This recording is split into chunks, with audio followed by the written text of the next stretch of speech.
UN Convention on the Rights of Older People will give us a guide to make fair decisions. We need the convention. As a young person, I support the UN Convention on the Rights of Older People because older persons' rights are human rights. This will protect older people's rights globally. It is time for the convention. Just do it.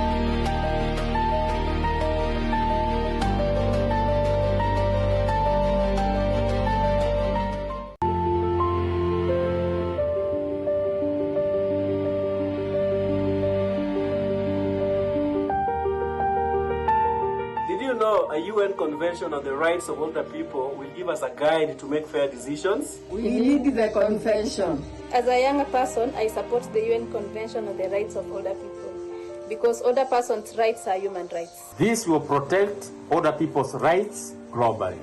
It is time for the convention. Just do it.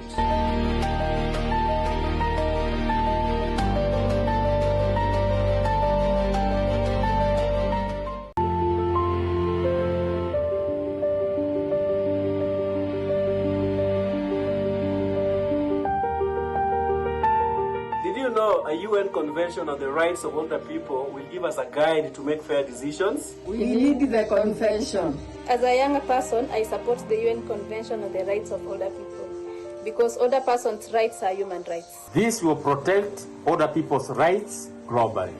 It is time for the convention. Just do it.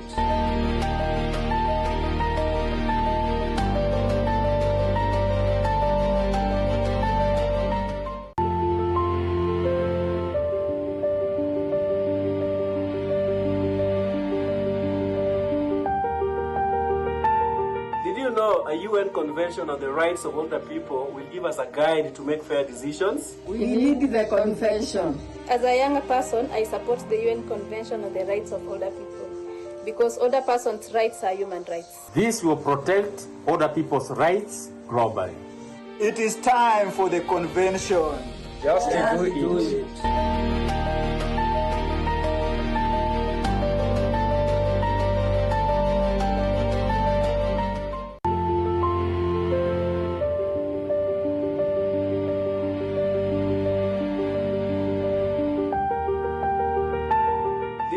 A UN Convention on the Rights of Older People will give us a guide to make fair decisions. We need the convention. As a young person, I support the UN Convention on the Rights of Older People because older persons' rights are human rights. This will protect older people's rights globally.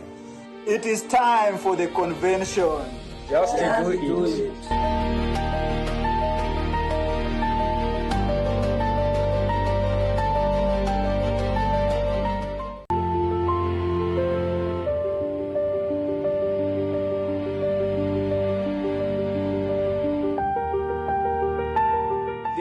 A UN Convention on the Rights of Older People will give us a guide to make fair decisions. We need the convention. As a young person, I support the UN Convention on the Rights of Older People because older persons' rights are human rights. This will protect older people's rights globally. It is time for the convention. Just do it.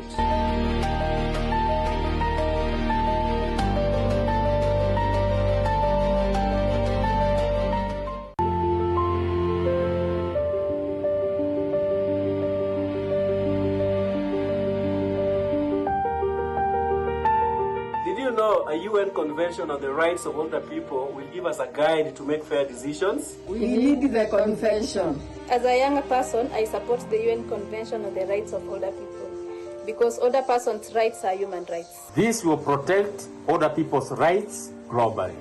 It is time for the convention. Just do it.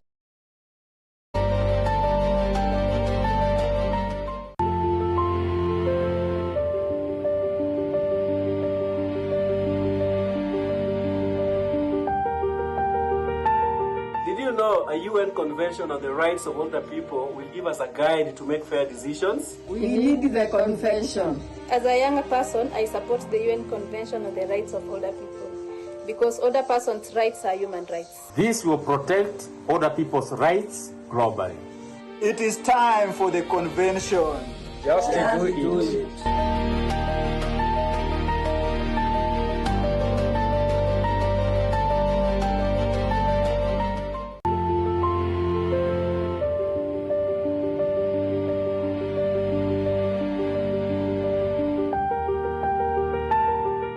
know a UN Convention on the Rights of Older People will give us a guide to make fair decisions? We need the convention.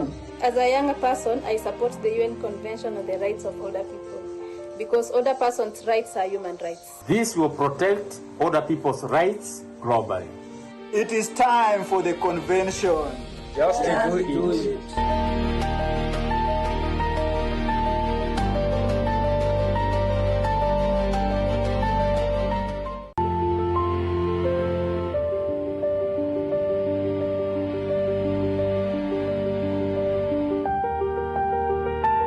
Did you know a UN Convention on the Rights of Older People will give us a guide to make fair decisions? We need the convention. As a young person, I support the UN Convention on the Rights of Older People because older persons' rights are human rights. This will protect older people's rights globally. It is time for the convention. Just do it.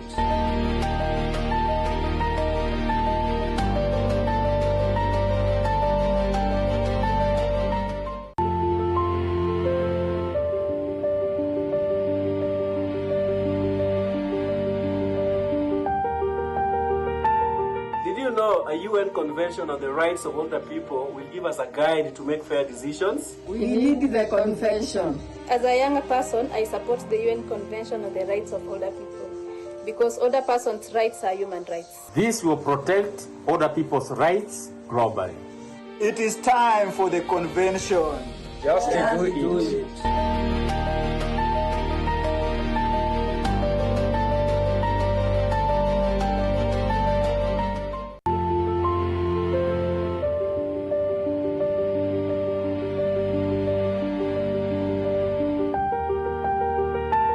Did you know a UN Convention on the Rights of Older People will give us a guide to make fair decisions? We need the convention. As a young person, I support the UN Convention on the Rights of Older People because older persons' rights are human rights. This will protect older people's rights globally.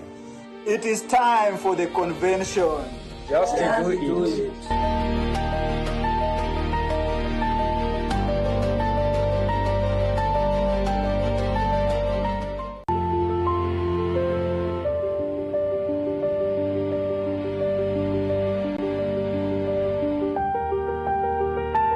Did you know a UN Convention on the Rights of Older People will give us a guide to make fair decisions? We need the convention. As a young person, I support the UN Convention on the Rights of Older People because older persons' rights are human rights. This will protect older people's rights globally.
Did you know a UN Convention on the Rights of Older People will give us a guide to make fair decisions? We need the convention. As a young person, I support the UN Convention on the Rights of Older People because older persons' rights are human rights. This will protect older people's rights globally. It is time for the convention. Just do it.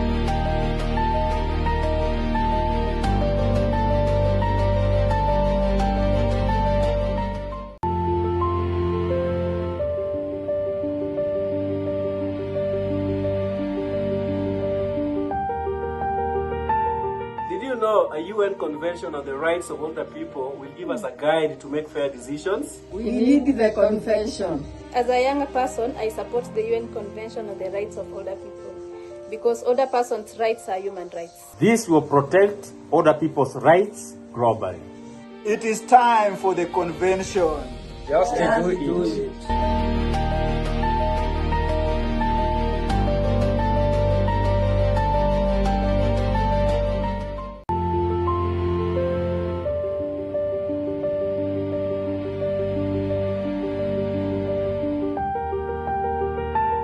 Did you know a UN Convention on the Rights of Older People will give us a guide to make fair decisions? We need the convention.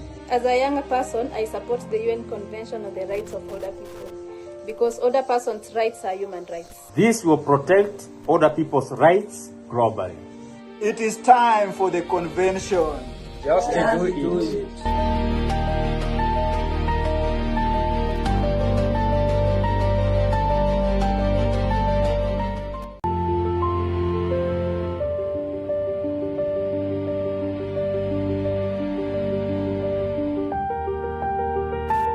Did you know a UN Convention on the Rights of Older People will give us a guide to make fair decisions? We need the convention. As a younger person, I support the UN Convention on the Rights of Older People because older persons' rights are human rights. This will protect older people's rights globally. It is time for the convention. Just do it.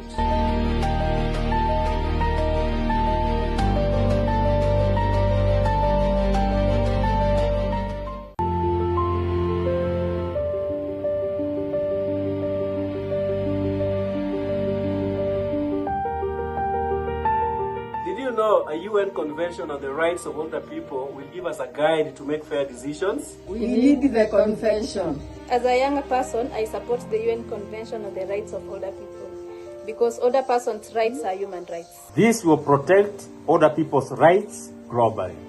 It is time for the convention. Just do it.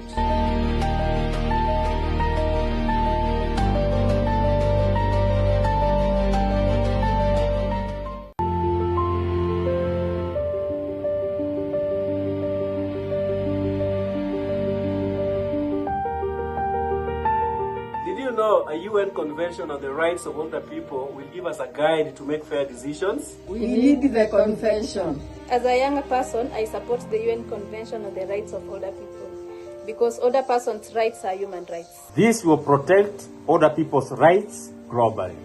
It is time for the convention. Just do it.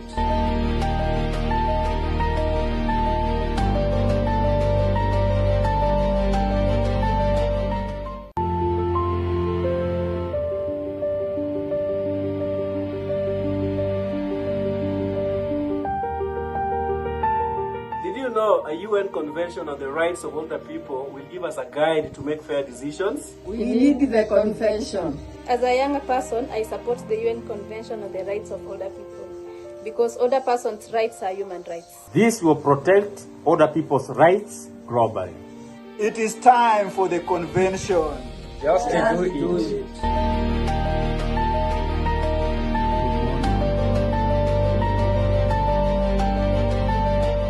morning. We are still waiting for our colleagues.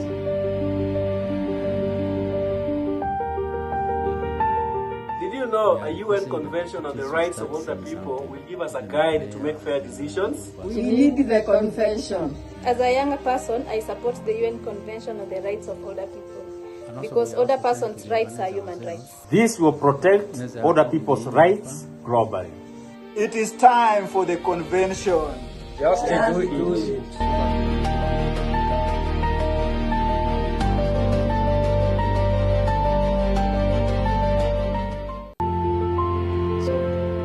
So then, as we are preparing and also waiting for the other people, we will Did you know a UN Convention on the Rights of Older People will give us a guide to make fair decisions? We need the convention. As a younger person, I support the UN Convention on the Rights of Older People because older persons' rights are human rights. This will protect older people's rights globally. It is time for the convention. Just do it. Unajua, Gen Z, the younger people always think that ni wazee wanaomba. No. Hakuna jenzi leo, hakuna nini. Hata kama tunaita God our Father, God is also our brother and a sister. Ni young and old, yes.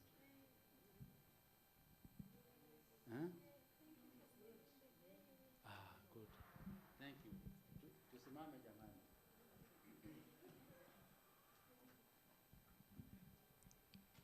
Good morning, everyone. Let's bow down our heads for a word of prayer. Our dear and ever-living Father, we come before you. We thank you for this wonderful day. Indeed, it is a day that you have made. We are going to rejoice and be glad in this day. Thank you for this forum, O God. We bless you for everyone who is here, even for those who are on their way. We pray that may you quicken their steps. Father, let everything that we resolve to discuss, to talk about today, O God, let it be of value, O Lord. Help us to build each other. Help us to be there for one another. Lord, we thank you and we commit all our plans for the entire day unto your able hands, that they may be established. Thank you for each and every one, every individual who is here, every organization that is represented here. Father, Lord, we pray that may we have a successful day, oh God. We thank you and we bless you. It is in Jesus' name we do believe and pray. Good. Thank you. We have to remain standing and we do the national anthem. Yes. Gekong, can we get, is it easy to get the national anthem?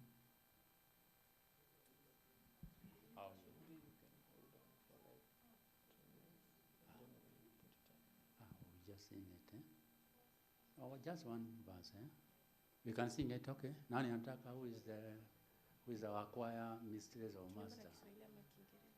Tom.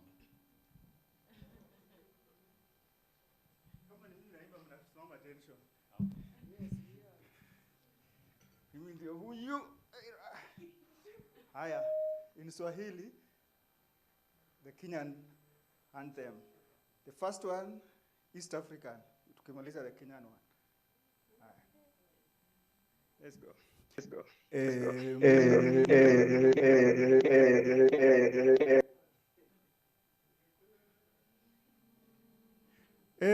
Mungu nguvu yetu, ilete baraka kwetu, haki iwe ngao na mlinzi, na tukae na undugu, amani na uhuru, raha tupate na ustawi.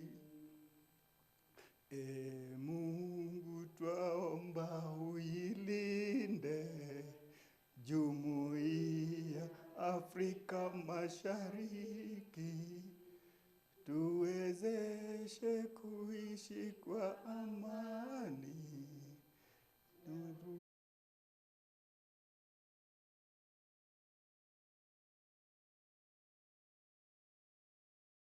Nyingi sana. Let us start from the nuclear man. My father, my mother, my aunt, whoever is 60 plus. See older. By the way, useme ati wazee si nini, si wazee wote wako hapa. Huyu si mzee ati akisimama si mzee. Because legally we know from the constitution who is an older person.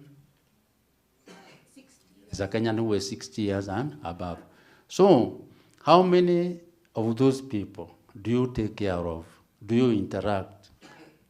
Yani,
who matter to me.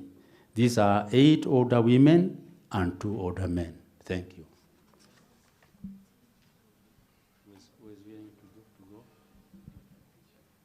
So I'm introducing her. Yes.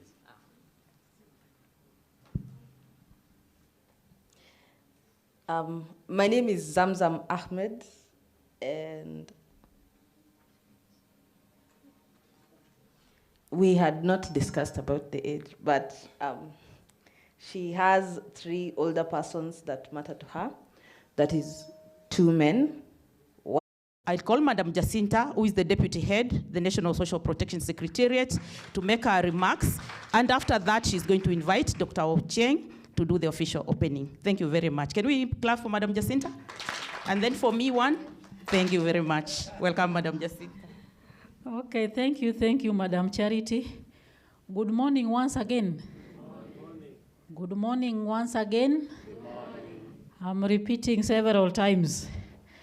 So thank you for inviting us here for this sensitization. From what I saw, it is on the Kenya Social Protection Policy 2023 and the Social Protection Act 2025. So at the Secretariat, I had that section that deals with the development of these documents. And we worked a lot on these documents. Let me tell you, at times it is not easy. Even defining social protection took us a half a day. How long would it take you to define it? You are thinking it is minutes. No. It took us a half a day to agree on the definition. So you'll be taken through, you'll hear what it is all about, and I'm happy that we need to know what is in the policy and also know what is in the Act. As you are aware, the Act became effective last year. The Parliament passed it, 31st of July, it became effective. And after that, we had to develop the regulations. So the regulations, public participation took place in March this year, all the counties. And we listened to what people were saying. Some of them, I know it will affect the way we operate. You will be taken through. And we need to also ask ourselves, in Kenya, who is a poor person? Such things. When do you consider yourself poor? So those are things that in social protection, we have to look at and we have to define. And when you are poor, what should the government do for you? Are there ways that the government can work so that it is reduced, or we are just looking at you? So let us listen, and I hope that after this you'll be able to also sensitize the other people, tell them what the Act is talking about and what the policy is also talking about. And we can also make it much larger. I don't know, I was reporting that in last year we went to Geneva. The government, we were with the AG and we were answering to questions on areas to do with various areas in Kenya. In social protection, we were expected to answer on elderly abuse. What is the government of Kenya doing to alleviate elderly abuse? Hiyo ndio question niliulizwa the whole world. Explain to us, what are you doing? So I had to start one by one, what is being done. Ikafika wakati wakaniambia ni sawa, we are following up. Nikasema ni sawa. So it is good for us to also just look at such areas, sensitization, what happens, and what are the areas of concern that we are really going to deal with. So with that, let me not talk much. I just would want us to be attentive and just make sure that we take care of our older persons. So even ask yourselves, is it elderly persons or older persons? Which term should be used? So thank you so much. Let us proceed.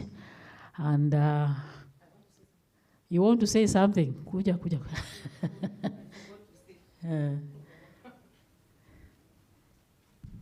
I forgot to say I head the enhancing registry within the Secretariat. Madam Jacinta said she's heading the policy department. So I have my two colleagues here who will be doing a presentation on the enhancing registry. That is a repository that has all data on vulnerable older persons. They'll be telling you more about it. So we are encouraging people, organizations, instead of you going to collect data, save that money, come to the ESR and get that data and do your intervention. So I want to recognize them to stand. Mr. Obiga is there. This will be your key facilitators. Stand, all of you. These are going to be your key facilitators for the day. So I'm sure they will be able to deliver well. They are experts in their areas. That is why us will sit, because the experts are there. At some point, I'll be moving out to another meeting, but if it ends, I'll join back. So thank you very much. Let's clap for them as they sit. Thank you very much. Okay, so thank you so much, Madam Charity. So our colleagues there will be working on this.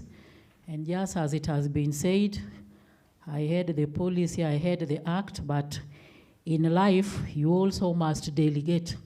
Don't do everything, Sivyo. So thank you so much. And with that, I would like to invite Daktari Ochieng to come and speak to us. Thank you. Karibu. That is not for Jacinta, I hope. Eh? And for that, that is it. Good morning, everybody. As you've been told, my name is Dr. Peter Cheng. I'm the one heading what we call Senior Citizen Affairs Department. It used to be called Family. What was the name, Charity? Family Promotion and Social Welfare. Vision. Yes, then after some time last year, the president, with his wisdom, decided to transfer some of the activities to Children's Department. And therefore, we had to rename it.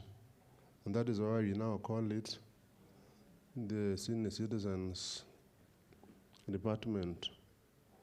I was called here to be a participant, just like any other person. But in the evening, around 5:30, somebody decided that I'm supposed to be a keynote speaker and called me when I was going home, an afterthought, that he has been advised that there's no way these other persons are supposed to talk about older persons when the keynote address is not given by the person in charge. And that was titled as a buoro, afterthought. Very strange. After discussing, because Charity is the one who told him there's a way in which government works. You must be orderly. There's no way you're going to call me to talk about this thing. Then you don't call Ochieng, who is heading that particular department, to talk. That is when he decided to call me when I was in a public transport going home to come and give keynote. And I told him as much that we always worked with you over this journey. Why didn't it occur to you? What wisdom did you have that told you that I'm supposed to be thought of later? But all the same, I'm here. I have my deputy here, and it is only prudent that I invite her in front here. Older person is normally seated with her since Charity left. So the only way is that you have to come in front, because you're already very tall. Come in front. Who are the other persons in that department who are supposed to be here? There were supposed to be about 3 or so people. But for some strange reason, you decided now to not to call them. They're still coming. Yeah, so she can talk and give you her name, then from there I speak. Good morning, ladies and gentlemen. My name is Jane Ongachi. I deputize Dr. Ochieng in the Senior Citizen Affairs Department. Thank you. Yes, I learned something called delegation. I delegate quite well, but I don't abdicate. So more often than not, you'll hear people talking about Jane, but at the back is also myself.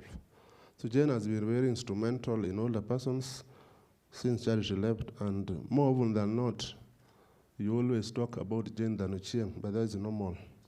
So I am supposed to give a keynote address, but as you are aware, older persons is an issue in this country and even globally. And if you look at Article 57 of the Constitution, it spells out how these are supposed to be taken care of. So there's no way we are going to do these things without taking care of the older persons. And that explains why when you are called for this particular forum, I decided to come. More often than not, I don't always come, but for this one, I was told to come and I have come. I want to give the written speech after saying those over-the-cuff remarks, and it goes as follows. It gives me great pleasure to join you today for this important stakeholder forum convened under the theme Advancing Awareness and Sensitization of Social Protection Act, Regulations among the Media, Older Person Organizations, and Stakeholders.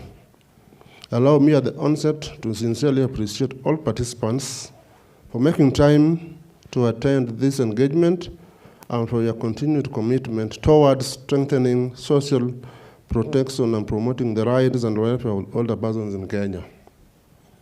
Ladies and gentlemen, the enactment of the Social Protection Act and its accompanying regulations marks a significant milestone in Kenya's efforts to strengthen inclusive social protection systems and enhance the dignity, well-being, socioeconomic security of the vulnerable populations, including older persons. The Act provides an important legal and institutional framework for coordination, implementation, and delivery of social protection interventions in our country. It reinforces the government commitment to ensuring that no one is left behind, particularly older members of the society who continue to face challenges related to poverty, neglect, discrimination, abuse, and ill health, and social exclusion. As you are aware, awareness and public understanding are critical to the successful implementation of any legal and policy framework. It is very important that stakeholders clearly understand the provisions of the Social Protection Act and regulations, the rights and entitlements provided therein, and responsibilities of various actors in supporting implementation. Today's forum, therefore, provides a valuable platform for, one, enhancing understanding of the Social Protection Act and regulations. Two, strengthening collaboration among stakeholders. Three, promoting accurate and responsible dissemination of information. And lastly, empowering older persons and their organizations to effectively engage with the social protection system. Ladies and gentlemen, the role of the media in this process cannot be overstated. The media remains a powerful partner in shaping public understanding, influencing attitudes, and promoting accountability. Through accurate reporting and sustained public awareness, the media can help combat misinformation, address stigma, and amplify the voices and concerns of the older persons. Similarly, older persons organizations play a critical role in community mobilization, advocacy, awareness creation, and ensuring that the lived experiences of older persons inform policy and program implementation. Distinguished guests, Kenya's commitment to protecting the rights of the older persons is firmly anchored in Article 57 of the Constitution, which obligates the state to take measures to ensure that older persons fully participate in the affairs of the society, pursue personal development, live in dignity and respect, and receive reasonable care and assistance from their families and the state. This constitutional commitment is further reinforced with the National Policy on Older Persons and Aging 2018 and the other social protection interventions implemented by the government and partners. As the Department of Senior Citizen Affairs, we remain committed to strengthening awareness, promoting inclusion, and advancing responsive policies and programs that improve the quality of life of older persons across the country. Ladies and gentlemen, I encourage all participants to actively engage in the discussions today, share experiences and perspectives, and contribute constructively towards strengthening implementation and public understanding of the Social Protection Act and regulations. Let us continue working together to build a society where older persons are protected, respected, empowered, and fully included in national development. With those few remarks, or are there many remarks, or there, whatever you call them, it is now my pleasure to officially declare this stakeholder forum open. Next time when I stand here to talk, I don't need any interruption from any quarter. That is my nature. And you need to understand it very clearly. When I talk and people are talking, you keep on confusing people. So I'm a person of order. If you look at the 14 principles of Henry Fayol, order. Anything we are doing, orderliness is important. Thank you, Lord. Thank you.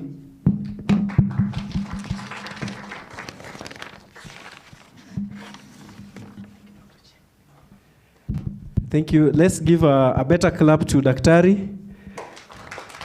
And I will hand it over to Erastus to continue with moderating the next parts of the program. So thank you very much. We give a better one. Okay, we give 3. Okay, and for that.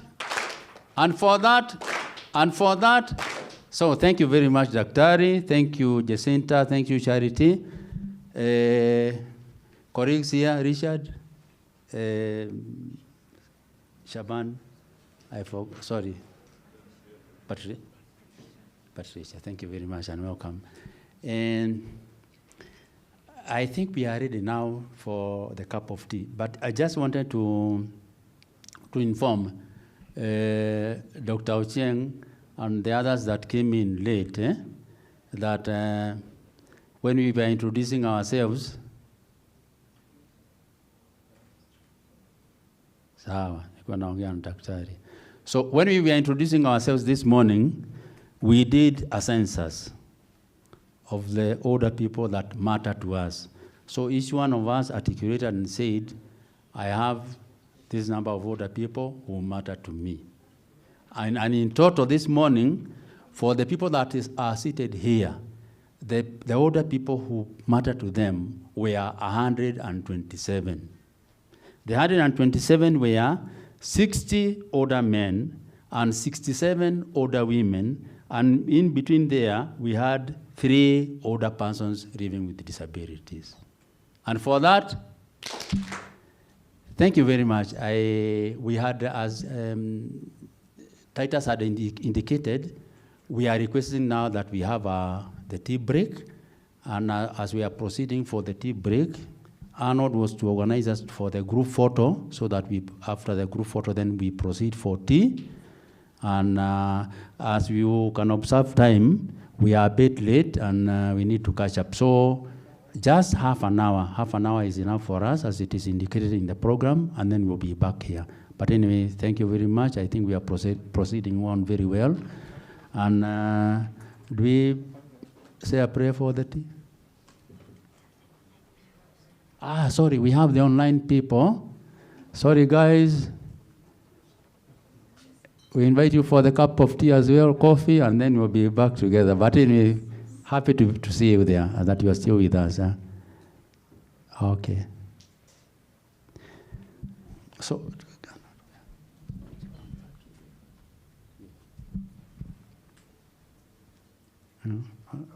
prayer for the cup of tea. I volunteer now. We are praying first and then.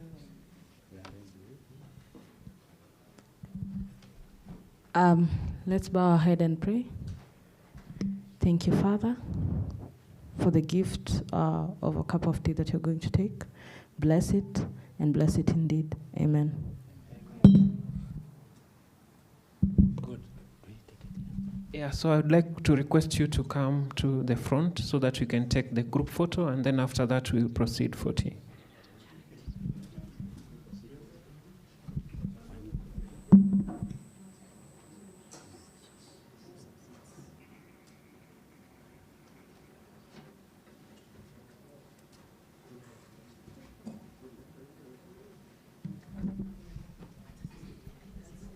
We can have some of us sit here, and then behind we have two lines.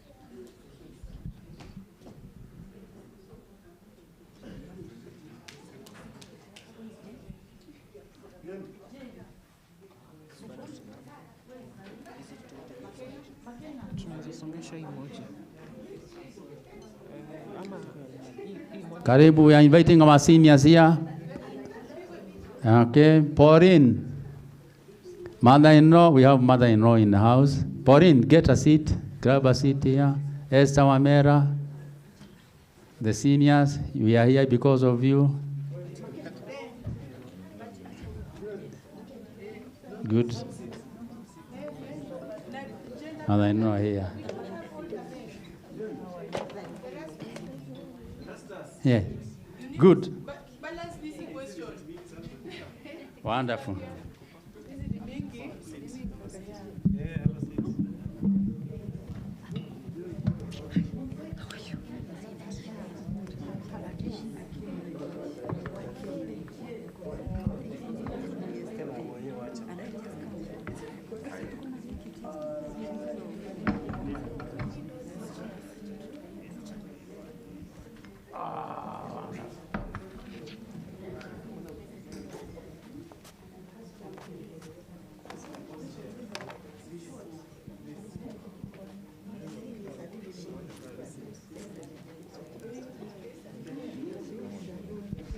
So we squeeze.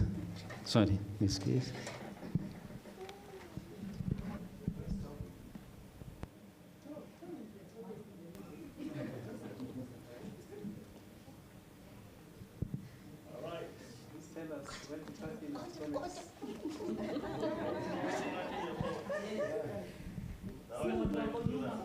Okay. Yes. All right, in 3, 2. Someone coming. Someone is coming. Sasa ya kutua tutakuwa kukua kwa picha. All right, ready? Yes. Smiles. Okay. Guache. MDFA. MDFA. MDFA. Thank you. Oh, thank you.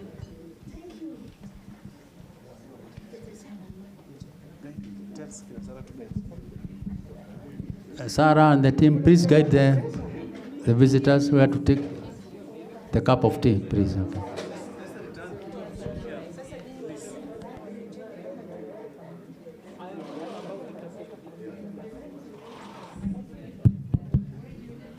Our tea is served outside on the far right. You will see MDFA. So let us move swiftly so that we don't lose the online team. Remember, we are taking 30 minutes. Enjoy your tea.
tighter. This dynamic says it all. You're the curator and I'm your animal. Feel like I'm sinking underwater. Feel like I'm going over the falls. My mind spins faster and faster. My heart is bursting through the wall. And just for once I wish we'd stop and smell the roses, instead of dreaming of things we miss. Elysian fields could be right under our noses, and rapture at our fingertips.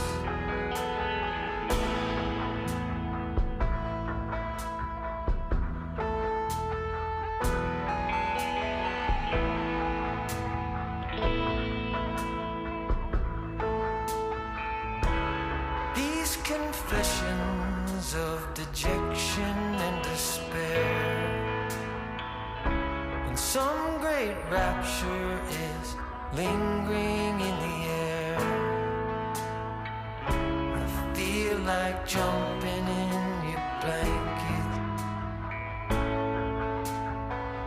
I feel like climbing in your cave. Your flesh attracts me like a magnet. Your cunning traps me like a cage. And just for once I wish we'd stop and smell the roses, instead of dreaming of things we miss. Elysian fields could be right under our noses, and rapture at our fingertips.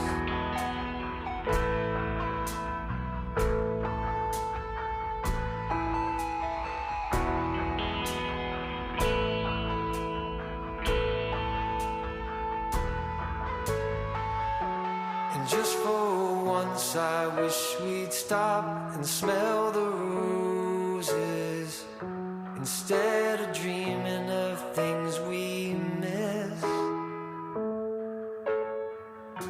Elysian fields could be right under our noses, and rapture at our fingertips.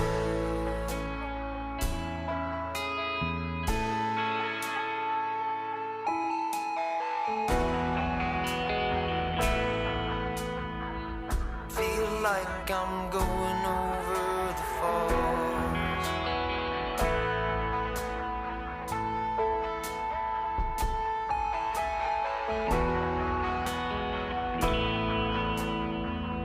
Feel like I'm going over the falls.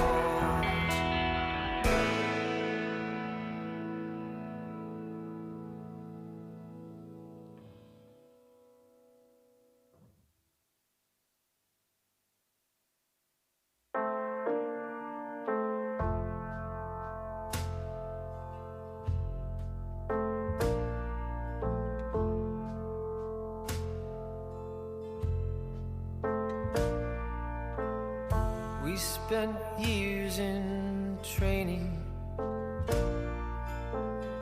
fighting battles uphill. When care is heavy and getting heavier still.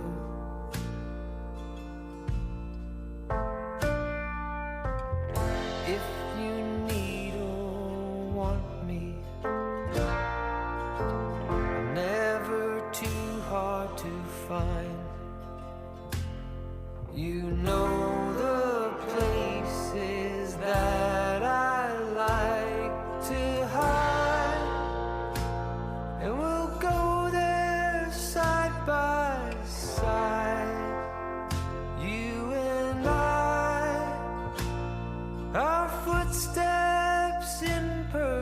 perfect stride.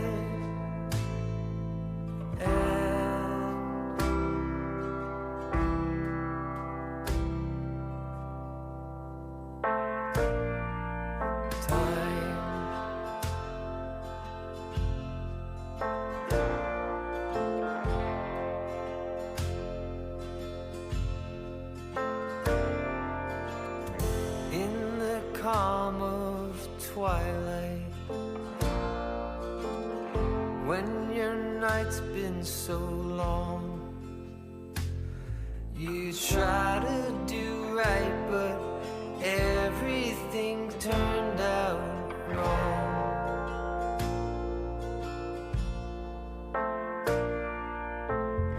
When I need or want you,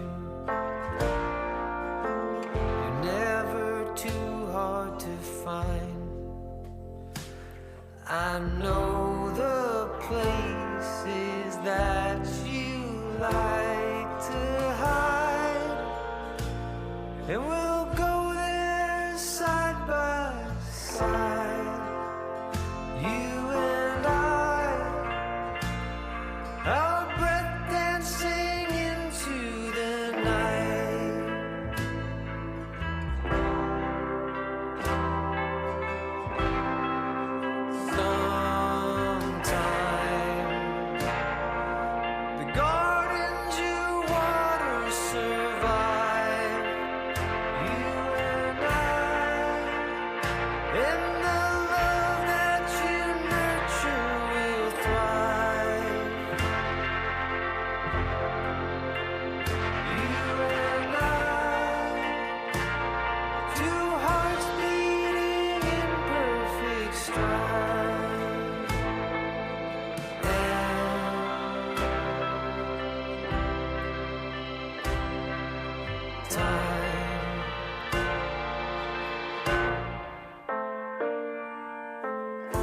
Spent years in training,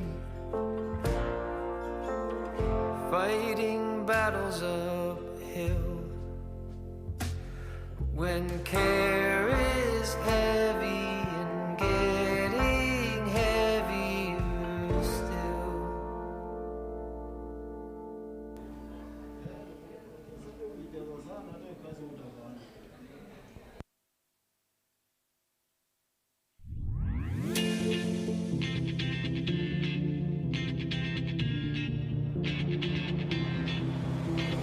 When my days end, I must just fall in love. I know the DJ.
know the DJ and I love this song.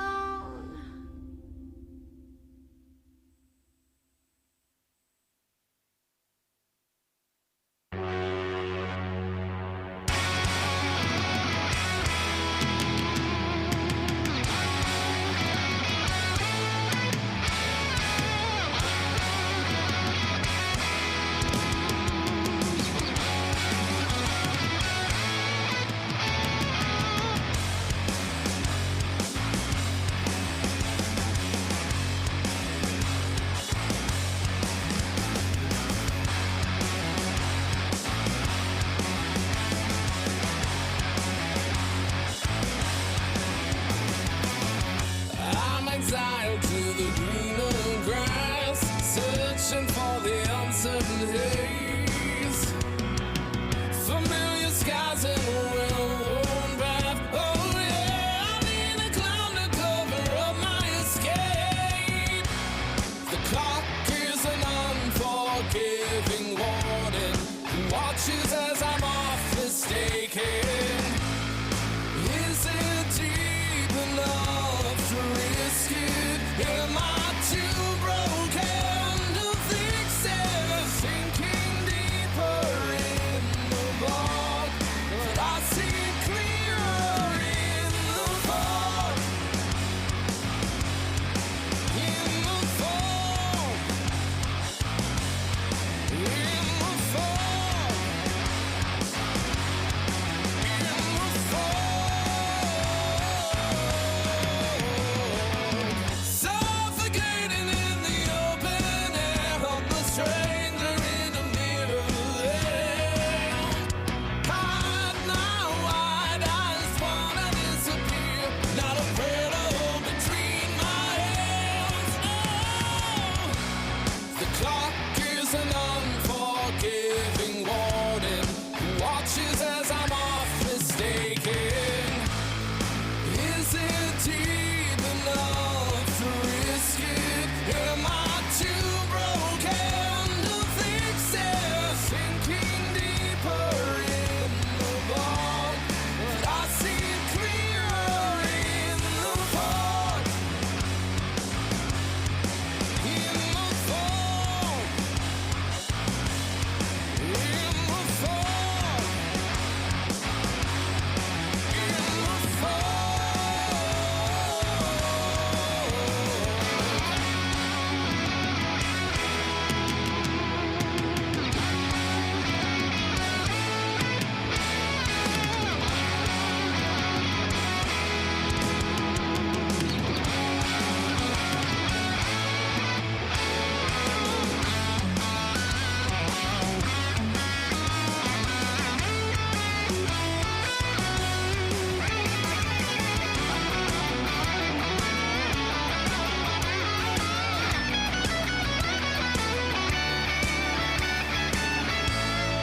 Is it deep enough to risk it? Am I too broken to fix it? Sinking deeper in the bog, but I see clearer in the fog.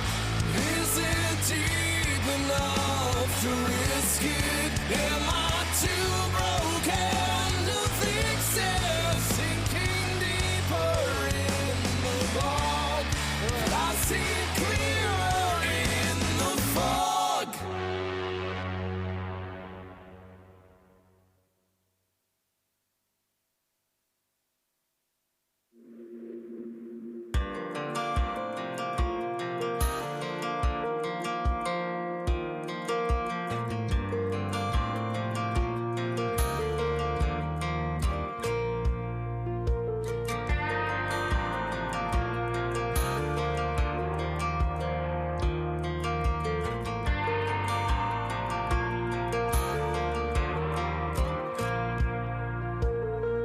That girl is a runner, she was born to get away.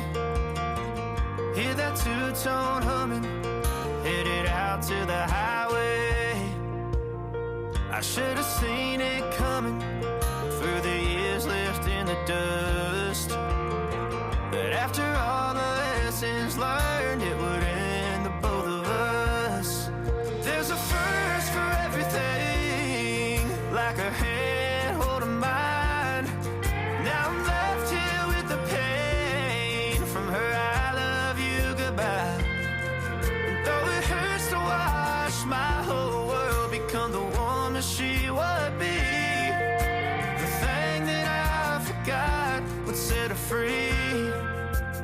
taught her how to leave.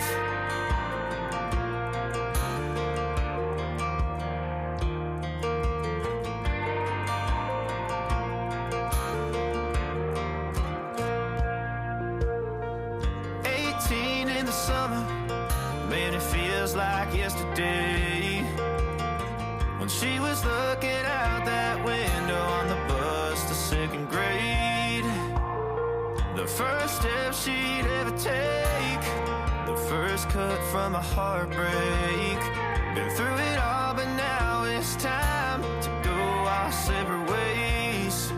There's a first for everything, like her hand holding mine. Now I'm left here with the pain from her I love you goodbye. And though it hurts to watch my whole world become the woman she would be, the thing that I forgot would set her free.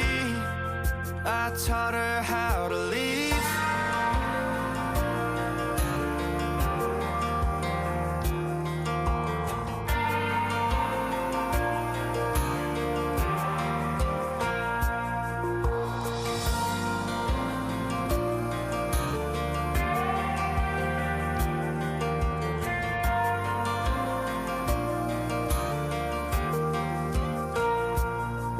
There's a first for everything, like her hand holding mine. Now I'm left here with the pain from her I love you goodbye. And though it hurts to watch my baby girl become the woman she would be, the thing that I forgot would set her free. I taught her how to leave.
Joy, magic, and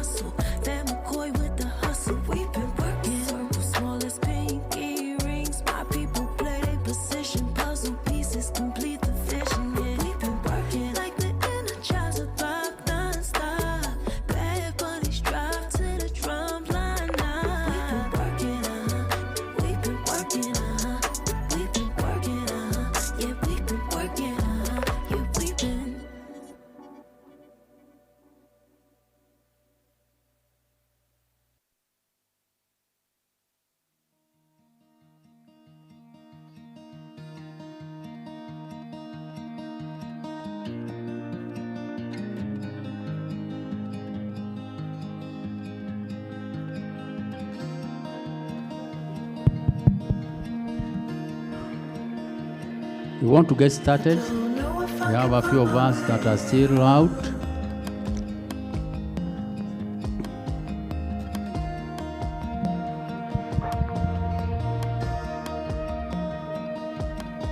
I'm stuck in a prison of doubt.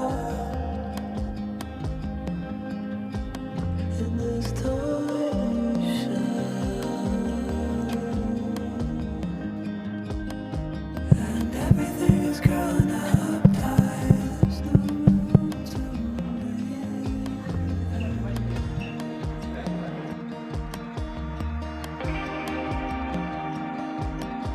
And nobody is watching at night. I wanna rise up.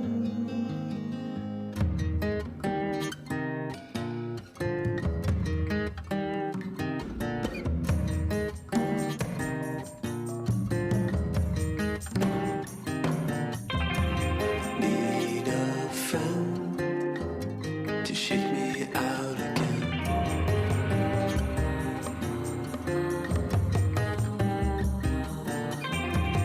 Need a friend to shake me out again.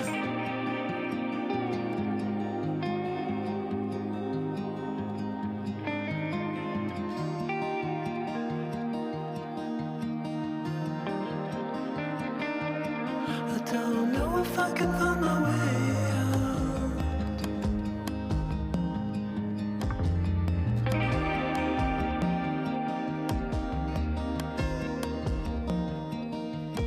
In this torsion,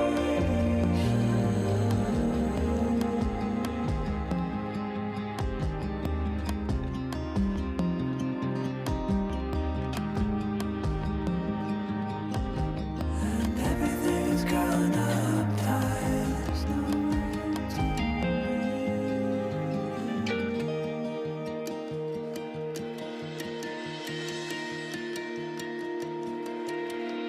Fall into the ocean.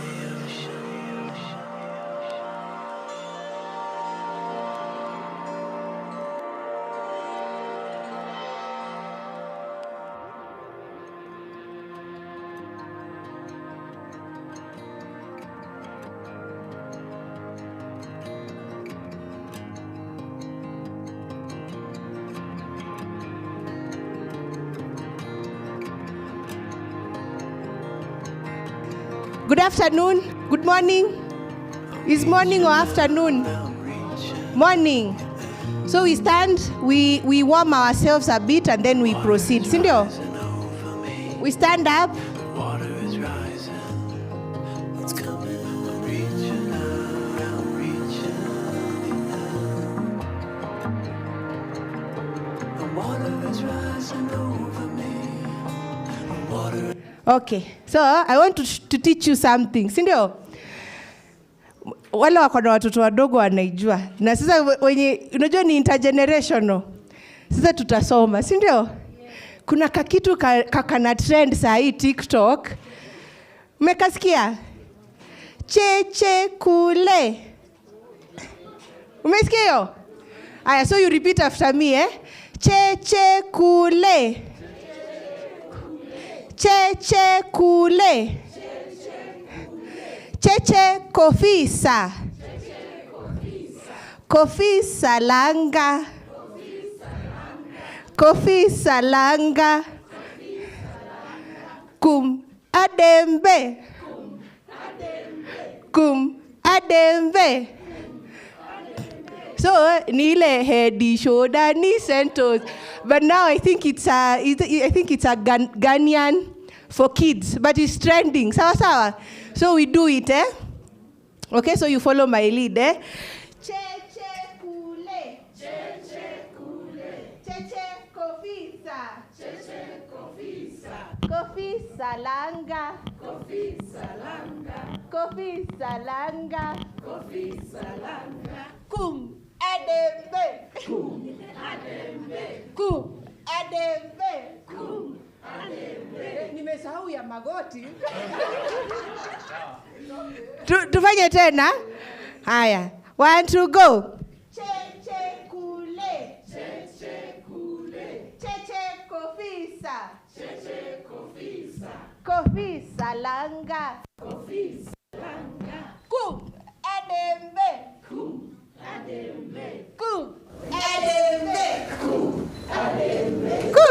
Jipigeni makofi.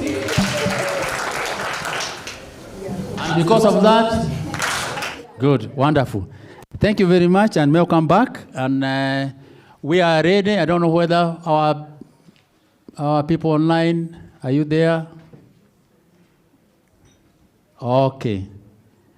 So welcome. And we are actually want to invite our first presenter. And our first presenter is none other than Richard Obiga. And Richard Obiga is our senior program officer with the National Social Protection Secretariat. And Richard is our expert, and I know Richard for many years, actually supporting and doing a lot of technical work within the policy and the partnership unit. So, Richard, you are here. This is a very technical presentation on what we have been longing for about the Social Protection Act. Mwaka jana tukasikia, and we saw the photos, we saw the ceremony in Parliament when our president signed the Social Protection. That time it was a bill into an act, yani sheria. So, karibu Bwana Obiga. And for that, and for that, thank you.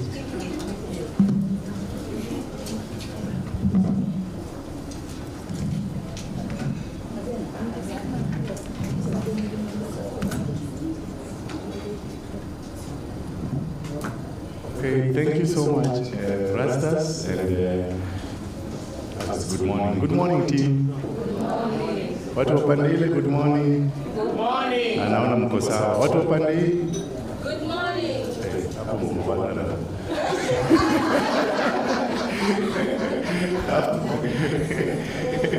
So we are happy to be here, and we thank God for this day, a very exciting day, just to share thoughts and discussions on matters of older persons, where God willing, with the grace of God, all of us are excited to be there. So I will be taking us through the Act, the Social Protection Act number 12 of 2025. And as you can hear, Rasta speaking to that. Some of you saw it when it was being passed. And I know it is a big game changer for the country. That is one thing that Kenya has tried to put in place for quite a number of years.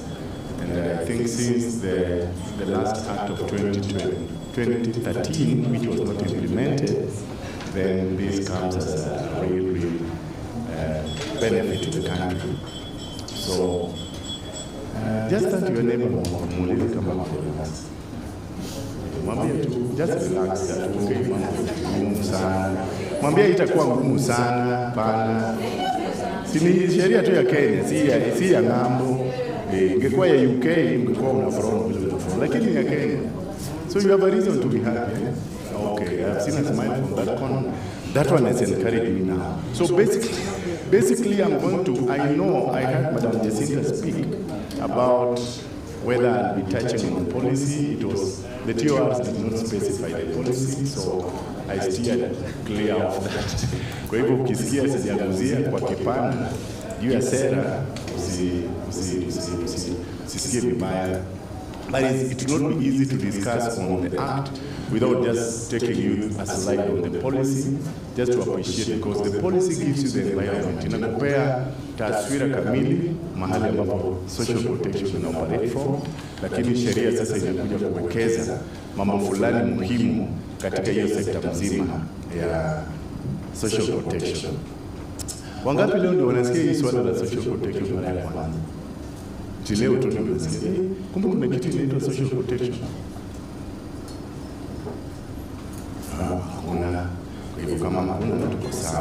So basically I'll be focusing on the Act, but I just said that was the gazettement. In the next slide you'll be able to see just a picture of the Act as it was passed that day. And you will be just getting there.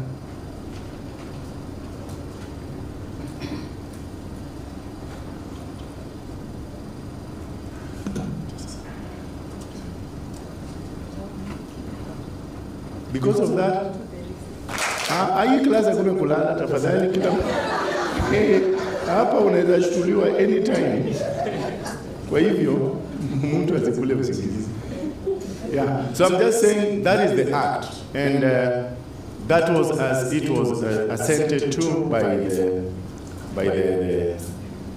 the president, and that is what it was posted. So just as I said, ni vyema kuelewa, it's good to understand and appreciate that the act operates from a policy environment, and in a normal policy legislative development process, the requirement is that you have a policy in place that defines the universe of action for that particular sector. Then after that, now, from that policy, you are able to develop a particular act, because you have to justify why you need an act beyond a policy that is there.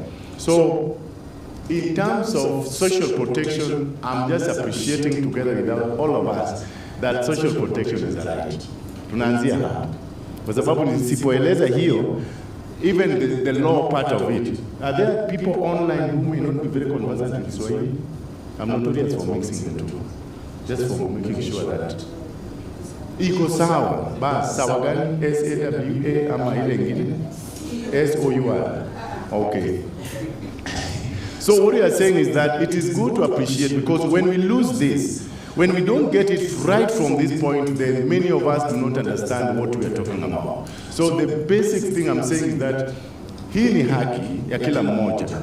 This is a right. Social protection is a right. Many of us have seen it as a charity. We have operated for a long time from a charity paradigm, a charity perspective. Tunaiona tu kama ile pesa unasaidia wazee, hata wao wenyewe mpaka wanaiona hivyo, mpaka wanajihurumia, hata hawawezi jitetea, hawawezi jisemea, because you have created that charity paradigm on social protection. But social protection is a right with full constitutional provisions and even global instruments that speak to the right to social protection. Right from the Universal Declaration of Human Rights in 1948, Article 22 is very clear on the provision of social protection. So I just wanted to put that slide. Before you treat me as anybody, treat me as a human being. Kwanza unione kama mwanadamu aliye na haki zake.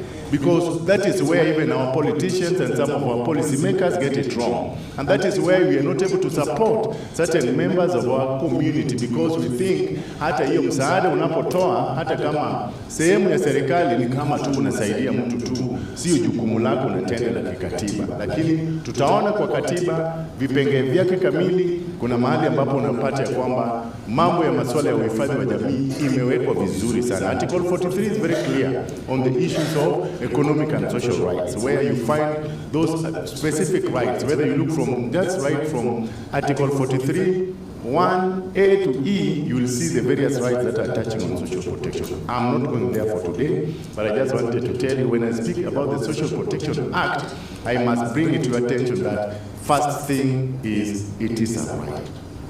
Then I'll begin in this next slide to just show you where we are coming from and where we are, even as we are talking about the Act. The Act originates from the Social Protection Policy. We have the Kenya Social Protection Policy 2023, that is when it was passed, but many of you, like Erastus, are aware that they did the first policy in 2011, the Kenya National Social Protection Policy 2011, which gave us a clear framework on how then we should be able to implement social protection in the country. But going down the many years since 2012, when it was adopted, up to many, many years downstream, many of you know that social protection has grown so much in Kenya. That time they were doing it, we had only about 295,000 beneficiaries of the National Safety Net Program. But when you are coming to around the year 2018, 2017, when we analyzed the sector to see imebadilika namna gani, we were talking about 1.2 million beneficiaries. So you could see quite a number of people have come into the space, agencies and organizations. So we reviewed the first policy and we contextualize social protection in the country in terms of this. This is the whole universe of how social protection operates in the country. Kwa hivyo unaona kwamba kwa pillar 1, we have what we call income security. And with that income security, we're just looking at how then can we be able to address some of the challenges that are affecting different categories of persons across the life cycle. Wawe ni watoto, wawe ni watu ambao wanafanya kazi, ama wawe ni wazee ambapo imetuleta kwa mjadala ya siku ya leo, ama wawe ni persons with disability. So the various issues that can address income support for the categories of people who are poor and vulnerable across the life cycle. So we put it as income security pillar, where we combine social assistance, ile msaada tunapeana pasipo mtu kutoa kitu chochote, what we call the non-contributory element of social protection, but then we combine it with social security, ile mambo ya hazina ya wazee, the pension system, whether the formal pension or how we want to say, you know, I mean, some of them are calling it a pension for older persons. So basically that has been put into pillar number 1. And then pillar number 2, tulitambua kwamba mambo ya afya, issues to do with health. You can never address poverty if you're not able to address issues of health. So the social health protection pillar is that we intend to mitigate against health risks. Na tunajua hata tunapokusanyika hapa leo kuongea masuala ya wazee, jambo ambalo wazee wanakumbana nayo sana ni mambo ya ugonjwa na magonjwa. Because the more you get older, the more frail you become, and therefore you will need the support to be able to support yourself. So the policy saw the need to have very clear programs around the social health protection. At that time, we had the NHIF, and we are aware that in 2023 we had the transformation from NHIF now to the SHIP and the SHA. But the whole thing is to ensure that every person is able to access health support to be able to mitigate against the health risks. So there are various provisions there about we realize that in Kenya there are various shocks. COVID-19 taught us a lesson. Many times you will hear when Madam Jacinta is speaking about this, how we had already finalized the policy, then COVID occurred, then we had to go back and reopen the policy to be able to be very clear on this pillar of shock responsive.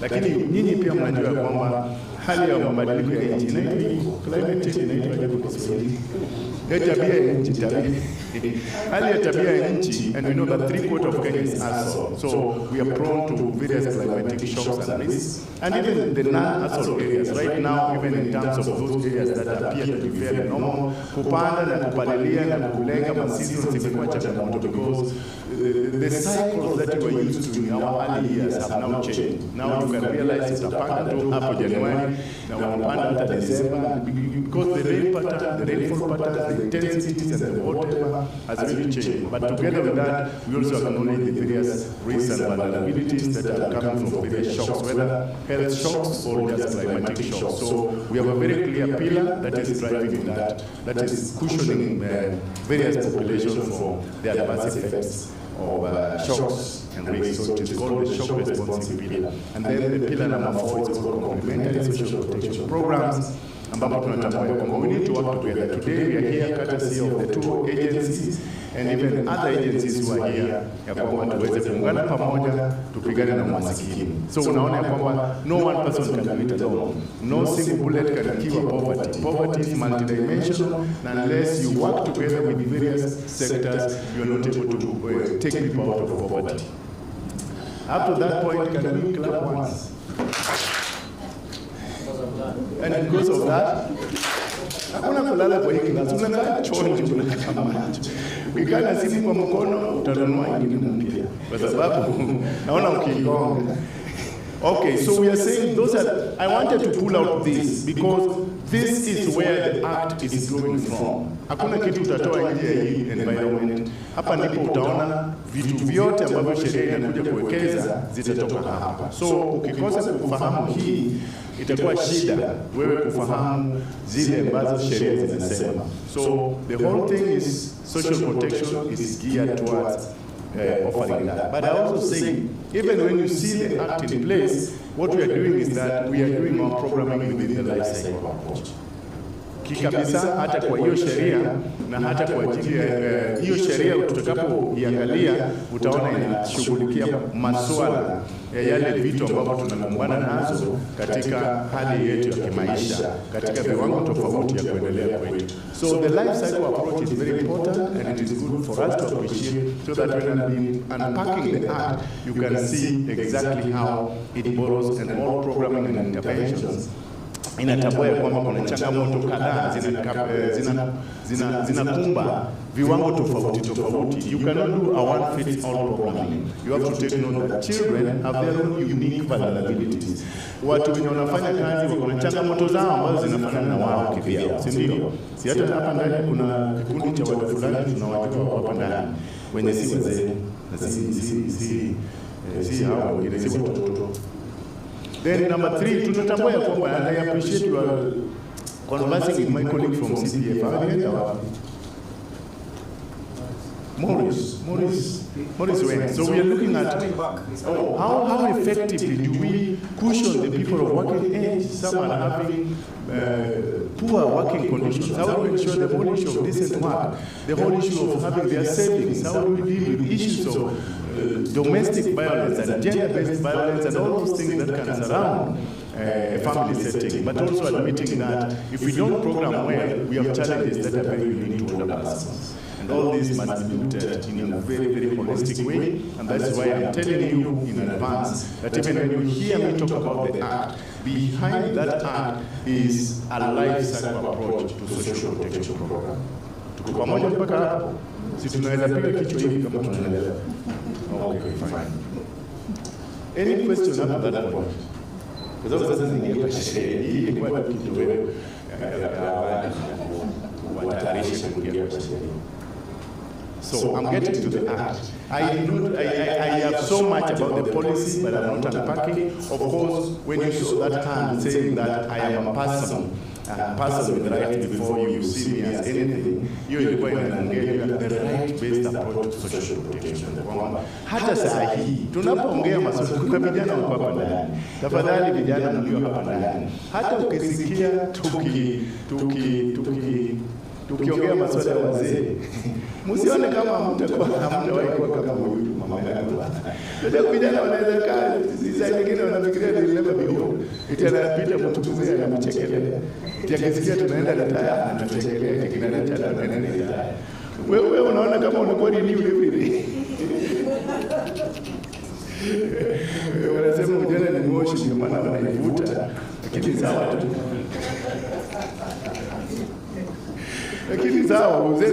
So let's work towards this, and why I'm saying that is because the Rastas and together with my colleagues, tukifanya masuala mazuri katika mambo ya awali, then hapa kutakuwa na shida.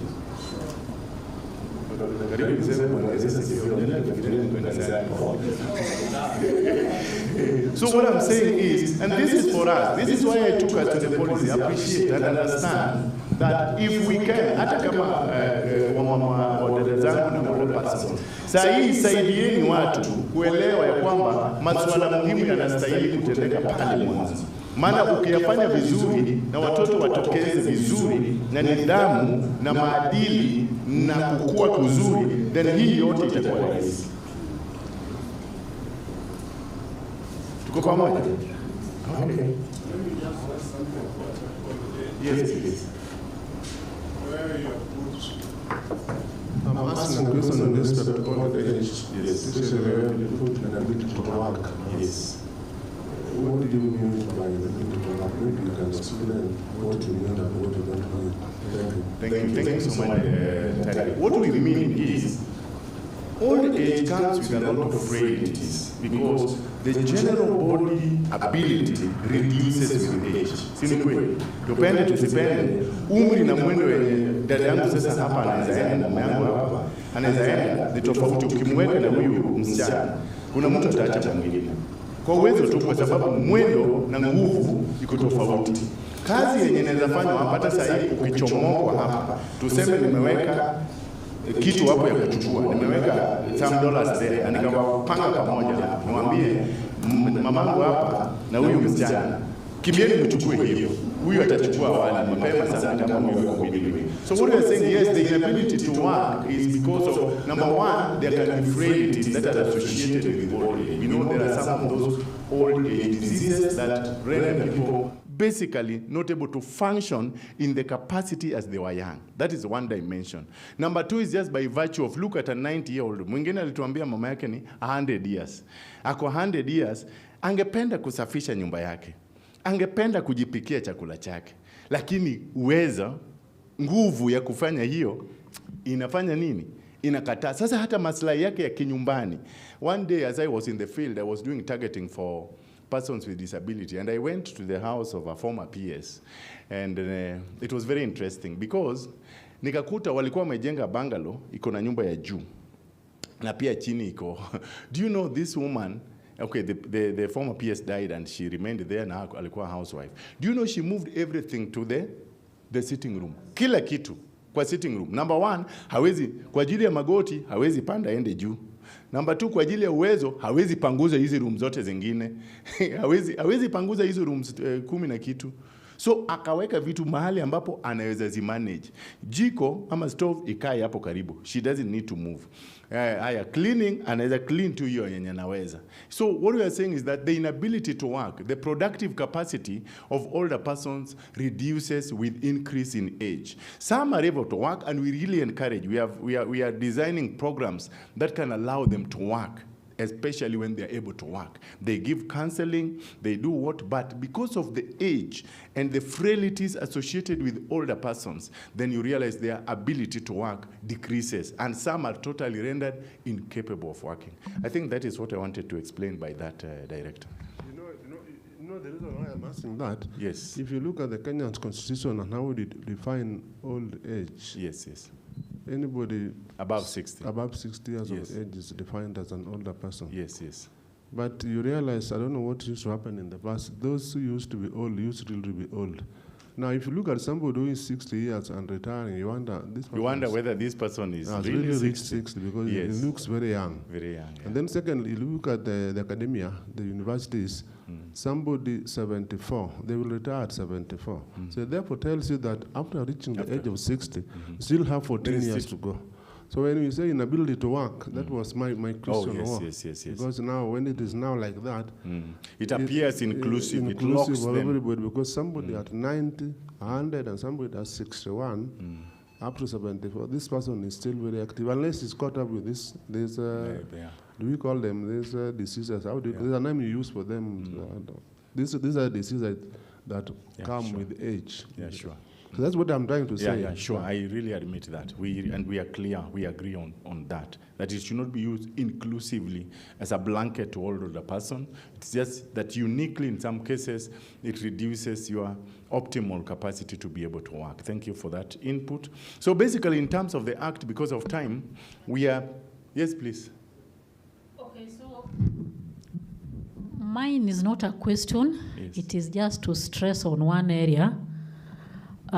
Richard told you about the shock responsive pillar, and he was telling you that when we were working on the policy, we had to go back again and think, what is it about shock in Kenya?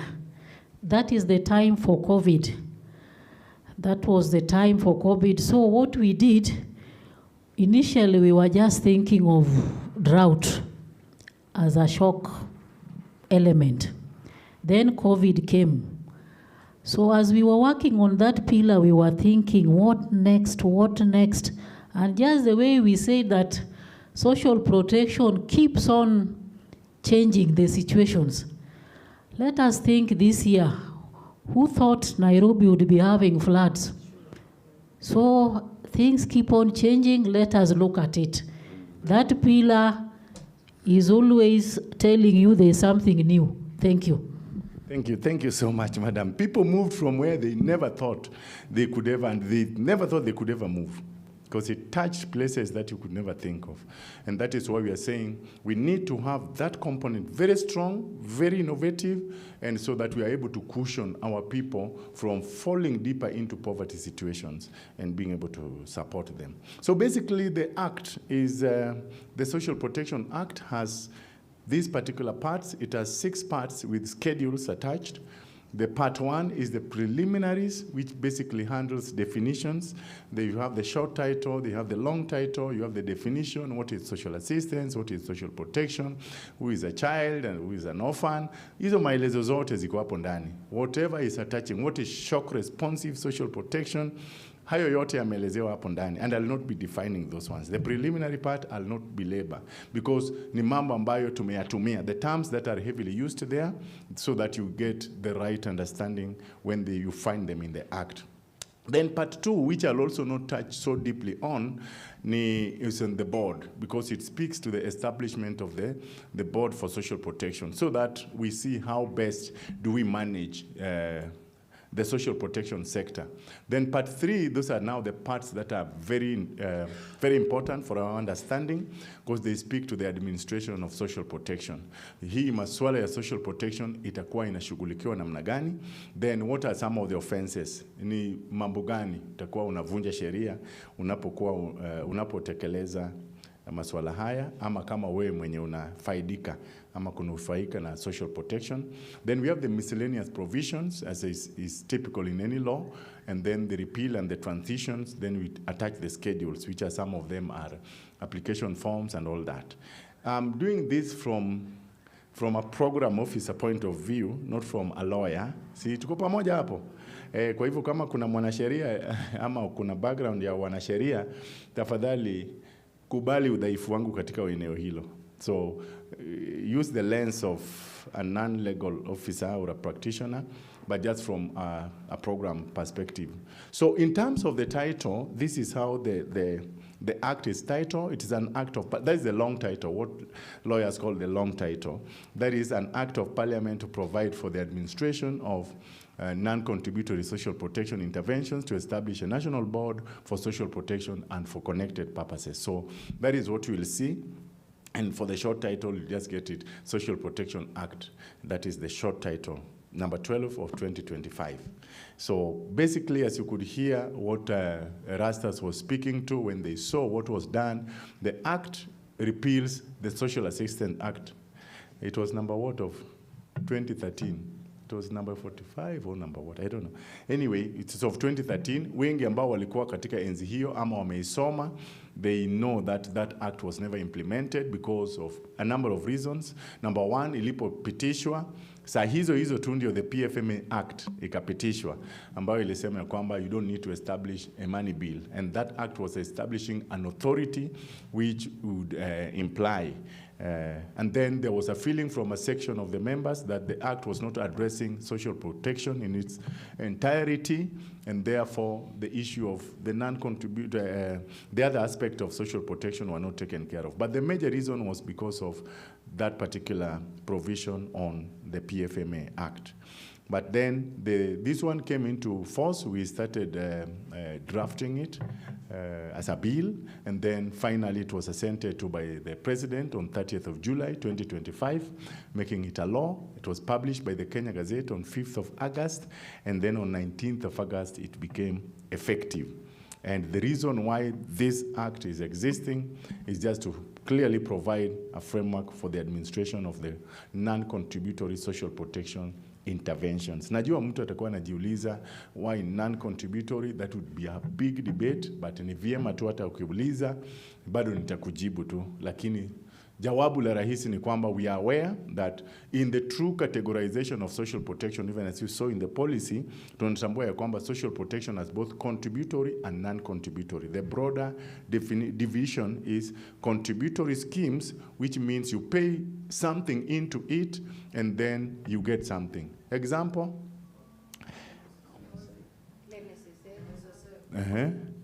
Na gani tena watu wapande ile? Nyinyi ndio tutawatumia kama mita yetu, mita ya kufahamu. Tukiona mumeshika, tunaenda. The rest of these guys, mimi nilitoka pande hii, so they can't let me down. Pande hii ndio nimetoka. So watu hapa unaona ni wengi, so they have no choice, they have to really move. Sasa nyinyi muhakikishe mtu let down. Sawa. So what we are saying is that yes, it is important to understand that categorization ndivyo hivyo kimataifa, social protection imegawiwa hivyo, na hiyo ndio sababu unaona hata kwa pillar ya policies iko hivyo. You see the contributory element, NSSF ama the pension schemes, both public and private, iko kwa pillar number 1, where you are seeing income security. Then social health protection, which is also contributory, iko pillar number 2. But when you come to this act, you hear it is for the administration of the non-contributory. Because of what? Nani anaweza niambia sababu ni gani? My sister, do you remember those days when we were young? We used to do it like this. Akikosa kuona unamuka. Those were days when school was school. Wacha hii yenu ya. I think the non-contributory ni ile ambayo mtu hatoi. Ni wajibu wa serikali. Oh, kuna online. Ndio ile iko pale. So for the non-contributory is the one that is done provided by government. Individuals do not pay for it. It is government that provides for it for the most vulnerable. But why did we not say it is a framework for the administration of both contributory and non-contributory social protection? Mbona tuliweka upande moja? Why did we say only for the non-contributory social protection? Hiyo jawabu ndio nataka. Au Erastus ataiba mtihani. Oh. Yeah. Okay, I think it is non-contributory because the act is for the vulnerable.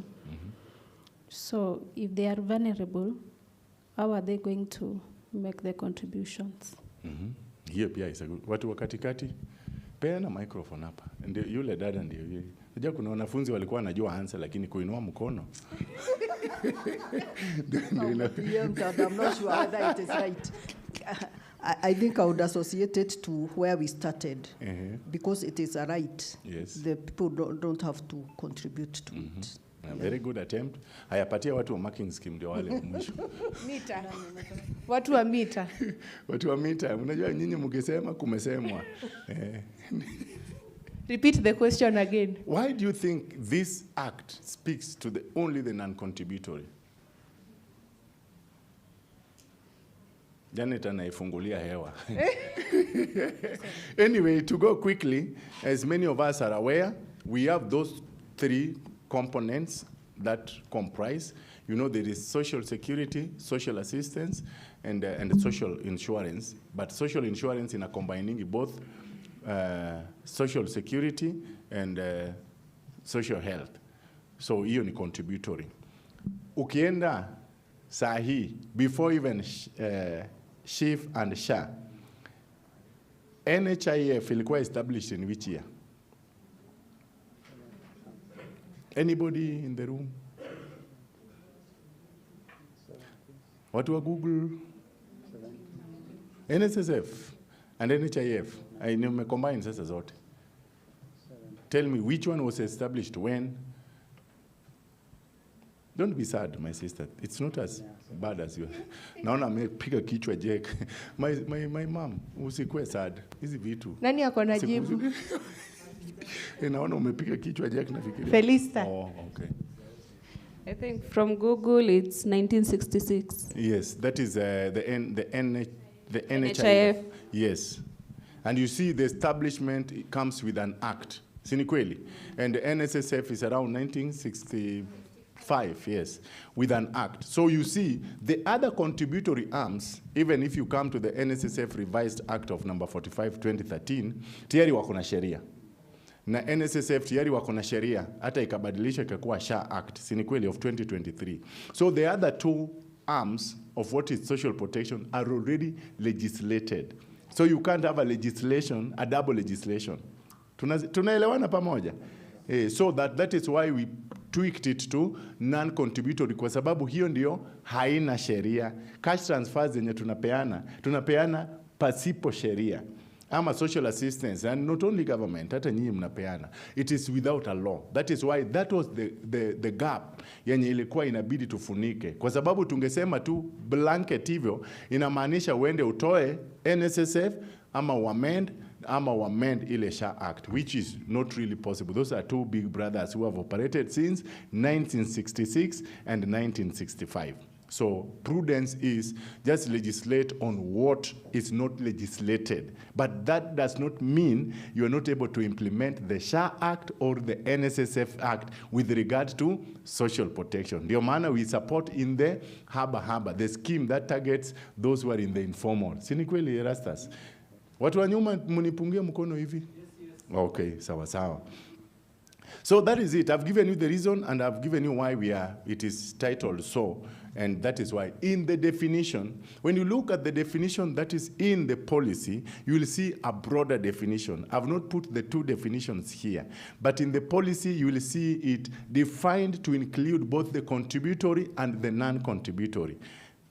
But now in the Act, because now we have narrowed down to what was not legislated, because I told you the policy gives you the whole universe, environment mzima yenye social protection iko, lakini sheria inakuja kutia vipengee, yani it anchors what is critical, what needs to be really, really strictly adhered to with regard to implementation. So this is the definition that is in the Act. It means non-contributory measures aimed at preventing and mitigating economic and social vulnerabilities, poverty, risks, contingencies, and shocks experienced throughout the life cycle of a person.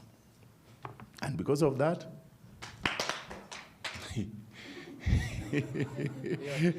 that is called 2 over 10. Eh? That is 2 over 10. Tutaona vile mtascore mwisho huko nyuko mwisho. Me, I'm just marking.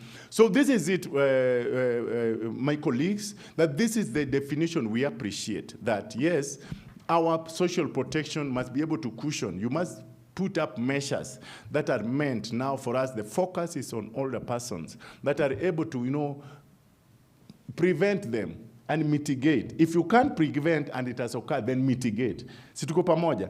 Pengine kuna jambo limetokea, lakini kama limetokea, ona vile ambavyo unaweza punguza makali ya hiyo kitu, isije ikaathiri hao watu kiwango cha waendeleza katika umasikini. If you don't do that, then many people will continue plummeting into poverty. When we did the KIPS in 2015-16, what was the poverty rate? Watu wa mbele, ndio ukikosa kujibu hiyo tunakupeleka nyuma. Mwalimu mzuri anafanyanga hivyo. Unakaa na watu sharp mbele.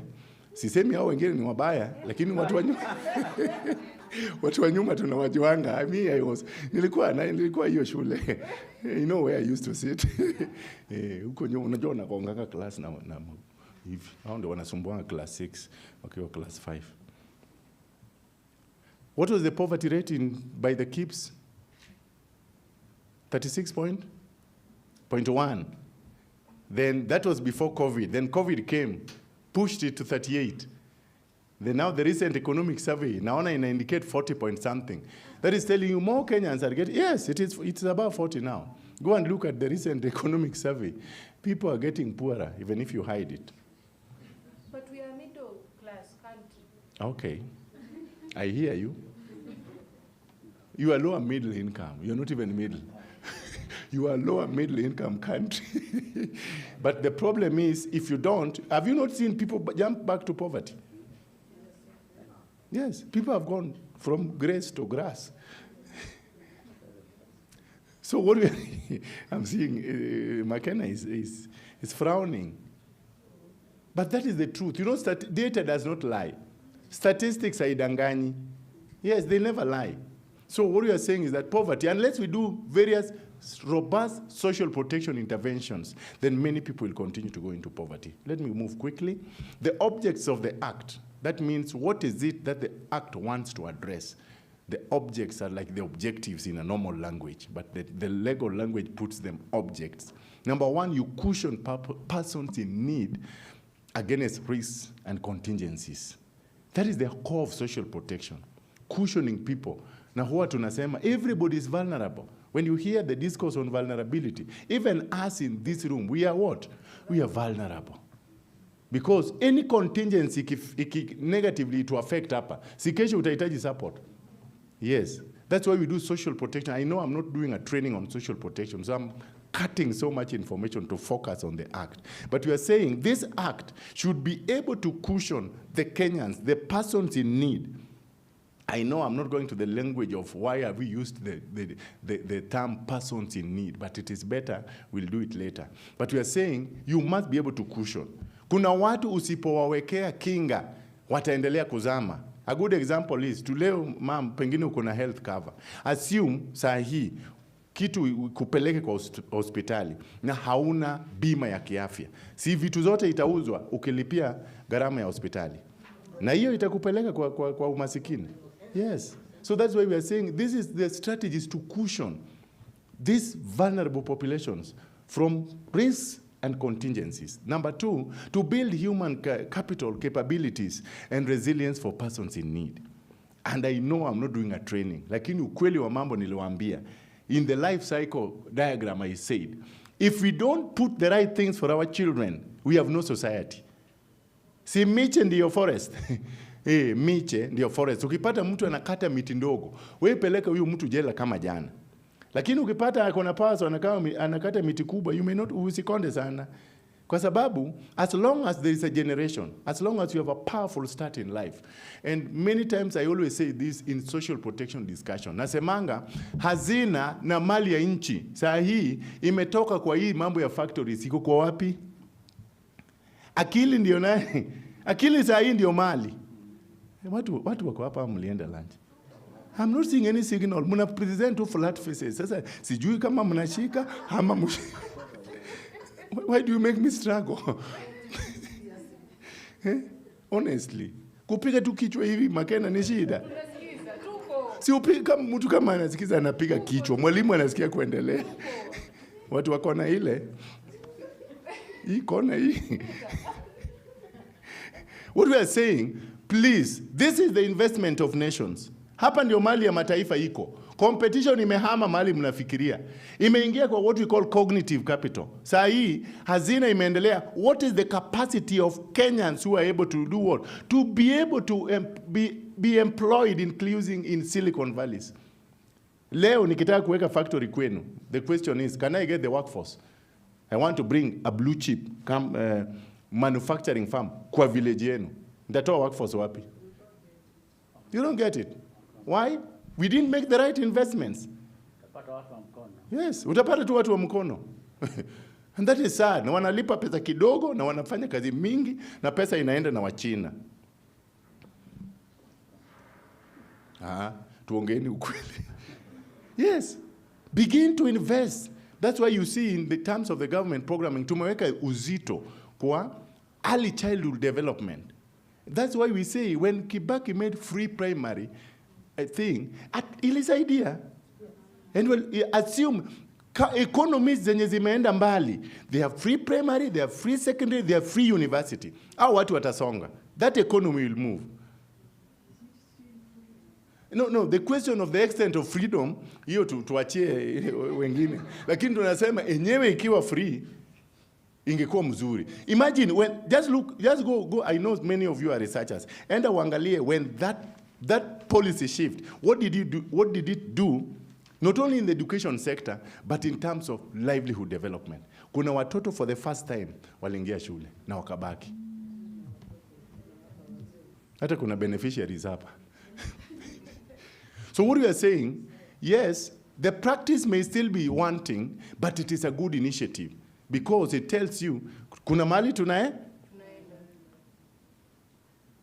If we don't make those in... Sahi, we have a challenge. My old senior citizens were in the room. And I'm not saying this from, what do you call it? I'm not saying this from a GBV perspective. I'm just saying. Unajua vijana sahi hata wataki kuoa na kuzaa. Umewahi kusikia kitu kama hiyo? People don't want to marry and give birth. They see that is a burden. Sasa where are we going to? We love an age society. Yenye hakuna mtu anasaidia hata labor force hakuna, mta import wapi? We will work. We will be working at 80s. No. You will work to produce young ones. You know. Anyway, hii mjadala tungeanza asubuhi. You see, Zakun, tungeanza asubuhi. Because you are seeing the act is already opening your eyes to serious realities. I know you may just think, oh, Richard, but I'm talking about things that are now, if you don't open your eyes and implement this act, then tuko na shida. Hii society itasakama, na umasikini haitatoka. Anyway, and I told you I'm not doing a social protection training. Otherwise, I wouldn't. This one alone I can unpack for a whole day. Na ukitoka hapo unasema, kama ni kanisani unasema ningependa kuokoka. Tafadhali nataka kuokoka. So what we are saying, and then promote well-being. I have this philosophy, and that is the slogan for the SDGs. Development is no development if it is not development for all. Ukweli? Yes. If you don't have, ni kama familia yenu mzalie watoto watano na wako na ability. Alafu wewe Mungu akutangulia upate nafasi na opportunity. Alafu upate mahali pazuri yenye inaweza fanya usaidie hao wengine waine. Alafu wewe badala ya kuwasaidia kama huko kwetu unawapea tu pombe na kuwakanyaga. Yes, these things are happening in families, especially some of us who came from a polygamous family. Shukuru Mungu kama wewe hukutoka kwa polygamous family.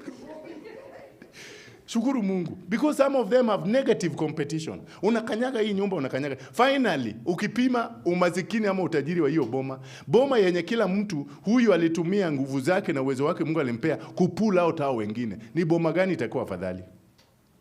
Let us promote the welfare and well-being of every person. Mali tu iko na mali kama iko mikononi mwa watu kadhaa. Lakini kama iko peke yako hivi umejenga wall hivi, watapanda hiyo ukuta wanataka kujua ni nini ameficha hapa ndani. Ama hizi vitu naongea theories. These are things. This is the act. This is the act we are talking about. I know I'm coming to older persons. But chenye nasema the objects of the act. Chenye hii act inataka kuachieve ni kwamba kila mtu awe na kitu. You remember the African philosophy, the Ubuntu. Kuna watu walisoma hapa. The Ubuntu. We are because, I am because we are.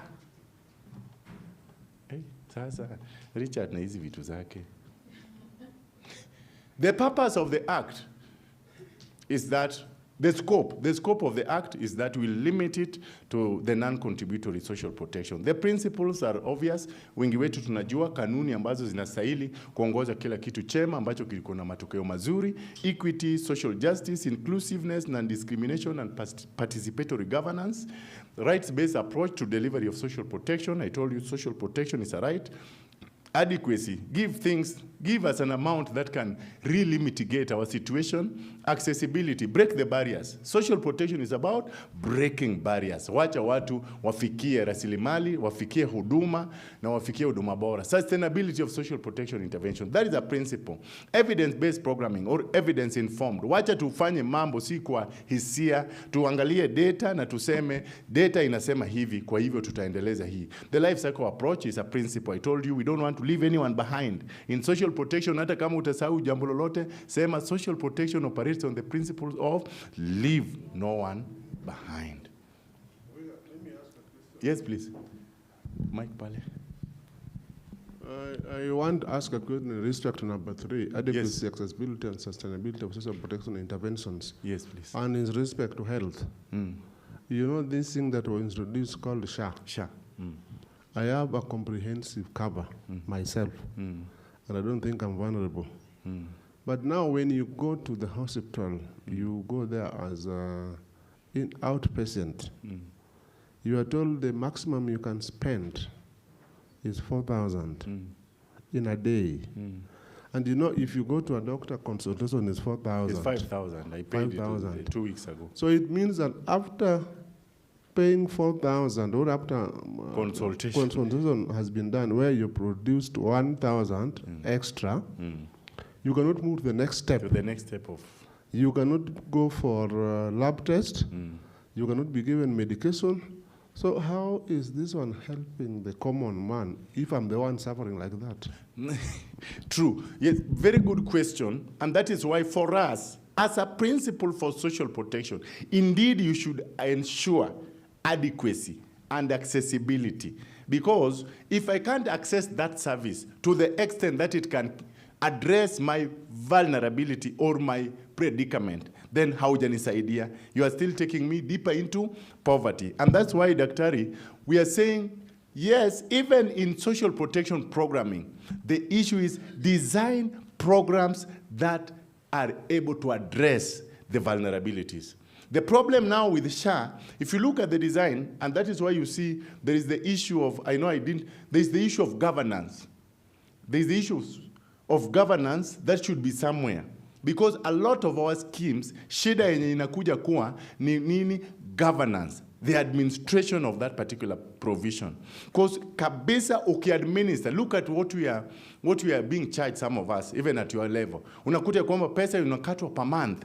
Now combine all the Kenyans who are at that level. That money, if it is well administered and governed, then it should be able to take care of any medical requirement for any person. So a lot of it, Doctor, is governance. We have people who are not willing to give the best governance to the instruments or to the establishments that you have put. If you look at that thing in the intrinsic value, unapata ya kwamba the thoughts, the design is good, but the implementation, ndio kuna watu wakona interest, and they curtail others, and now they hinder the delivery of effective services.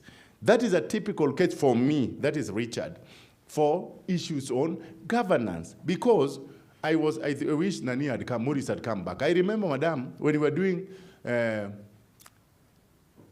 sustainable social protection financing, when we're trying to champion a concept on how best can we finance social protection interventions, we were pursuing a concept called SAI, save as you spend.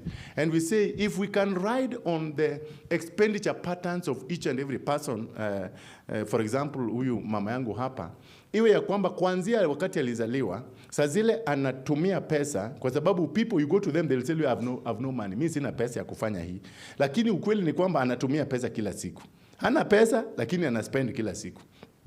So if we say what you are spending, 0.0 something % goes to your own saving.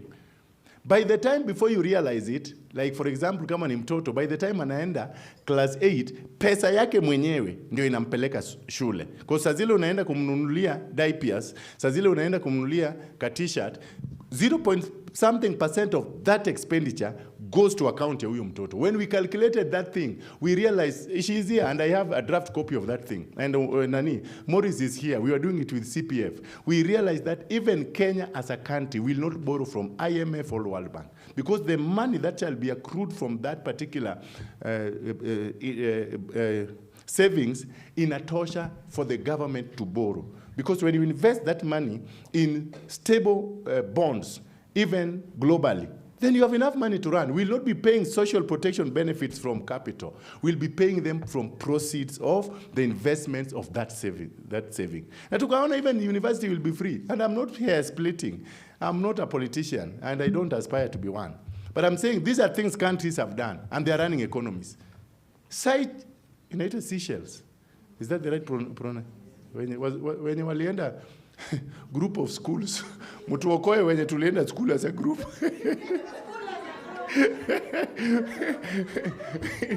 You look at Seychelles and you look at Mauritius. These are people, these are economies that were here. My blessed mom, Kenya, in 1963, the GDP for Kenya was higher than for China. There are economies in the room. Kenya ilikuwa tajiri kuliko China, mama yangu. Today, tuko na loans kadhaa ya China. Shida ni nini? Governance. So when daktari is saying that, tunasema tu ni vyema. Hizi vitu, hata umasikini tungekuwa tunaongea kiwango hicho. Tungekuwa tunaongea umasikini yenyewe. For example, ukikusanya watu wote wenye wanaishi Runda, utapata masikini kati ya watu wa Runda. And because of that, nilisema simu itapigwa hapa. Anyway, thank you for that. You can see, but just in terms of principles, wow, that is what we are talking about. I'm just saying very few things around. The Act also acknowledges the role of county governments, because wengine watatuuliza, na katika mjadala huu wote, je, wapi gatuzi zetu? They have a role. And we acknowledge that the county governments have a clear function in terms of implementing these particular national policies and legislation, the Act. We need to collaborate together with them so that we can deliver inclusive services, and we also need to develop systems that are able to support us. Remember, things are hidden in data. Kuna watu hawataki vitu zikuwe digitized kwa sababu hawataki uwizi wao ujulikane.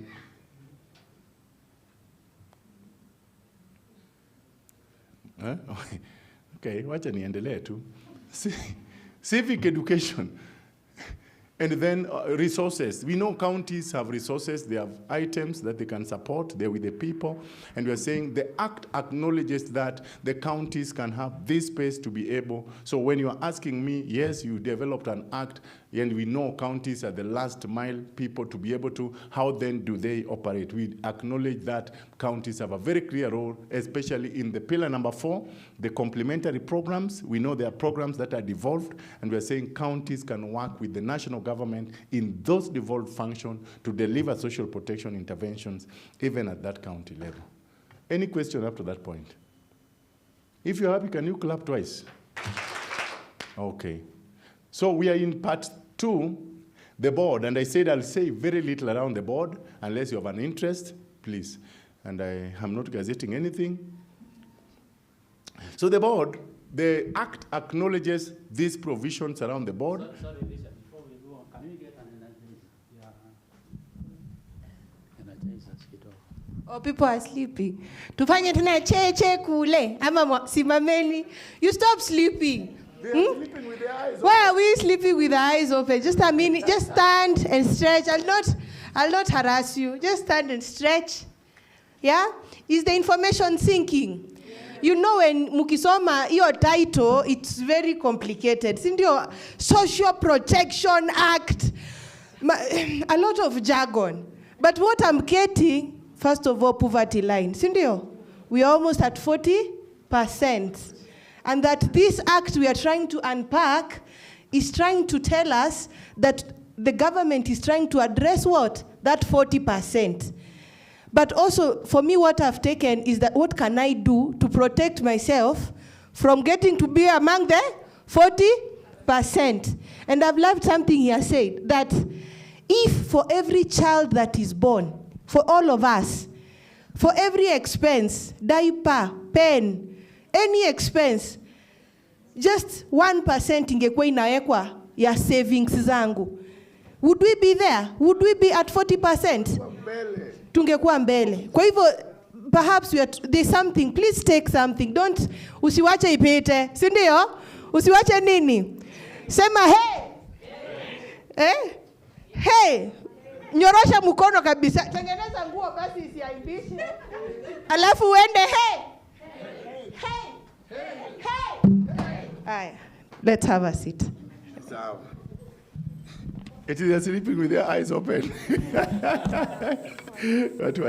So what I'm saying is that on the establishment of the board, we have, number 1, those are the various articles from Article 7 to 27. It's just speaking to the establishment of the board that shall run social protection interventions in the country. There is that article that speaks to establishment, the functions of the board, the powers of the board, composition of the board. You're able to see the qualifications, who is able to be the chairman, the CEO, and even the directors, the tenure of office, vacancy, the CEO, the removal of the CEO, and the committees that are under the board. We also acknowledge how that they're going to be their remuneration, the businesses and affairs of the board, the staff, delegation of powers, the seal, protection of personal liability, the funds, the financial year for the board. We have the annual estimate, the books of account, and the annual report. Those are things that are surrounding the function, how the board operates to be able to execute the mandate on the implementation of social protection services in the country. So, sina mengi ambayo nitapanua sana katika hii. They are standard. These are standard things. You go to the Mwongozo Code, they are there. So, not a lot of it is any innovation around social protection. These are standard things that are provided for by the law, the Constitution of Kenya and the Mwongozo Code. So, we just borrowed, we specified maybe specific things on the tenure of office, the qualification, how many years of experience for the chair or for the CEO. Those are the critical things which you can touch base on even later. Part 3 are the interesting things. This is now what might be interesting to you. Yes, please. It would also just be good to point out that under the board, the State Department is already following up on the establishment of this board. Of course, we were told that the CEO must be appointed by the President. So we are following up so that we start implementing the act. Yes. Because remember, since last year, July up to now, there ought to be a board functioning and doing all the work. So it is, I would say, the word late in bracket kidogo, but it is an area which already is being followed up on, so that, again, we don't take several years before the board starts working. Yeah, thank you. Thank you so much for that, Madam Jacinta, for that. You confront yourself for the board, and we'll be happy if it comes from amongst us. Oviga. Yes, please. Yeah, just in the same breath, yes. You know, this is done by government, but my fear is, and you can also join me in my fears, the moment you have formed a board, yes, the president has the power to appoint the person who is going to be the chair of the board. The chair of the board, yes. Who appoints the CEO? The CEO applies. And my fear is somebody will go and contest and he does not know how to read. That is the risk. Then after that is put to be the board chair because it's a dumping place for those who support the president. Then what happens to, this is supposed to be a very serious thing, what happens to it? You know, once politics get into this, the appointment, and then they will go into tenders, then the whole thing will be messed up. Are we safe with this?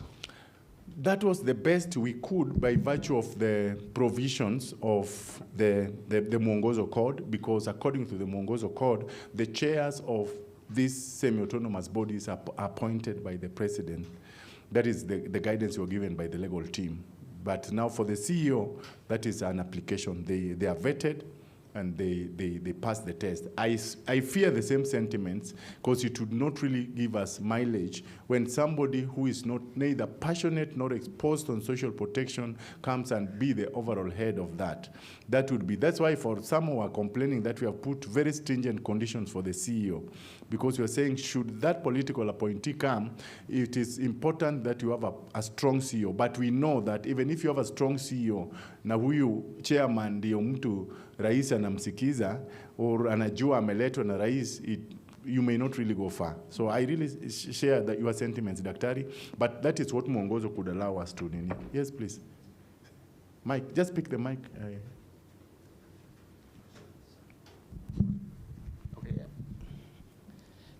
In the board, I've seen that one of the nominated members will be from the older persons organizations. Yes. So how there are a lot of organizations. Yes, tulijaribu kujitetea na tukashindwa. How will we get a representative body of older persons yenye utasema tukitaka kuchagua mtu ambaye ni older persons, then atakuwa ni huyu. You see, because I don't know, Erastus can guide me, at the country level we appear not to have an umbrella body that is representative of all the older persons. And in the event that it appears like that, it might be difficult to say that one member of the board shall be a representative from the umbrella organization of the older persons. If we had one body like that, it would be easy that way. But we set that acknowledging that we don't appear to have one umbrella body. Therefore, I think it will be, yes, it might be murky in terms of who goes, but we are saying for me, it is better that we acknowledge a representation of the older persons in that board than being blind to it and having no representation. I admit your sentiment, but we tried our best and we could not find. Thank you for that, and thank you for that question. By the way, already you can see, Erastus and together with the team, that the board has given opportunity for representation of the older persons, acknowledging the role of older persons in being able to provide clear direction in terms of providing protection to the society, not only to older persons, because older persons can also provide guidance even to other aspects. Vile daktari alikuwa nasema, ni watu ndio wameretire, lakini they have a wealth of information. They have quite vast knowledge, including in other areas they have passed through. So for me, it is a plus, but we'll see how to cross that bridge. Yes. Ndio hii, leta mic. Oh, ulienda, kuna mtu alikuwa na swali hapo? Now, if you look at, where is Jane? Jane, where are you going to? Yes. Last time we had, Jane, you are the one who had the mic. No, we are saying, about 2 weeks ago, we were doing this booklet on older persons. Yes. And there were many representations that were there. They were mooting the idea that we need to have an older persons organization. From there, we are able to fish out that person that is all. So if that is accepted, then we have a platform from which we can get that. So very true. Where you put it, I think is that one will be cured. Will be cured by what you are proposing. What we are proposing. Very true. So let's hope that takes effect. If you move fast, then that would be the best, because from that umbrella body, they can be able to vote themselves of their representative and propose to the board. So I was expecting Jane to say that, but I think Jane is busy. Thank you. Jane was leveraging on you when you were present, and Asema, you are the mouthpiece.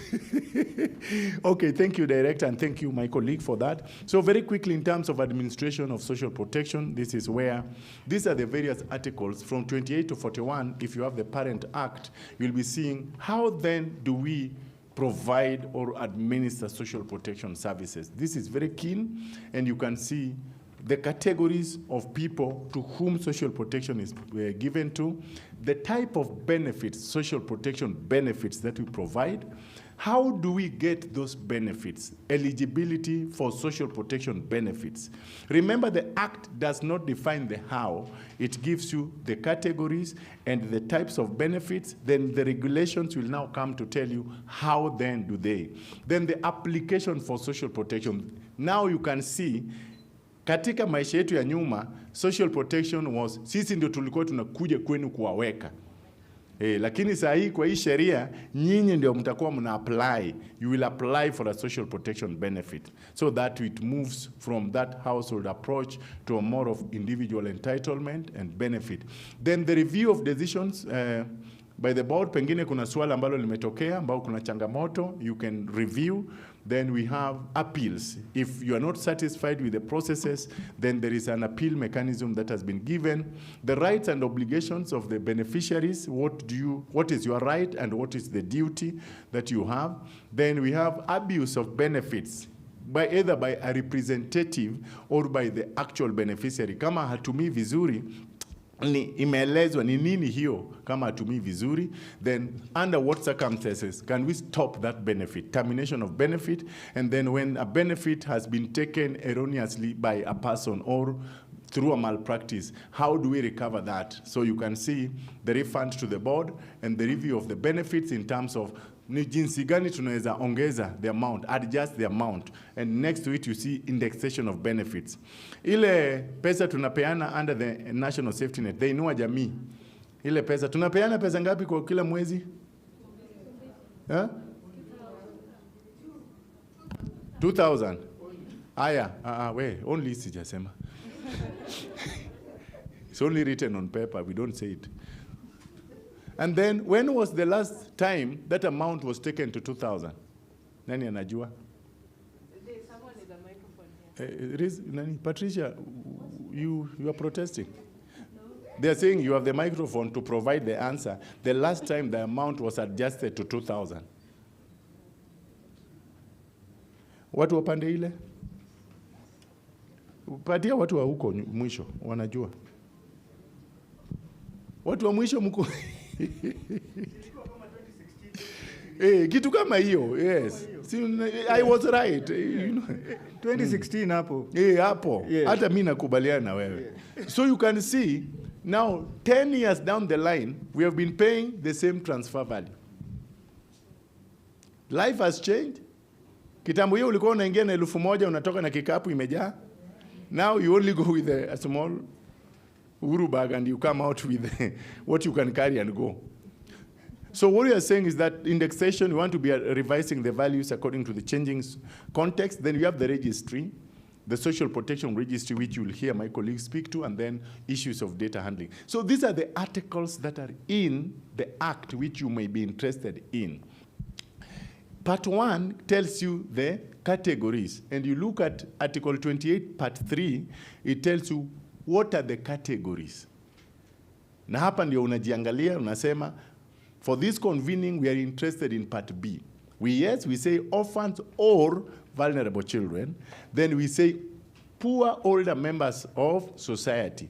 The word poor is very deliberate because social protection iko na domain. Sindio? Iko na boundaries zake. The focus of social protection is poverty and vulnerability.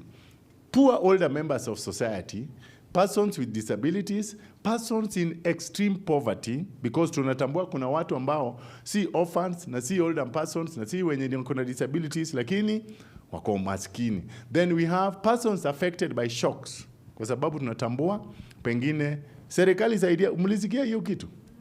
Vitu zote zimeenda na maji, hata bwana ameenda na kila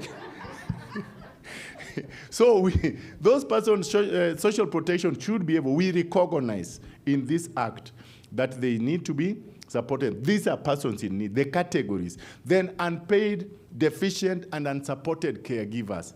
Ni ile tu sina time ya kuuliza kuelewa kwetu huku, kwa sababu kuna mambo ambayo inastahili uelewe. Lakini ukweli ni kwamba katika utendaji wetu, we know there are people who are taking care of some very vulnerable people. Pengine wengine wanashughulikia mtu mwenye akona kisukari ama akona saratani, na unakuta ya kwamba huyo mtu time yake yote imechukuliwa na caregiving ya that person, kiwango cha kwamba hawezi pata nafasi ya kwenda kufanya kazi zingine. So those are the people, na unakuta hakuna mtu anamlipa kwa ajili ya hiyo. So that is one level of interpreting, because they are very vulnerable by virtue of that caregiving. Ama wao wenyewe unakuta kando na hiyo pia bado wako na hali fulani.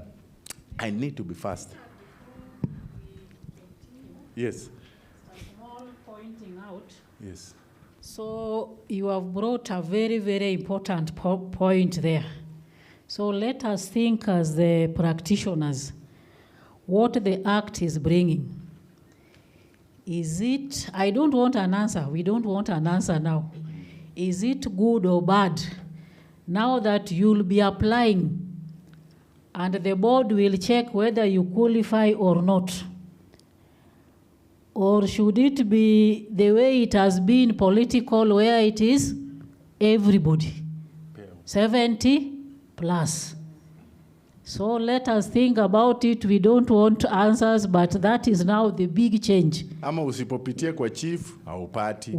Ama usipoona mtu mzuri, haupati. Si hii kitu imetusaidia. Now you can sit and apply and get vetted kivyako. Pasipo mtu kuleta namna yote ya ufisadi. Or maybe let's ask ourselves, we got cases where you drive, it was those who are not on pension, sivyo? Yes. So you drive your Prado to the paying point, pick your 2,000 and go back home. Yes. I think tulikuwa kwa parliament the other day when you were putting submissions for the regulations pamoja na waziri, and one of the MPs alikuwa anapeana a very big joke. Eti my father, I don't know why, amekataa eti hawezi acha hii pesa. Anaingia, anachukua wazee kwa gari yake kwa Prado wanaenda kuchukua hiyo 2,000. Na anarudi, na he is so happy. Even when I've sent him, hata kama ni 50,000. Hiyo yake 2,000. Anawanunulia chai na hiyo pesa before they go back home. Kitu kabla hawajaenda. So you can see what the role of this money. For you may think this thing is a small deal. Lakini hii kitu, in terms of even self-esteem, inamsaidia sana. Yes. When it comes to this, yes. What about when the chief stops you because you are rich, you not get your 2,000? They should not. According to the existing law, bora hauna pension. Pesa kulingana na vile serikali ilitangaza in 2017-18 ni kwamba kila mzee wa miaka 70 kuelekea juu bora hayuko kwa pension, akona haki ya kupata hii pesa, ila ye mwenyewe amue kwamba mimi sitaki. But all those things that are happening, they are malpractices ambapo watu wanafanya. Yeah, that of course comes from the chief. Yes, yes. What about the home? Because there was an item on help from the family. Yes. When one is really frail, yes, with age. Yes. Now there is another chief there in the family. Yes. How will you handle it when they don't allow you to receive your money? They receive for you and other things. And it's not just the 2,000 I'm thinking of, it's the protection. Yes, yes, very true. There are cases where, let me give 2 examples. Number one, I remember at one point when I was in Rando, we registered the mother of a chief by force against the chief's will. The chief had 3 wives. The mother was still living, and the mother was totally abandoned. Nyumba imeinama hivi, inaanguka. Na chief amekataa mama yake asiweke kwa mradi kwa sababu itamwaibisha. We did it behind his back. Because the mother is not, amepotelea kwa wake zake huko. Na mama, nyumba imeinama. Villagers ndio walisema pana, tuwekeni huyu. Si kwa sababu ingine yote. That is one example where you see, honestly, yeye ameweka sura kwa sababu wanalinda jina. Eti mama ya chief atakuwa anapata. You see, but ukweli ni kwamba, japokuwa yeye ni chief, lakini amefanya nini? Kuna watu hata wengine, watoto wetu wako ng'ambo. Lakini ukiangalia vile tunaishi, hata mwenye mtoto yake anakaa hapo akifanya kibarua ni afadhali. But kwa sababu watu watasema hapana, nani watoto wake wako ng'ambo, kwa hivyo msimpe, and yet this person cannot even afford a quarter kilo of sugar. Kuna wengine unapata ya kwamba nyumba, alijengewa nyumba na watu inaitwa nini hii ya Catholic kama ya PCA. Walikuru comfort, watu wa comfort walikuja wakaangalia ile vile unakaa, wakakujengea kanyumba na wakakuplaster yeye na kuwekea madirisha. Wakati unakuja kuangalia wanasema wakina nani wenye wanaishi kwa nyumba mzuri, and yet inside that house somebody sleeps without food. That is one way. The other one yenye unasema ni kwamba yeye sasa anakuzuia akiona kwamba wewe eti uko na uwezo sasa ufai kupata pesa yako, ama caregiver wako, which I'll handle here. If your caregiver is mishandling you by your benefits, anachukua benefits zako na hakupei na hakuchungi na hakushughuliki, hiyo pia ni jambo lingine ambalo utaona vile sheria inashughulikia, because it is there. It is well taken care of by the law. But now let me ask you. Yes, please. Based on what you have said, where some MP was saying that the father carries other fathers in his pride and then he goes and takes the money. Yes. How does that now guard against, in terms of measuring poverty, what yardsticks do you now put in place to ensure you guard against bias so that somebody who is at least not very poor gets? Because from the look of things, the parameters are not very tight to the extent that somebody who is having a brother can always fall under the poverty-stricken and is able to get, also long as he's 70 years. That is what yes, we need. For the existing program up to when the law had not taken effect, he was right to get, because mukikata anapeleka koti, and the executive direction was anybody above 70 gets. In fact, sisi ndio tulirudi tukaingiza hiyo as a policy direction that tafadhali toa wenye wako na pension, kwa sababu watakuwa wana double dip kwa serikali. Serikali inawapea pension na bado wanakuja wanachukua pesa ingine ya serikali. But the other one who did not have any pension, hata kama ni matajiri, walikuwa na haki, because it was given as a rights principle when President Uhuru Kenyatta declared that anybody above 70, and remember the petitioning was by the Mau Mau fighters. Hao ndio walienda kwa State House wakaambia Kibaki nani Uhuru, we fought for this country and we're not getting anything. Those were some of the catalysts to that one. So, but now this thing is going to be cured by this. Kwa sababu hii sasa inaondoa hiyo. You apply, it is put on a waiting, you will see it after this, kwa regulations na hapo chini, itapimwa, na only when you qualify in terms of the means testing and also the eligibility, ndio utapewa. Now it is not anybody getting. Only 2 minutes for each and of those hands. Anzia, okay. Thank you. What I've been wondering... I'll go very fast, don't worry, I'll go very fast. Yes? What I've been wondering is what the government the problem the government is trying to solve by now changing to application from the universal manner of getting the cash transfer. Is it that the government wants to kick out all people so that they can save?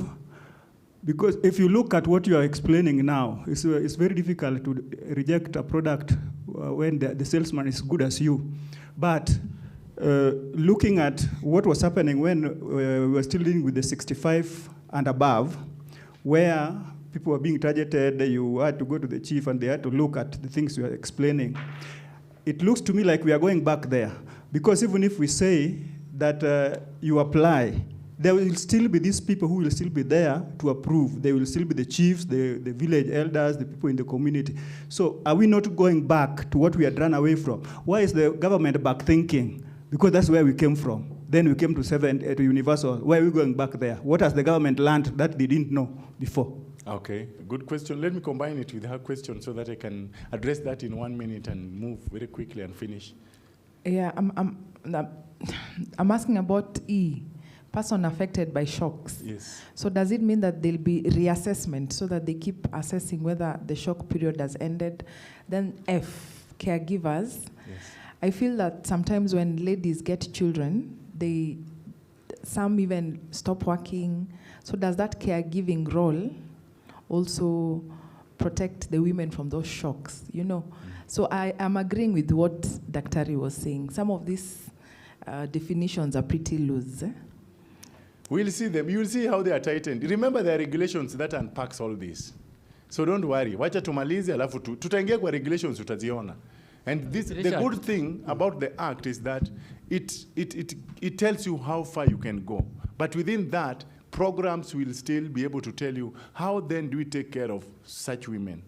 Right now, because even courtesy of the policy and the act, we are championing a program for the care economy for women who are working and looking at the unpaid care work, which touches on so much on women.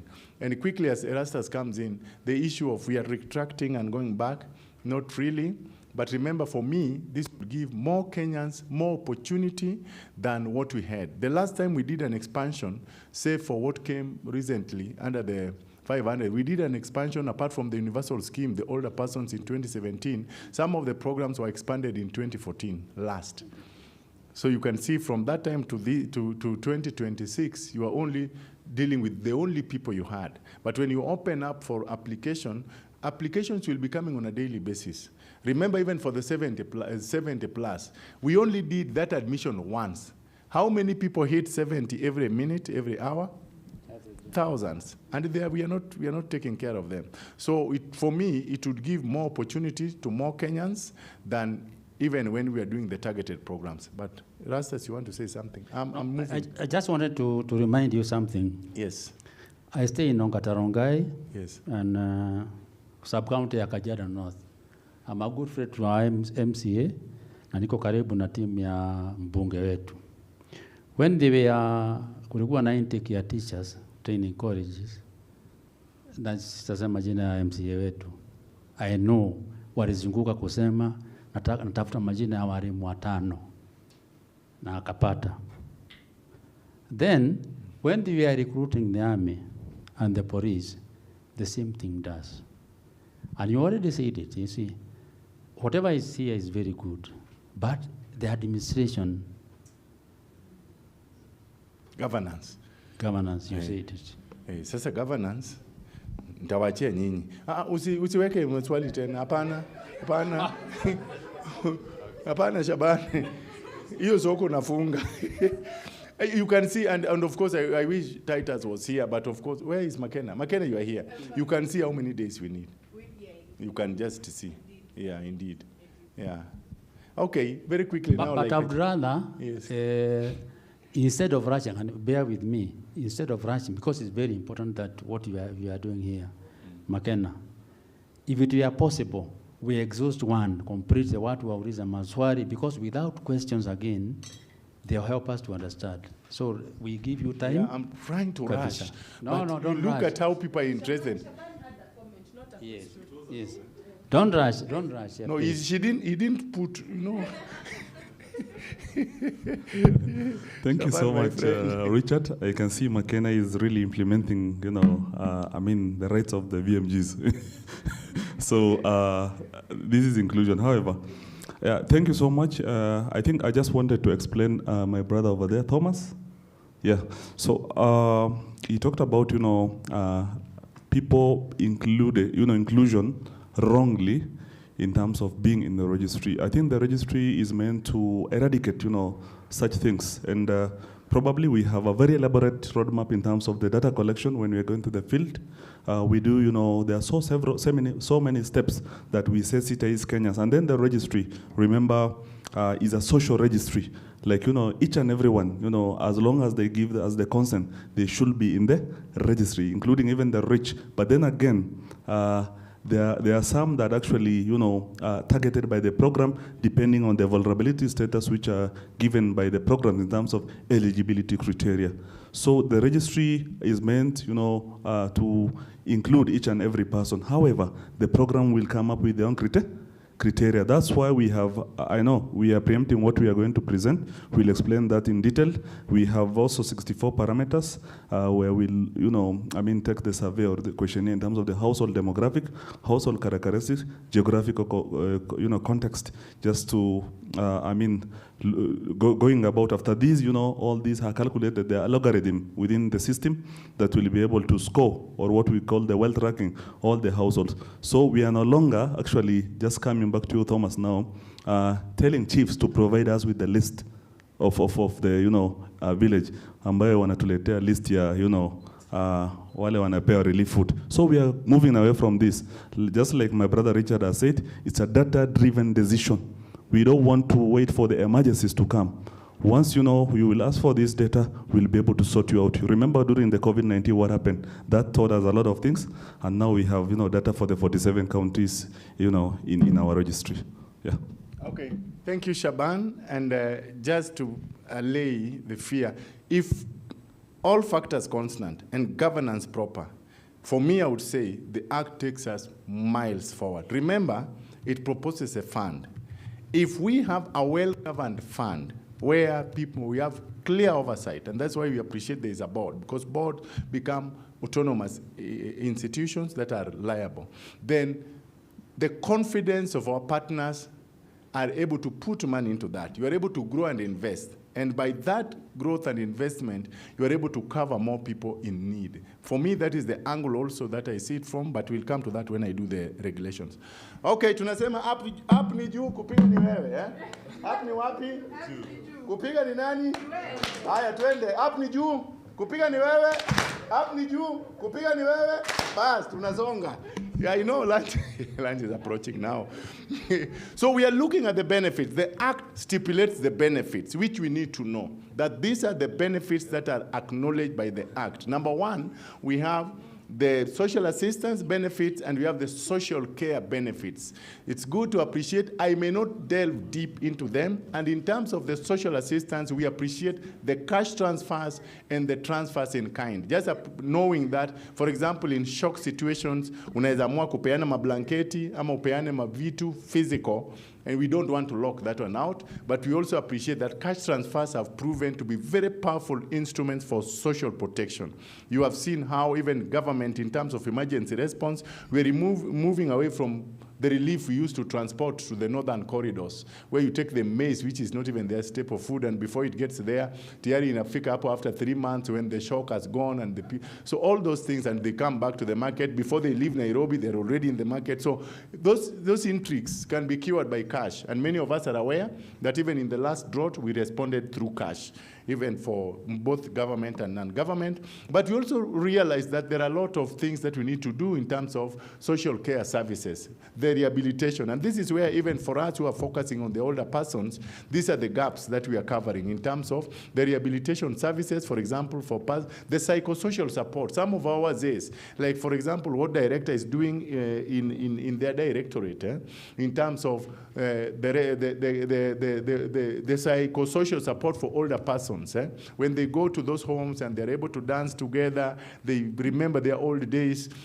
the respite care services for older persons, the feeding programs which we have, the home-based care which you could hear some of us speaking to, the skills development programs, because that is where the game changer is in terms of the complementary programs. We appreciate that even older persons or poor persons can be able to produce. Wapee vifaa vya kazi na watajifanyia kazi na wajilishe na wajisimamishe. That's what we are saying, that social protection acknowledges that.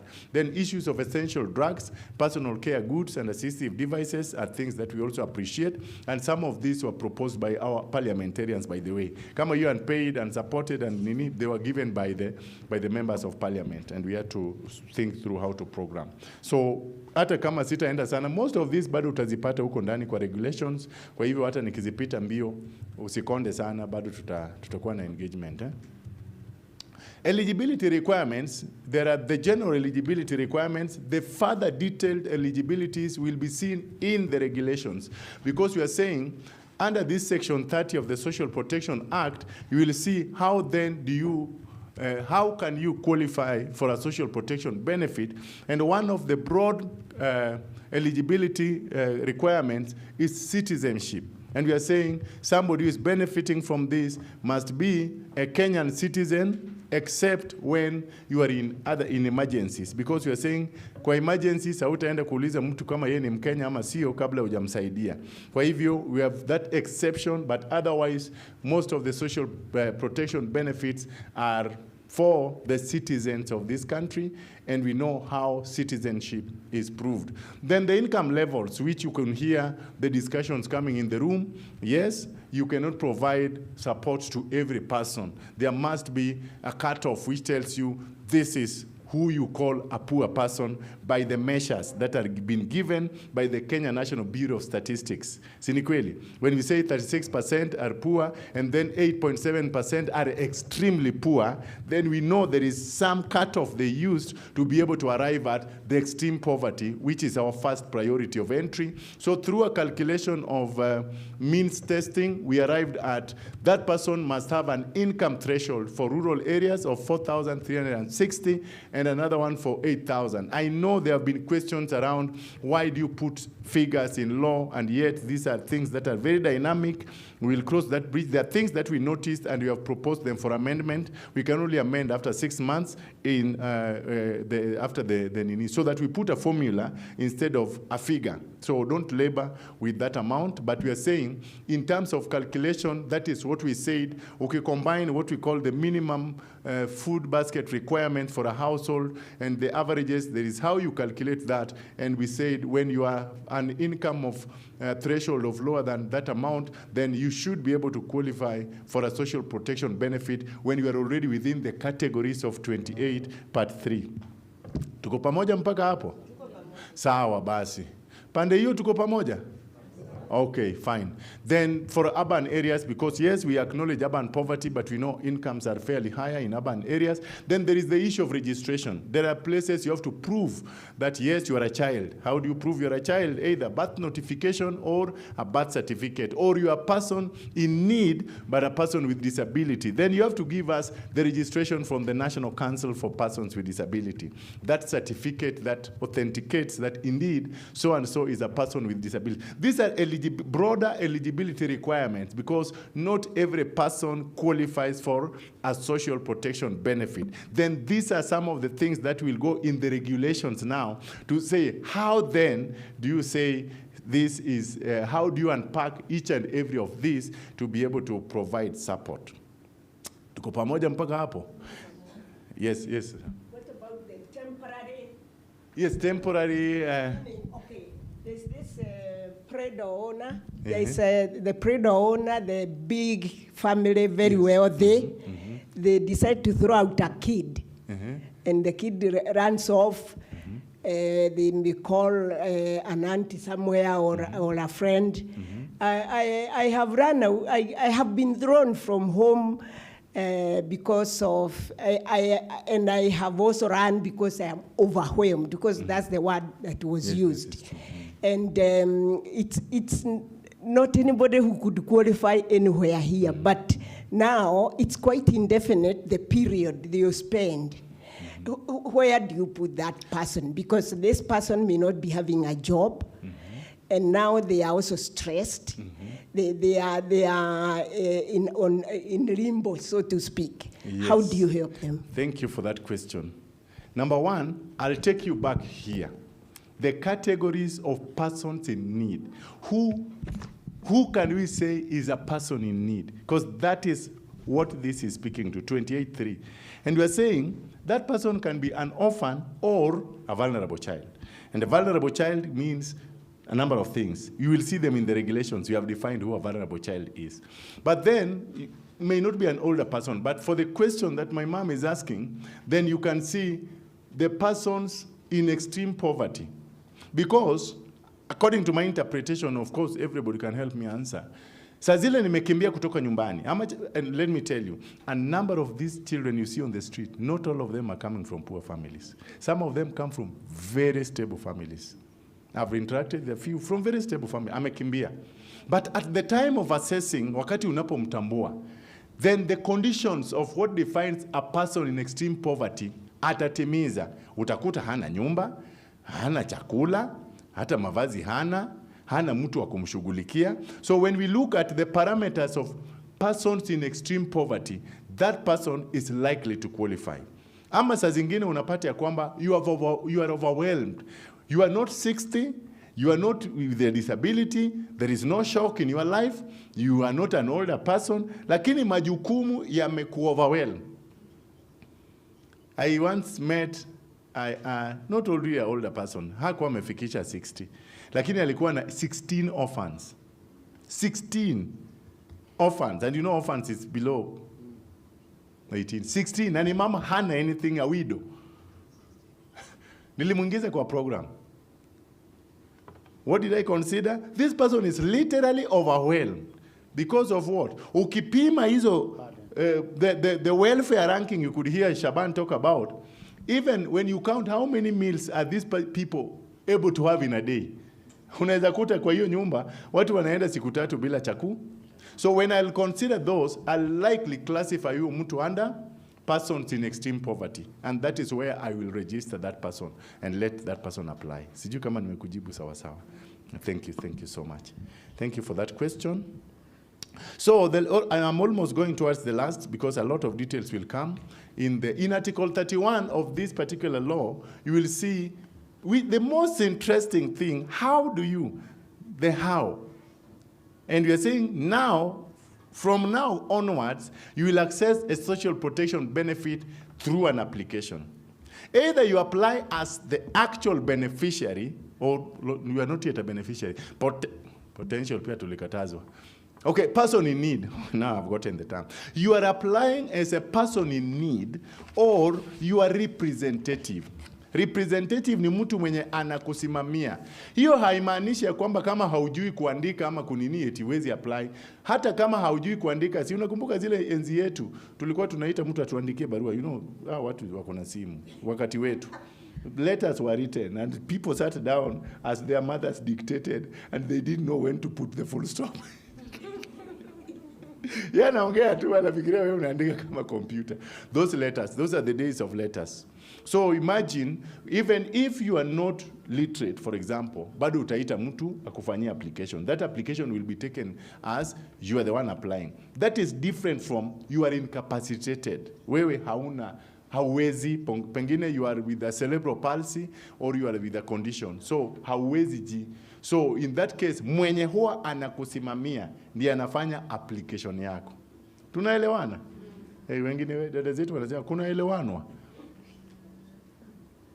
So mwenye anakusimamia ama pengine we ni an older person mwenye tayari uko na condition yenye uwezi apply, na sio eti unaambia mtu akikuapplyia, ni mwenye huwa anakuchunga ndiye anafanya hii application. So huyo mwenye anafanya hii application at that point anaitwa a representative.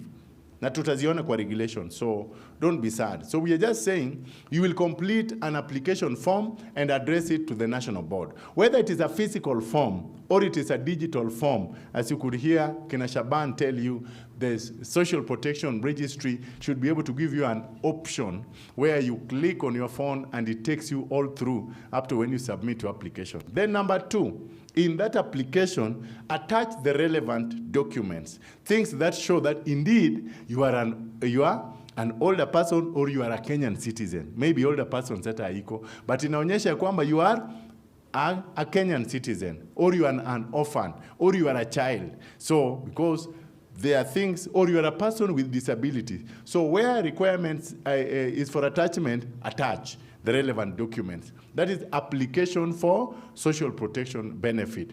Then submit that form to the board, whether physically through the offices they shall open, whether through our affluent directorates, or if they open their own offices, well and good. Or it is through an app, wataweka tu app hapo, alafu wewe unafinya, unabonyeza inasonga. Then we can do a community-based validation where necessary. Board inaweza amua ya kwamba kwa njia moja ya kupata uwazi, accountability and the social accountability part, we may want for some cases to subject that to a community validation process where the members of the community feel the objectivity of that particular identification, then they can submit it. Remember, this will be decided upon by the board, even how then they need to do that. Then we are talking about rights and responsibility. I know some of those things will be detailed in the regulations. I'll come to that part which talks to the regulations, then to Tailewa. Then we are saying the rights and obligations. Then we are saying hata katika in the provision of social protection benefits, kila mtu akona wajibu wake. The government has a right to provide the social protection benefit. The beneficiary has a duty to be able to do what? ABCD pertaining to the social protection benefits. Hapa kuna uwajibikaji. Hatutakuwa tunasema tu tunapeana msaada, lakini hatuitishi uwajibikaji upande wa wanaonufaika. Tuko pamoja? So we are saying, yes, you have the right to receive the benefits if you qualify. You should be given. The privacy and data protection is a key thing. Lazima data yako ihifadhiwe vizuri, na ndio maana kuna shida hata katika community-based validation. Ukienda the rights-based approach, community-based validation Erastus inaanza kukataliwa na the rightists, kwa sababu wanasema huwezi panga watu hapo nje ukisema na huyu ana qualify kwa sababu ya umaskini wake, na watu wanasema yenyewe huyo ni maskini kabisa ana qualify.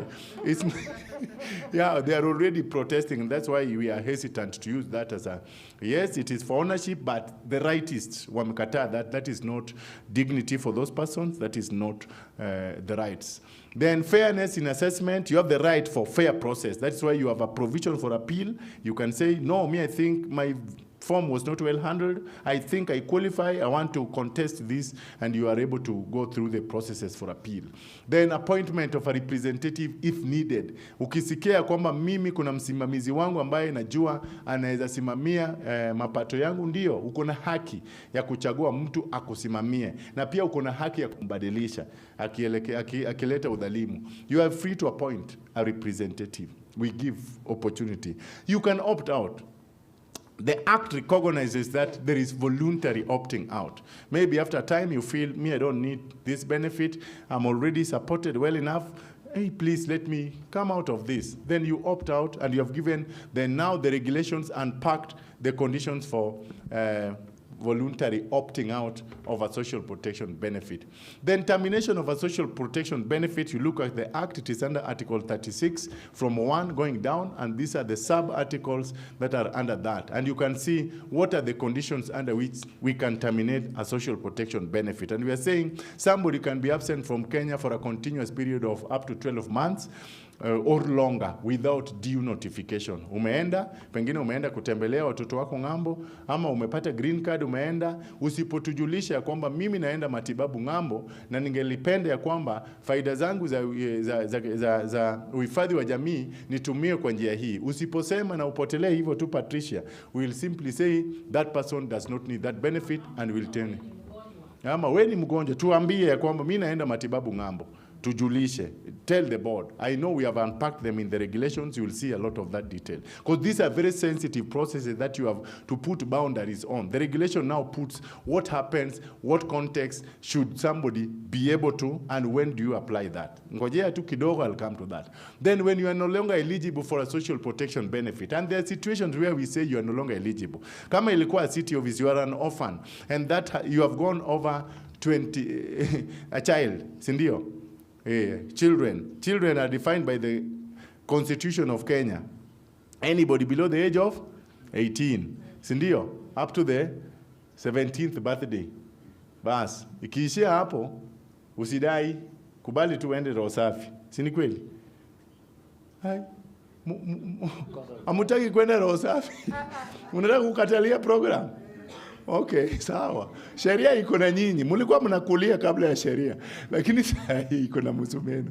Sawa, we are saying when you cease to be a Kenyan resident, for whichever reason you are relocating, when you knowingly provide false information, ulijua tu na ukadanganya na sheria ikagundua ya kwamba ulidanganya, wakati ambapo vitu zote zimezingatiwa, we will be able to stop that particular one.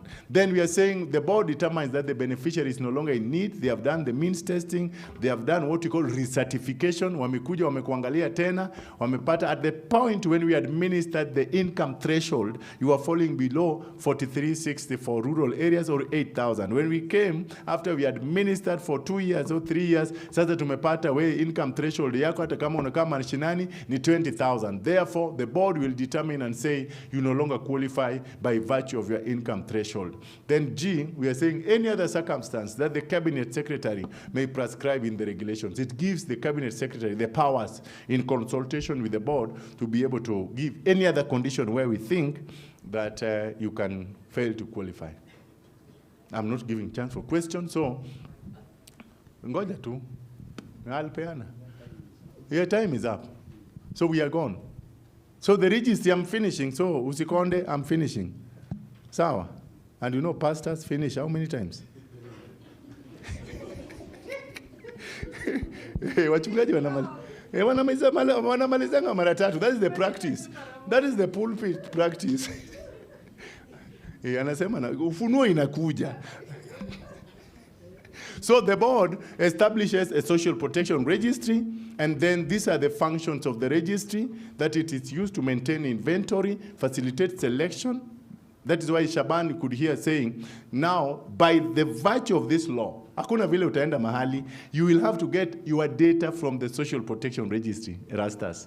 Whether you're Sakun, you have no choice. We get you running around elsewhere, Sharia inakamata wewe.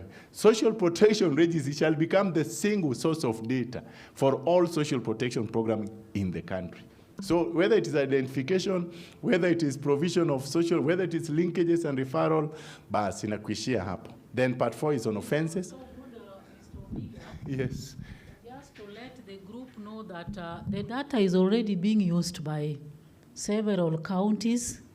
They normally come, I know you'll be taken through the request protocol. Counties are now using it, so it is really not something which is going to be new, and other ministries. Even governments. Yeah, SHA has used it. SHA has used that data. And even what we're housing, they have used that data. So universities are using, we are also talking to HELB, so that they don't have to conduct. They just get data from us, they'll know who is poor and vulnerable, eligible for help. That will be very easy. Na si tunawasaidia?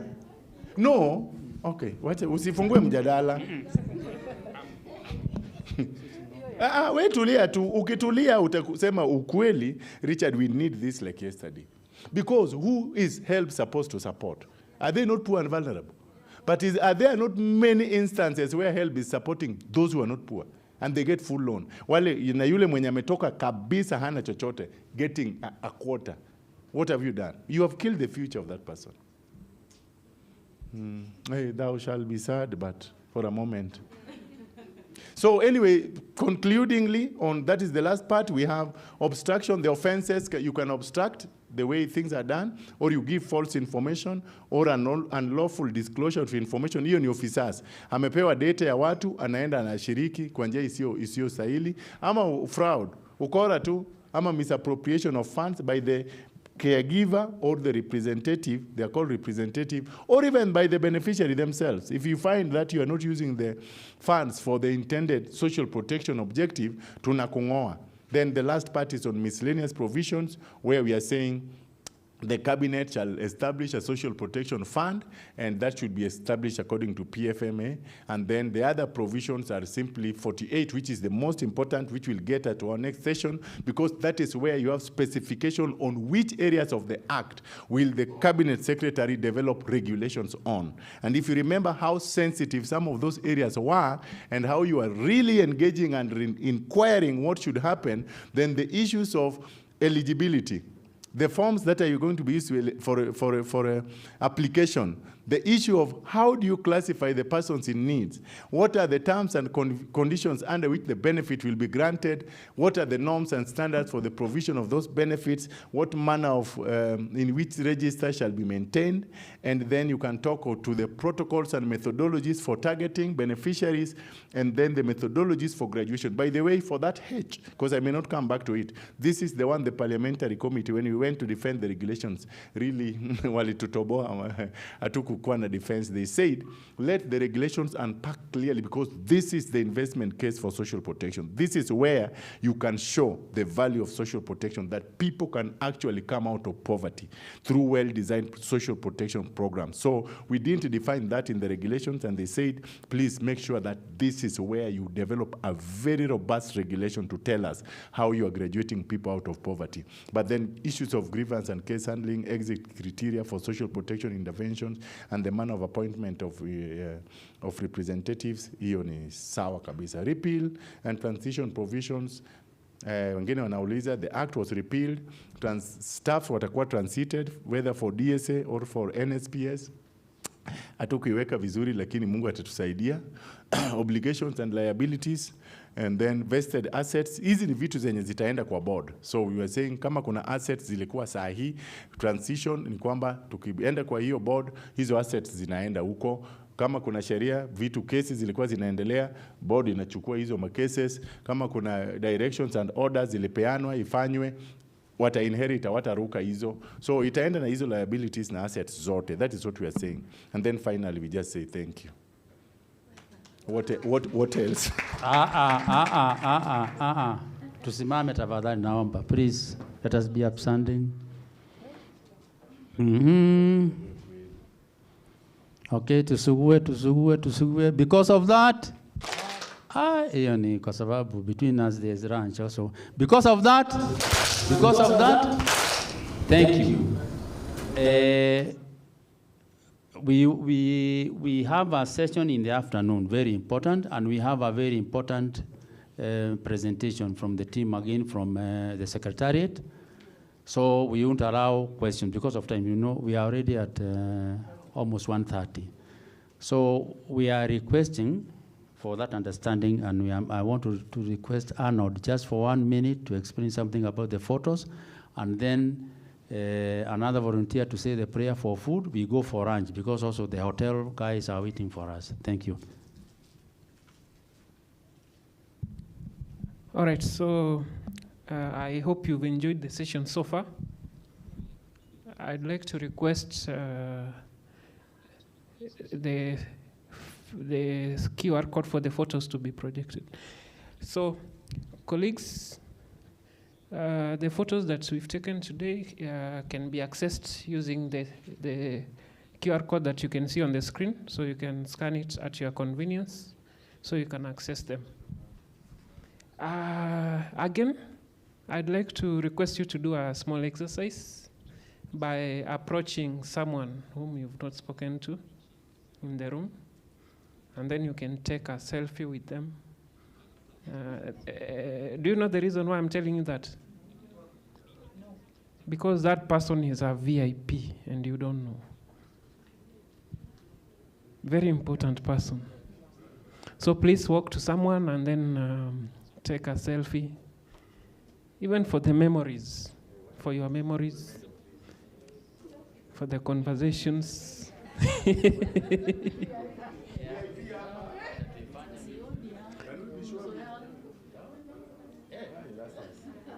This side of the room, It seems like you've not heard what I've said.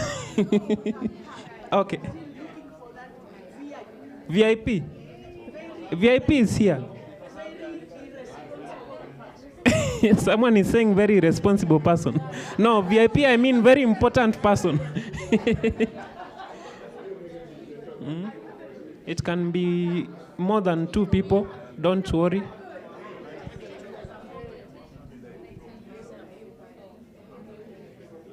If you see a nice selfie being taken, you can sneak into it. Please join.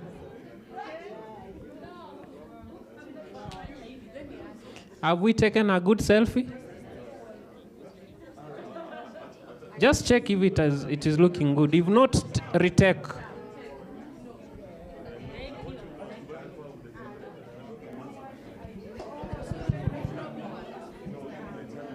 Are we good?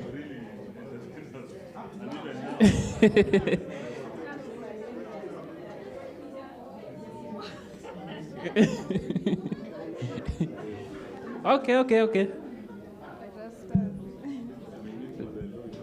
Are we done? If we are done, we can go back to our seats and then I'll tell you something else. Oh, you are still taking photos. You've not finished. So, the hashtag is MDFA, hashtag MDFA for ongoing conversations online. So please, even as you share your photos, remember to use the hashtag MDFA. You can caption with something that you've learned today or something that you know that you would like to share in regard to the topic of the day. So asanteni sana, and once again you can access the photos using this link by scanning or by typing into your browser bit.ly/MDFA11pics. If you have a challenge, you can ask and I'll guide you. Have we prayed for lunch? For the team online, please put your comments, your chat, your messages on the chat, even as we break for lunch. We should be back by 2:15 p.m., please. Where is lunch, sir? And lunch is served at the restaurant that is on ground floor. So let's just believe and pray for lunch. Father, we thank you for this far you've brought us. We pray for the food ahead of us. Bless it as we partake of it. In Jesus' name we pray. Amen. Thank you. We will resume at 2:15. Thank you. We acknowledge your presence, Camila, Wilson, Williamson, Emma, Faith Ann, Simon Gidui, Tino Munyiri from AFIX. We acknowledge your presence. Yasmin Abdurrahman from Kibera Daycare Center. We acknowledge your presence. Thank you very much. Please do break for lunch and we shall be back at 2:15 p.m. Thank you all.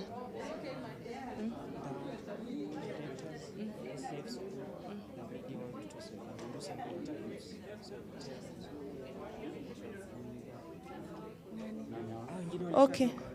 Yeah, and for the directors, please, National Social Protection Secretariat, the Senior Citizen Affairs, we are having a media interview at the back of the room, please. Representatives from the Social Protection Secretariat.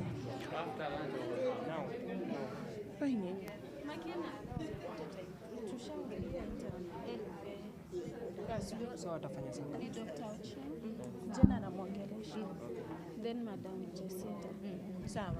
And then one says, so you will do anything?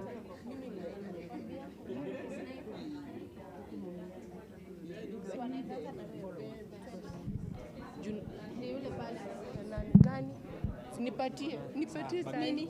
Kuna form nenda, niko na activity nyingine na wanasema niende na forms.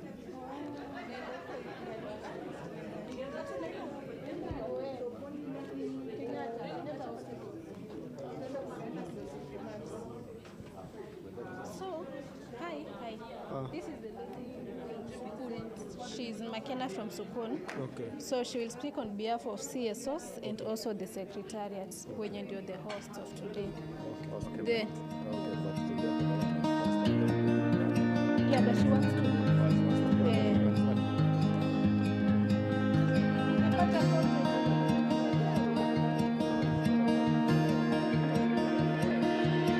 I don't know if I can find my way out.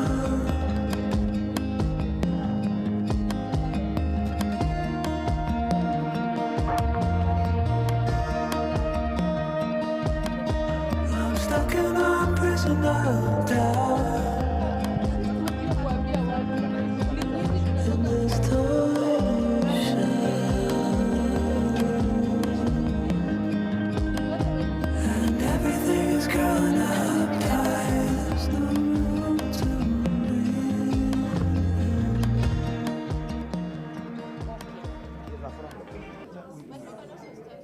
We need, tell us how, because really this one was meant to be a media sensitization now. How to come and chakuta vizuri.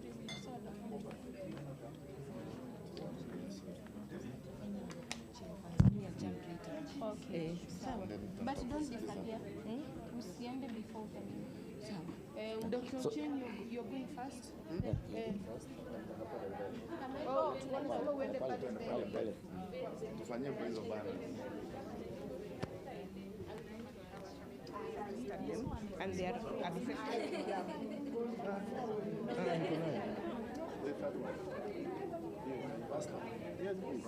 It's salama sana. I think it's supposed to be two. So I give No.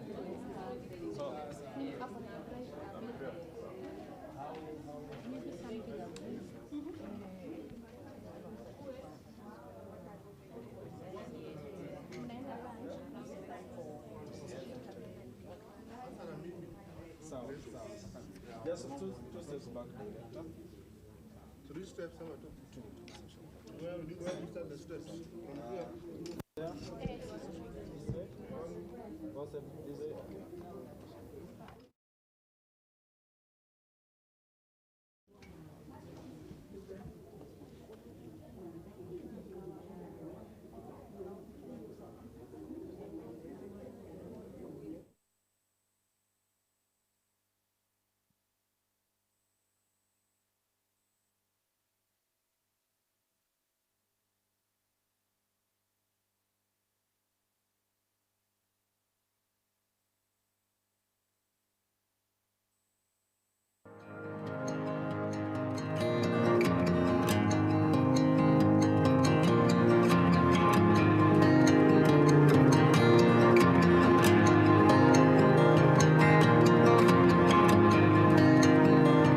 reaching out, I'm reaching the end.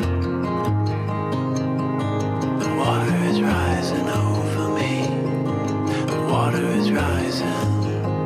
It's coming. I'm reaching out, I'm reaching the end. The water is rising over me.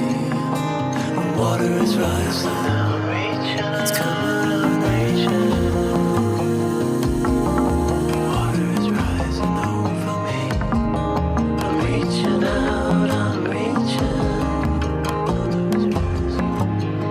It's coming.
We're in the back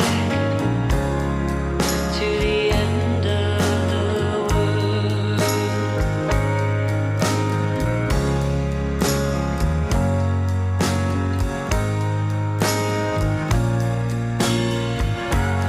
Tides will rise, tides will fall with the gravity of you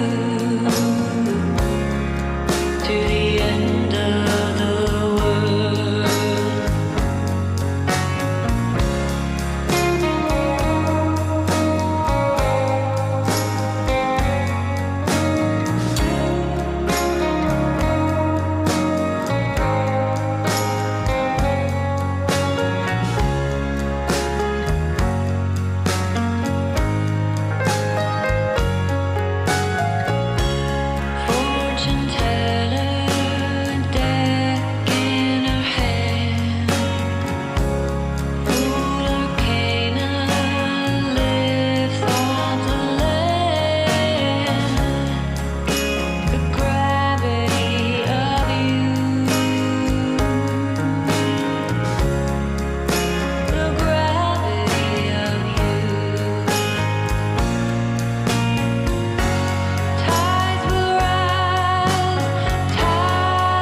people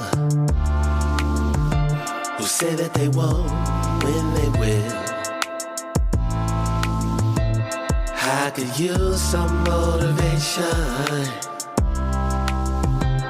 but I know how I feel.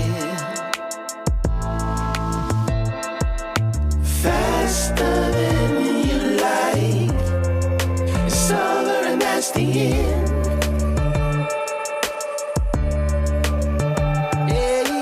Faster than you like, it's over and that's the end. It's over and that's the end.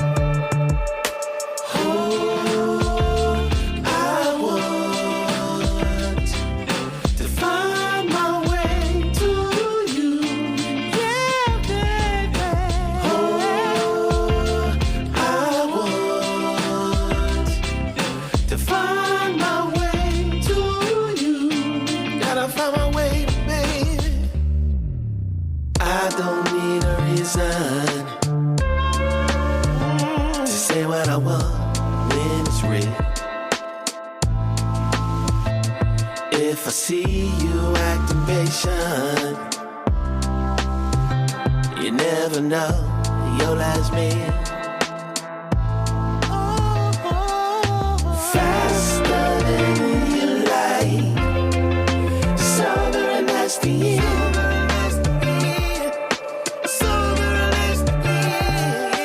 Faster than you like, it's over and that's the end. It's over and that's the end. Passing through, catching a feeling of wonder.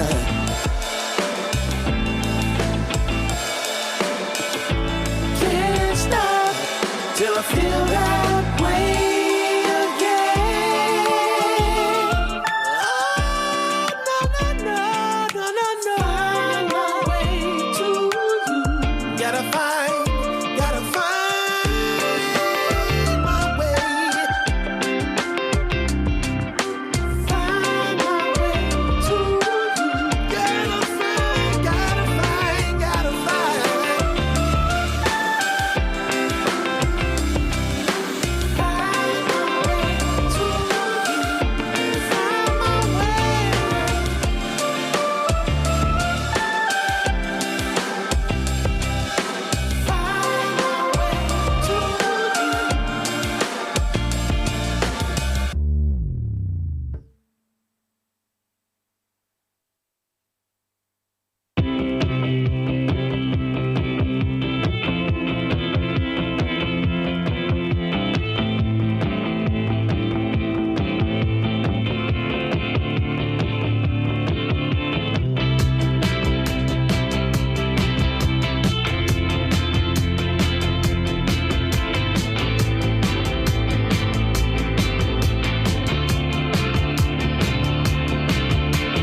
who say that they won't when they will. I could use some motivation, but I know how I feel. Faster than you like, it's over and that's the end.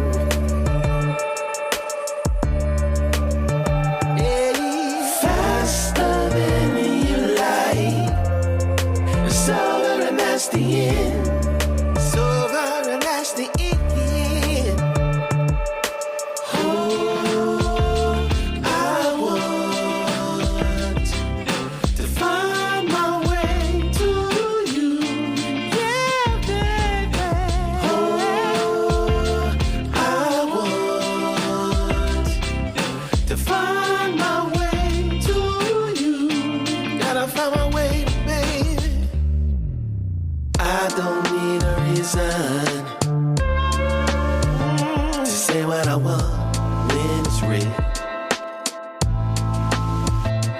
If I see you acting patient, you never know your last meal. Faster than you like, it's over and that's the end.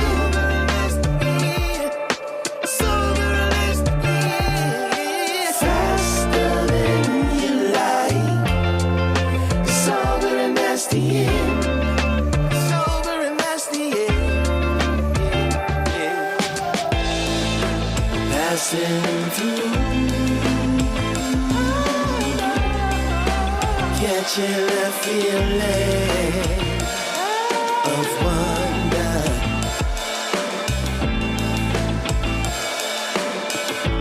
Can't stop till I feel that way again.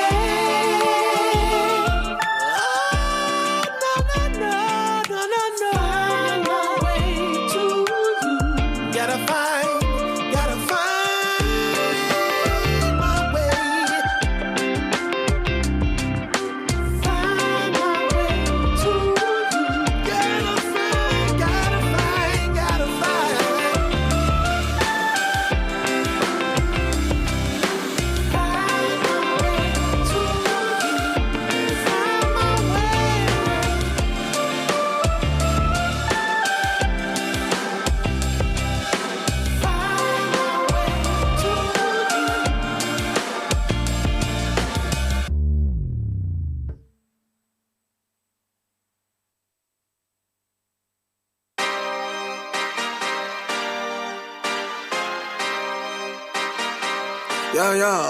Yeah. Pop in, burning like this, ain't checking my wrist. Third is my shift. Rolling all night like flex. We look at the clips, these credits are lit. Stacking miles, I'm far away from home. I got what I wished for. Taking that risk, I'm checking my list. Marathon man, it's run legit. Can't let it slip when it's all in my grip. Talking too much, he probably not it. All that I did, cause I missed, time I spent. Yeah, that's that blood, sweating my love. Checking that tug, out of the mud. Rough only get picked up like a truck. Win in the clutch, that is a must. Wake up, get to it, ain't nothing about it. The only way to it is to it, no way around it. Before we cruising like the Caribbean with mileage. I'ma always be solid, I'm a young brother with knowledge. Go do the science, dog. Always I'm like a pilot, dog. Look at my eyes, I'm tired, dog. The time that it takes, I made for the space. Gotta build my empire, dog. I make sales, not a buyer, dog. You don't compare, he a liar, dog. Stack it up till it can't fold, I just did 10 in a row, I just did 10 in a row, I just did 10, gotta go, Stack it up till it can't fold, I just did 10 in a row, I just did 10 in a row, I just did 10, gotta go, go, go, go, go, go, go, go, go. Get off your phone, can't sit at a green light. Look how that shine reflect like a ring light. This is my podium, talking to 3 mics. I'm not no Renner, have the team winning. If I said it, you know that I'm in it. They tryna live on the corner, I bend it. Can't take those chances, ain't talking about Bennett. When they too lazy, they talking like critics. Why you so mad? Go get a bag. I'm in the lab, I don't move the same. Off of the password, back in my lane. I cannot sit in one place like a stain. Sharing that paper like ripping the page. I'm gonna be the last one to remain. Walk with the nearest, I'm spitting that flame. Hop out the cycle like it ain't a thing. hotel bar after the gig. Something to sip and getting drunk.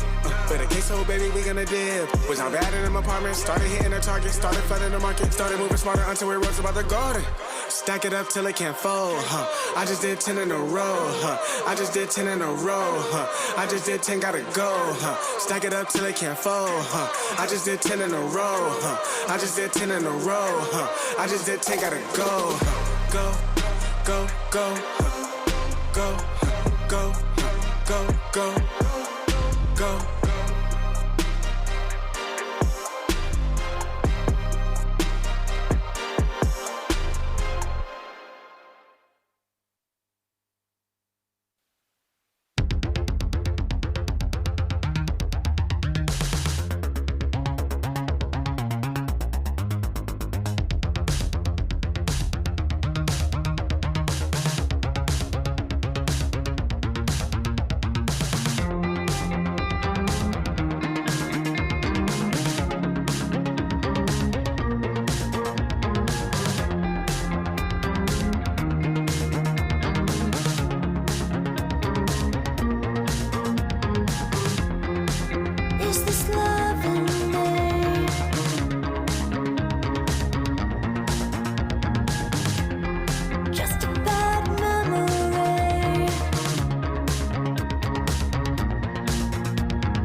clock, second hand, I make the whole round. Why you still stand on the minute hand? Push away, 'cause I feel too close, feel too close, feel too close.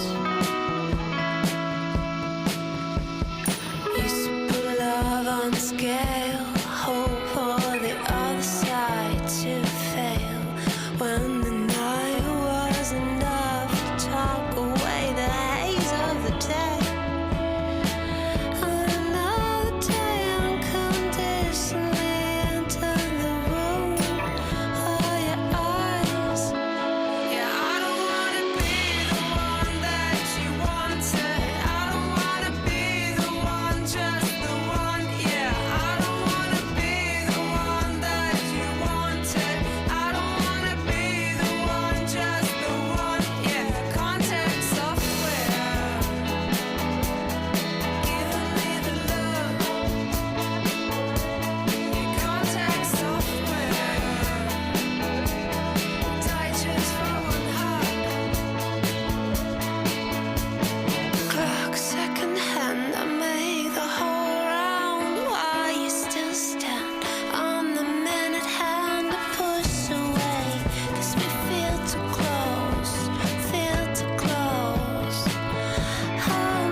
delirium. She just wanna bounce to it, baby, get your giddy on. Welcome to the stage with a drink like I'm Givy on. But I never came here to sing what I'm really on. Giving dividends, I'm trying to boost your career and all. Know you got a Benz, you ain't got one with the ceiling gone. If you wanna get it gone, give me the experience. Make me a believer like a feature at the cinema. Then we gotta keep it all the secret like the Pentagon. All these peeping times, people asking me what we been on. You know that it's bond, they just wishing they could watch it glow, watch it go through the fire like the Shaka song. Or was it yeah?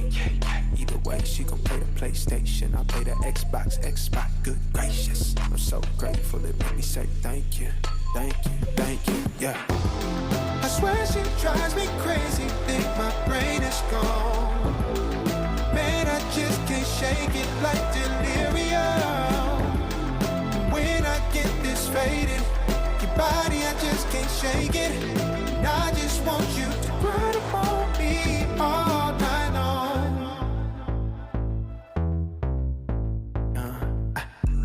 Like it's delirium. She just wanna bounce to it, baby, get your giddy on. Welcome to the stage with a drink like I'm Givy on. But I never came here to sing what I'm really on. Giving dividends, I'm trying to boost your career and all. Know you got a Benz, you ain't got one with the ceiling gone. If you wanna get it gone, give me the experience. Make me a believer like a feature at the cinema. Then we gotta keep it all the secret like the Pentagon. All these peeping times, people asking me what we been on. You know that it's bond, they just wishing they could watch it glow, watch it go through the fire like the Shaka song. Ay, through the fire like a Shaka song. Ay, through the fire like I'm taking off. Like a rocket, I got wishes in my pocket. I can grant a couple things, girl, that really ain't no problem. Cause you I swear she drives me crazy, think my brain is gone. Man, I just can't shake it like delirium. When I get this faded, your body, I just can't shake it. And I just want you to run up on me all night long. like it's delirium. Ay, ay, like it's delirium. Ay, I got delirium. Ay, like it's delirium. Yeah. Like it's delirium. Ay, like it's delirium. Ay, I got delirium. Like it's delirium.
stars blink their eyes. Send me blank postcards from across the sea. Mail them to the wrong address. They'll still find me.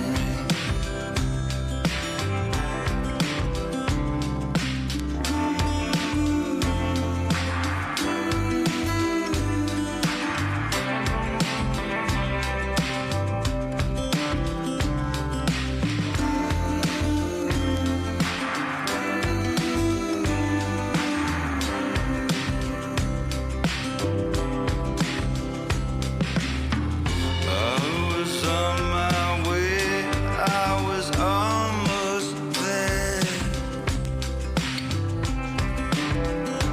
But the monkeys, they all read now appearing nowhere.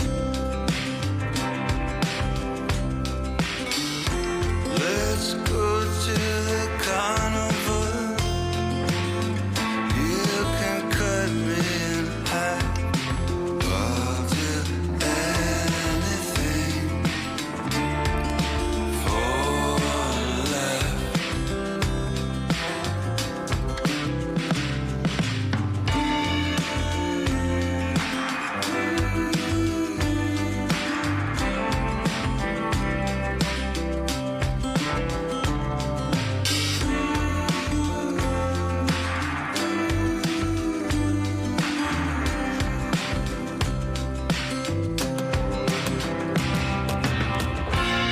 Oh, quiet oceans, they kiss your feet. Snow bows to your breath. How can I compete?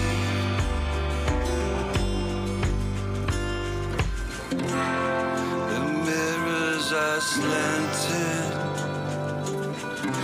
my reflection's still there. The marquees, they all read now, appearing nowhere, appearing nowhere, now appearing nowhere.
first sparks on quiet streets, two hearts finding where to meet.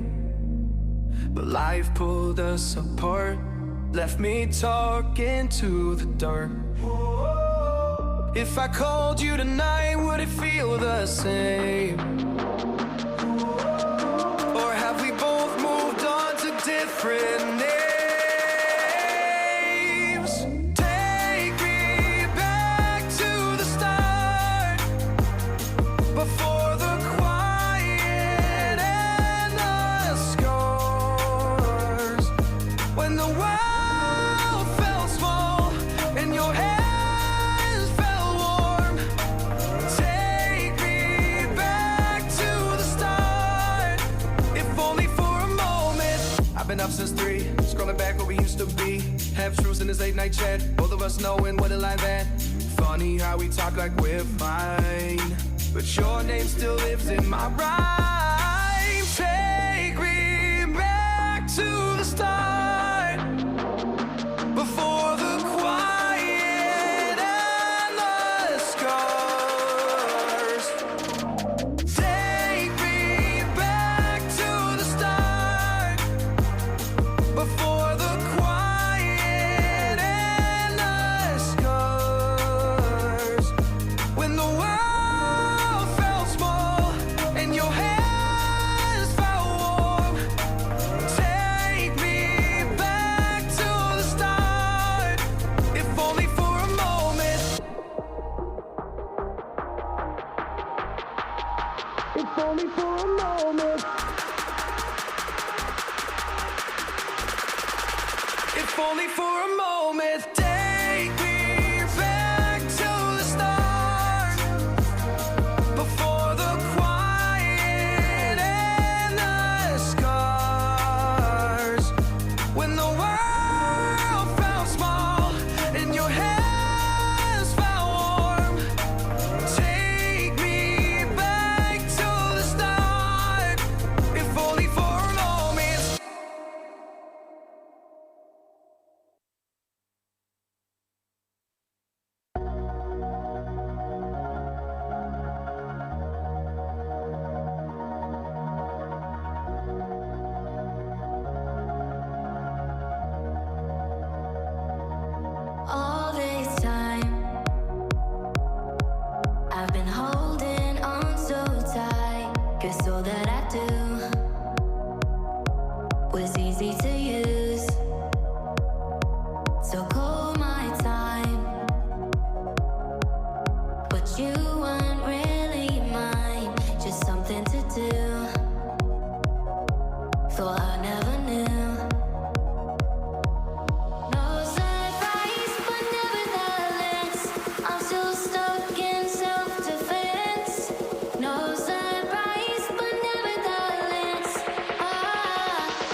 decide.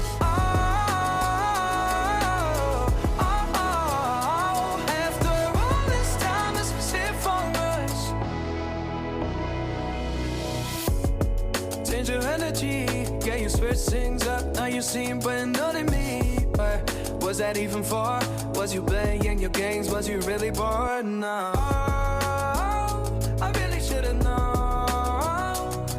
We were dynamite till we hit a red light. Didn't see the signs. Oh, after all that time, this was it for us. You don't wanna try. Thought your love was real, but it's not for us. No, you can't decide.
Say it louder, say it louder.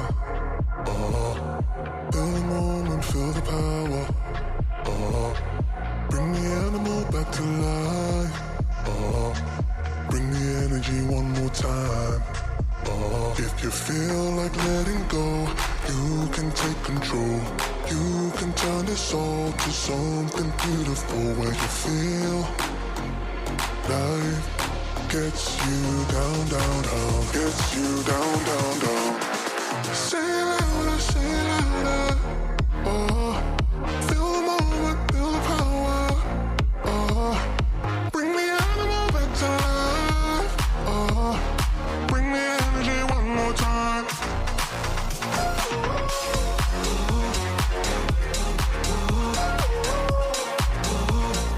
Bring the energy one more time.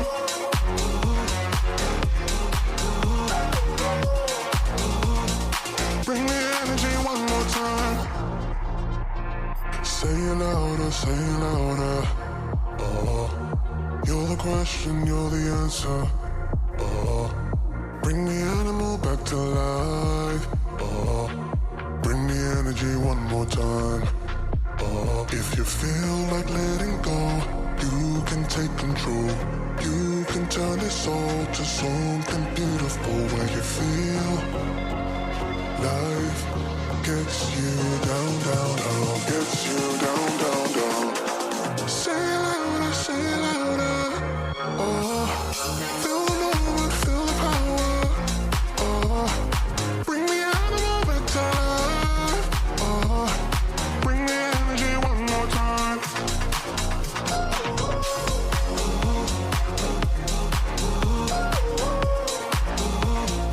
Bring the energy one more time.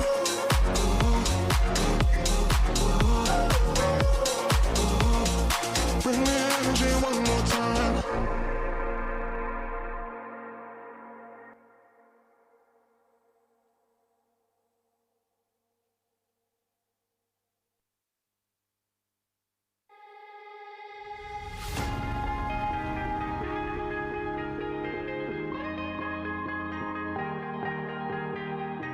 Oh yeah, oh yeah, oh yeah, oh yeah, oh yeah, oh yeah, oh yeah, oh yeah.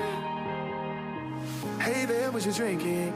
2 shots, let's pour it out. I know what you're thinking, but tomorrow won't come for us. This life that we're living, Ain't never gonna give it up.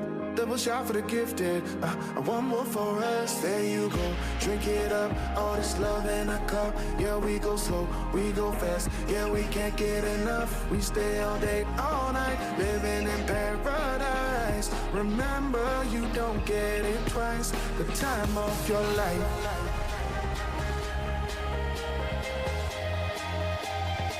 This is the time of your life. Remember, you don't get it twice. The time of your life.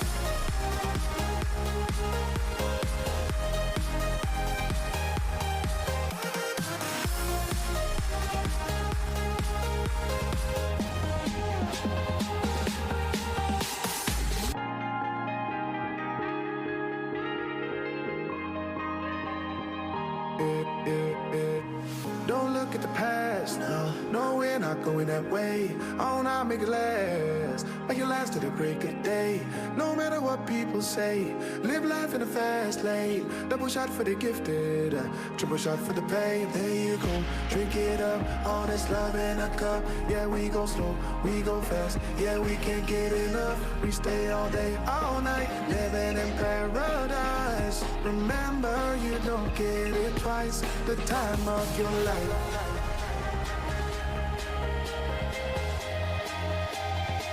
This is the time of your life.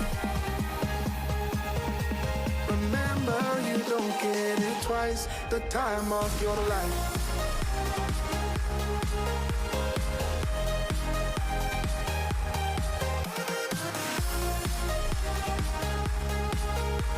Remember, you don't get it twice. The time of your life.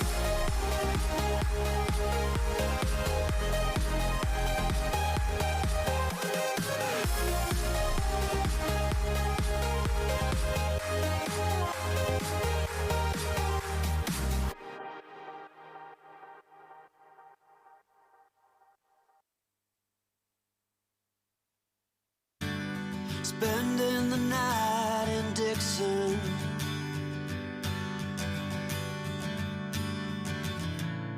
60-odd miles from a plan. Is it too late to learn to listen?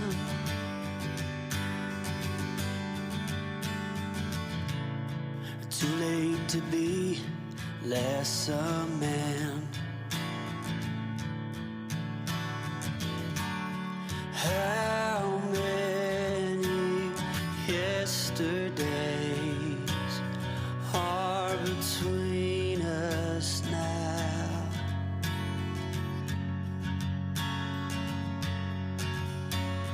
How many yesterdays are between us now?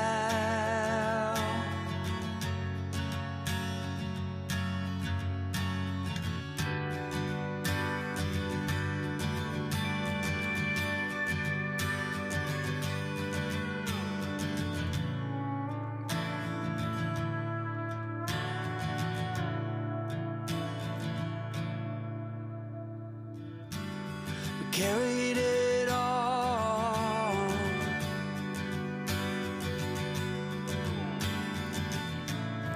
cobbling miles as we go, a line at a time, or a sad swan song, offering up purple prose.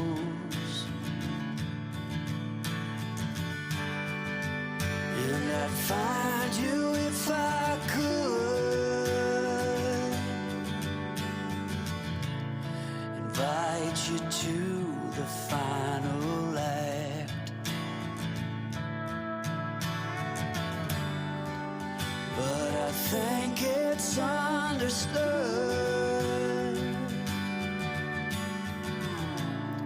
nothing good can come of that. How many yesterdays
this house of cards.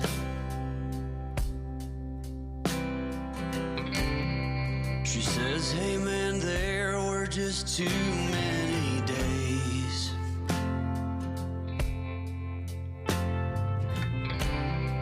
When our good intentions only got in the way.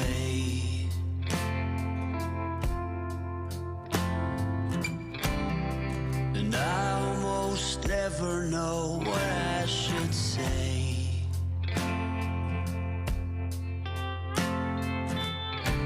Maybe nothing nowhere ever was that okay.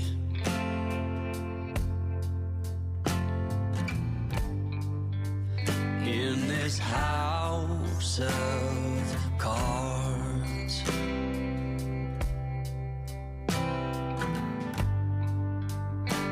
with only hearts.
protection benefit if the poor older member of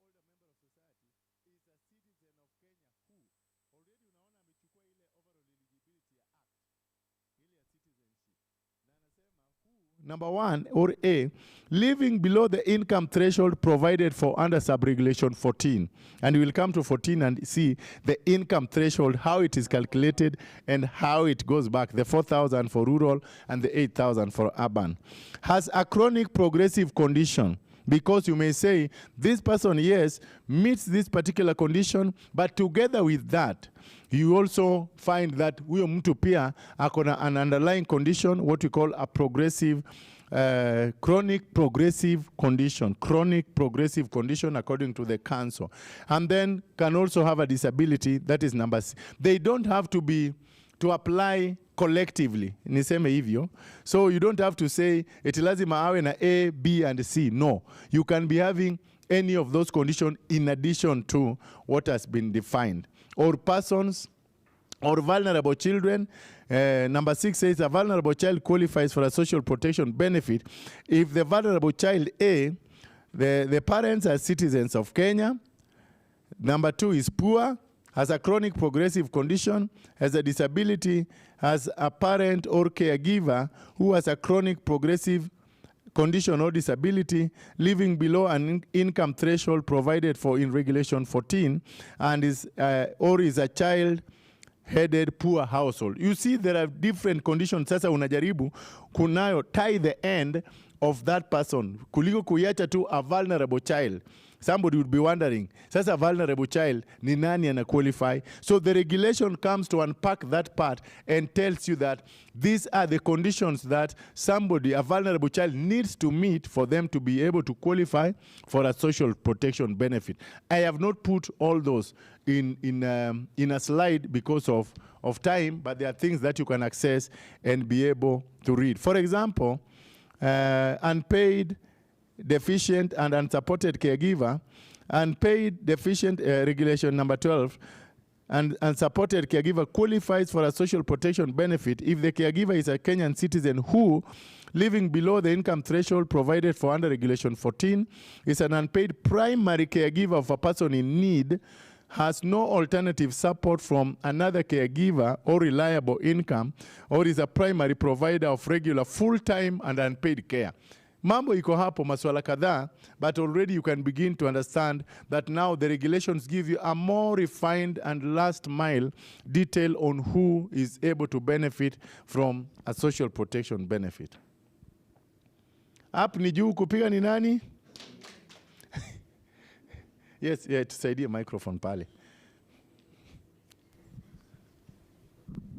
I was in a function where iko low kiasi. Are you now okay? Just adjust the volume a little bit for the mic. A little bit.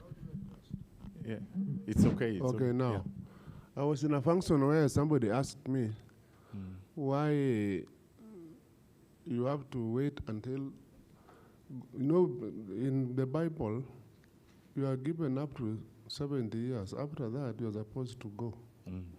So if God gives you 70, you're just so safe. Somebody is asking, why do you wait until we are able to go? It's when you want us to benefit from the cash transfer.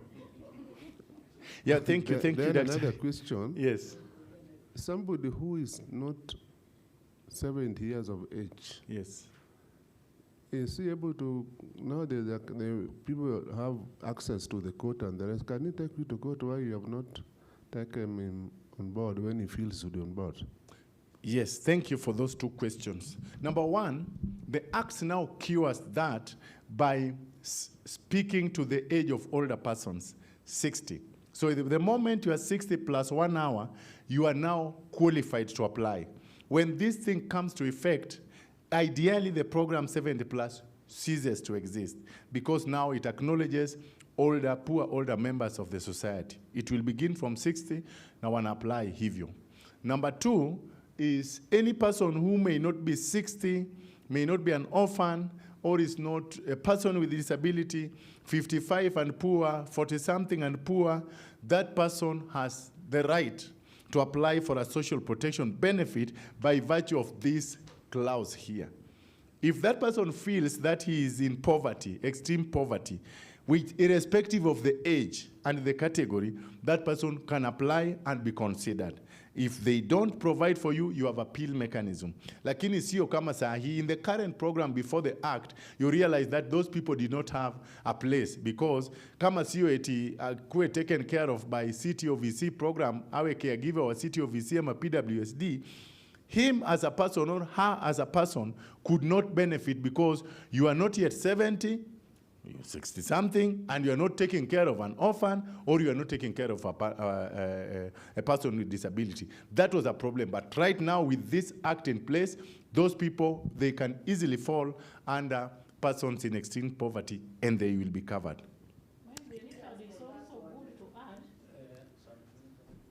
Then. It is also good to add that at the time you are working on this, on the regulations and the act, we are aware the Disability Act was already out. So a lot of provisions that are there, you have to kind of line up, cross-check so that you don't come up with different things. So that was really looked into. And just the way Richard said before, we also look at our constitution. Who is an older person? That is what we were also lining up with. Thank you. Yes, pass the microphone there a minute.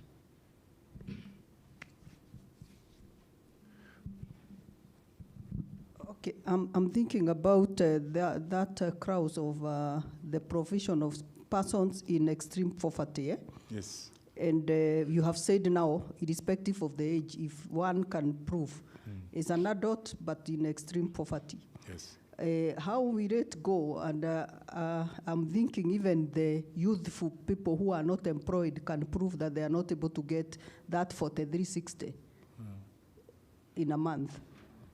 They should be able to benefit if they meet the income threshold. Because we are saying, even them, why should we keep them from benefiting? Kama ni kijana, because again, we are looking to a time when this benefit is not permanent. You'll not be getting there as a youth na unasema tu nitakula mpaka nikuwe mzee huko. We are having programs intermediary because those youths, they can come in as persons in extreme poverty, and we know they are youths with labor. We channel them and give them not a cash transfer, we give them a complementary program that is able to get them into a productive investment. So not all people will be given one kind of support. Some will get into cash transfer by virtue of how they are. Some will be given other social protection programs that are designed. That's why you saw in the categories, ile side ingine, pande ilikuwa na cash transfer na in-kind, ile side ingine ilikuwa na skills development and something, which is able to sharpen their skills for productivity across the value chain. Paya jirani microphone. So my question is, yes, how will income be measured for older people in multi-person households where income is informal, variable, and hard to observe? Iko hapo mbele tu, wewe usikonde. Hata kama hatutaenda ndani, but you see, income can be measured. That's why we did not measure. There was something that played in our mind. Was it economic situation?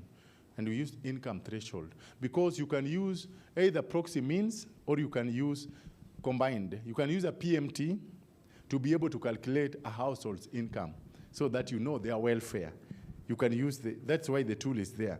It will combine a number of proxies together with other instruments to show the welfare status of that household. And you can say, this is the level of income of that household. You will see it through a PMT. That's why there is the means testing. There is a whole clause on the means testing to tell you how do we calculate the welfare of a particular household to be able to determine. Thank you. Watch it to song. Okay. On disability, yes, there's a big problem there. Yes. In the sense that this idea that we must have a certificate from the National Council for Persons with Disability is normally a very big process. Yes. And I know, though I don't have any statistics, there are so many people who are disabled, but because they don't have that particular certificate, they're not able to access the same. And sometimes people by their nature even hide them So what do you need to do differently so that at least these people are able to benefit? And then secondly, in the same disability, there are people who are supposed to confirm that you are really disabled. The kind of questions they ask are very embarrassing, for lack of a better word, to somebody who is disabled. Yeah. So I don't know how that can be tackled. Thank you, Director, for those two questions. Two things. Number one, for the first question, looking at, there are a number of people who are locked out by virtue of the delays and the hassles around registration, which are operational issues. And some of those operational issues are simply somebody not playing to the standards. They find standards because I know Kitambo used to have a scheme of service which tells you this service should be accessible in X number of days. And if not, there is a condition that is given. And this is the plight that many of our persons with disability are facing, that people are not playing tune to the required number of days for registration, so that that certificate becomes, again, another instrument of marginalization, while it should have become an instrument for breaking the barriers of access. So two things, the Act, I think the Act of the Regulations has a provision for collaboration. And that's why you heard Madam Jacinta say, yes, even when we have put disabilities here, we really struggled because we are saying there is an act in place. How then do we legislate when there is also a Disability Act 2025? But then we said, yes, this is a key driver to poverty, and we are putting clear referrals and pathways to be able to get that particular support from the council. Yes, I agree that there are still barriers there, but we hope through the collaborative arrangements, like what has been done in terms of birth certificate acquisition in some areas, that you go and work with the registration of birth offices as you go to execute your activities. We can also look for policy shifts around how the vetting and how the examination is done, because you realize in some places it is done by a team of doctors at the sub-county hospital, and they meet on a particular day. You miss that day, you don't find them. And unless the quorum is there, that thing will not also be done. Can we have a loop? And the way when I was still working in the field, I remember you could jazz the form at the county and sub-county offices, then it goes to Kenyatta to be cross-matched by somebody else before you get, all those loops. They are things that are operational. And operational now in the digital world, we can have a way by which this can be reduced, but then still maintaining the integrity. Because, Director, as we are saying, then within that disability thing, we still have also a lot of assumed disabilities that are not disabilities. Because people are also using proxies to be able to obtain certificates for disability when it is Kato, like this one of mine. I can register and I be taken to 65 years for retirement. Saa hii nataka kuanza kuitafuta juu naona retirement inakaribia. So a small thing, somebody will say, now that one is and it is a serious, you crowd off people who should be able to benefit, and yet yours in the strict sense is not really something that should warrant that level. So I know there are still a number of operational things to manage between the council, and that's why we pray. When the board is in place and it is efficient and very a high level of expertise, then they should be able to move and push some of the agencies to be able to up their game so that it doesn't become another instrument of marginalization. I think a lot still needs to be done, but we appreciate that it should not be an instrument of marginalization. Wacha tukimbie mbio kwa sababu somebody ananikodolea macho. So basically, that's what we are saying, that these are, so understand that even when I've rushed through this, we have unpacked each and every one of them from these articles on how each and every of those categories in the added eligibility should be able to access social protection benefits. I know I had already spoken to this, and I've said this is what is being layered on the specific eligibilities that you saw me speak to. And that is still operating within the categories that I spoke about. So when you see that there are cash transfers, and I said, as she asked that question, there will be particular cases when the board will look at that application and decide, yes, we were thinking at that point of application, we're thinking, do we give them a straight jacket where we say they examine themselves and say, I'm only applying for this kind of service?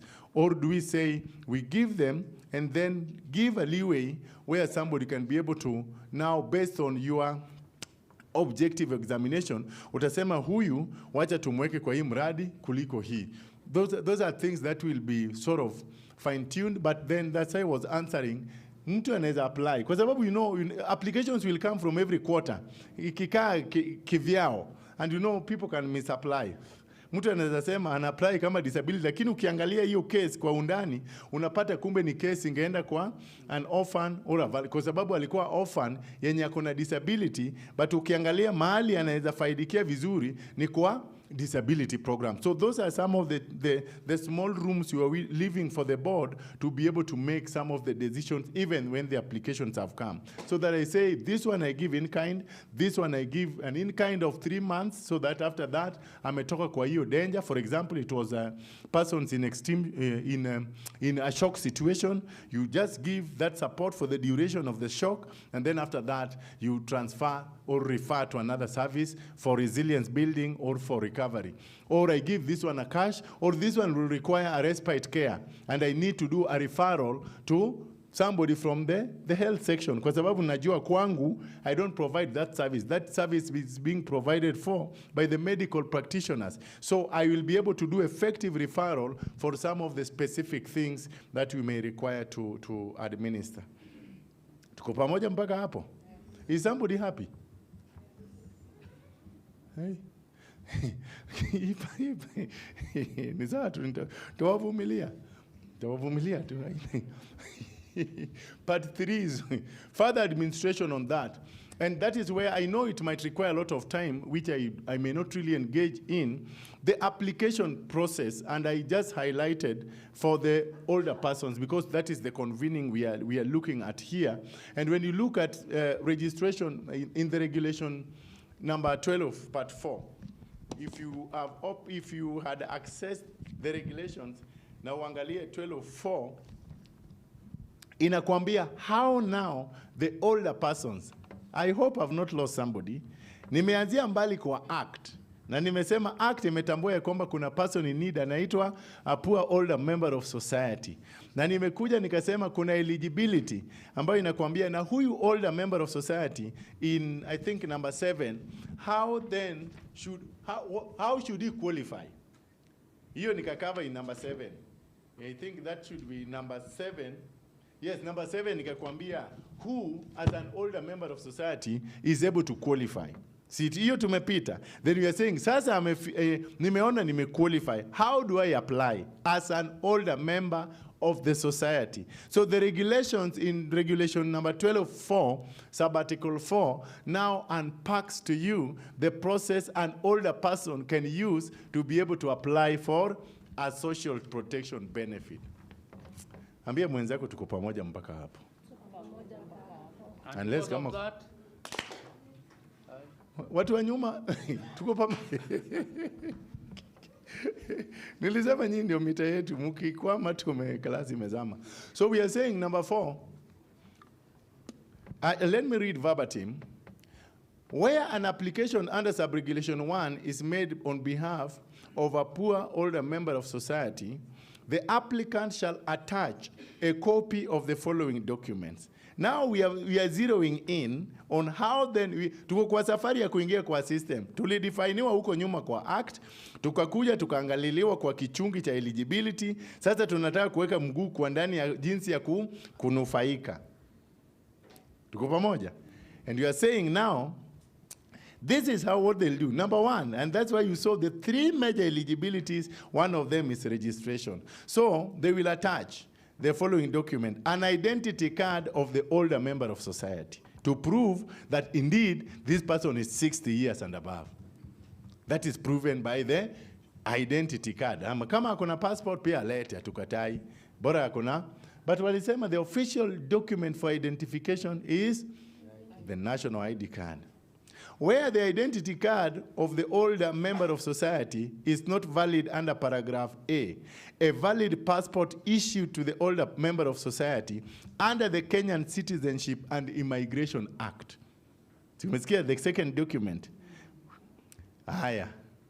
where the person applying on behalf of a person in need is a representative, the identity card of the representative or valid passport issued to the representative under the Citizenship and Migration Act. I'm saying things that you need to provide for that older member of society to be able to get into the program. Nimesema ID card yake, kama hana ID apeane passport. Na kama kuna mtu anamchunga, which is called a representative, yeah, then huyo mtu pia anapeana nini? ID yake ama passport yake. Tuko pamoja mpaka hapo. Where the older member of society is a person with disability, a disability identification card issued to the older member of society under the Persons of Disabilities Act. Then finally, we are saying, where the older member of society has a chronic progressive condition, a report certifying the condition suffered by the older member of society is a chronic progressive condition issued by a licensed medical practitioner. Kulipa ni jambo hiyo, ni mbuga ingine tutaingia baadaye. So, you have seen that the provisions you have done, I have simply now narrowed down to make it very clear on how an older member of society can end up benefiting from a social protection benefit. Right from the acknowledgement that, yes, there is a category of persons in need called older members of society. Then I went further to say, even when they are older members of society, the proof that they are is, number one, they are citizens of Kenya. Number two, they have an income threshold. Then number three, they have documents that can prove any other condition that they have. Then now somebody will ask me, but every Kenyan will now need to benefit. Then I say, no, I can tie the ends of that particular provision further by detailing how then do you ensure that only those who are due for that benefit are able to benefit. Then you say they prove that they indeed are 6 and above, and then if they don't, they can give this alternative document. But should that, in addition to that, they can also have a condition, and that condition can only be proven if it's a progressive condition by a licensed medical practitioner giving a report of their progressive condition, or a disability card issued by the authority in charge of proving their disability. Up to there, are we together? Because I'm only giving that one example. The rest, I am leaving out, even though they are there. Because it details for children, it details for all those categories of persons in need. It details even for the unpaid, unsupported, and unprotected caregiver that you have seen there. So are you going to list the licensed practitioners? No. Sorry, licensed practitioners. Use the mic. Okay, she's asking, are you going to catalog the licensed practitioners? We are saying that mandate lies with somebody. There is somebody who licenses the practitioners in the country, so that when they come with that report, then we are sure that report is authentic. And there are things we tried to jog around with, or from a government facility, or from a what, but they said all medical practitioners are licensed through a body recognized and given certification by the government. Okay, so very quickly, the other next sensitive part, as I almost want to wind up, is the application process. And I'd already referred to you in the Act about the application, but now further to that, we are saying there is a form that you use for application. And that form, we have attached it in the regulations so that it was passed together with the regulation on proof that that form adequately addresses and closes any gap that may be obtaining to matters application. So the form is addressed to the National Board, and it has fields, which if I have time, I'll be able to show you the fields that are in that form. So it is an attachment there, and we can be able to show it, but I'll not. But it has very clear fields. I can be able to show it on the Act. Then the documents that you have spoken to, you have had, and all those categories of persons, there are documents. If they touch on disability, they'll be required to support. If they are orphans, they'll attach their birth certificate or birth notification. And if they are orphans, they will be able to attach also the death certificate or death notification, the burial permit. If they are vulnerable children, there are custodians or their caregivers or foster care certificate, which many times only medical, not medical, but publicly accepted documents are then you submit it to the board, and the board will assess the application and subject it to a means testing. Remember, we said all. These are poverty-targeted social protection. Domain is poverty. Nyumba ya social protection is poverty and vulnerability. Kwa hivyo kuna mahali inaanzia na kuna mahali inatamatishia. Ndio maana when you see us speak to the means testing, then it means you must be able, all those eligibilities, one of the key things is that they must meet a certain income threshold to prove that you are poor and you deserve to get a social protection benefit. That's why after the board receives the application, then they submit it to the whole means testing process, and they'll be able to say this person qualifies for a social protection benefit, because that is one of the criteria for eligibility. If they want, as I said in the previous presentation in the Act, they can also, the regulations give opportunity for community-based validation. It is not like it is a must they have to, because some of the instruments do not work like all of it, but it is important that they do community validation. And remember, with the digital world now, you can do community validation through whichever way. You can do it through your constituent structures downstream, and you have a mechanism. You have ways you can do your community-based validation, and just to ensure that the community also owns up to the process. I'll be able to show the form, should there be need, so that we just are sure that the fields that are in the form are user-friendly, but also watertight enough to be able to... Yes. It is also good to let the team we have here know that during the public participation exercise in Kenya, that community validation came out a lot. All over, people were suggesting that the community should validate that are you really qualified or not. Actually, we were now grappling, now those documents, will they check, will they do what? But it was a big suggestion all over Kenya. The community must verify that you qualify or you don't qualify. Thank you. Thank you so much. So, very quickly. Before you go to very quickly. Okay. I am saying this, and I think out of what I've seen happen, you need to work very closely with the disability department, because I am talking in respect to the person with disabilities. They normally go to be given that certificate.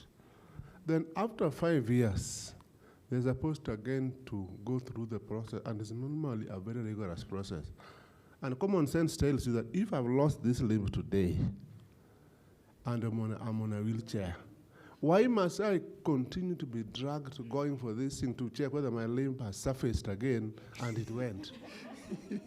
And then they ask very weird questions. Then lastly, when these people were building the road here, National Council for Persons with Disabilities, the APDK place, that is a place where people come, and when they come there, sometimes they're there up to midnight.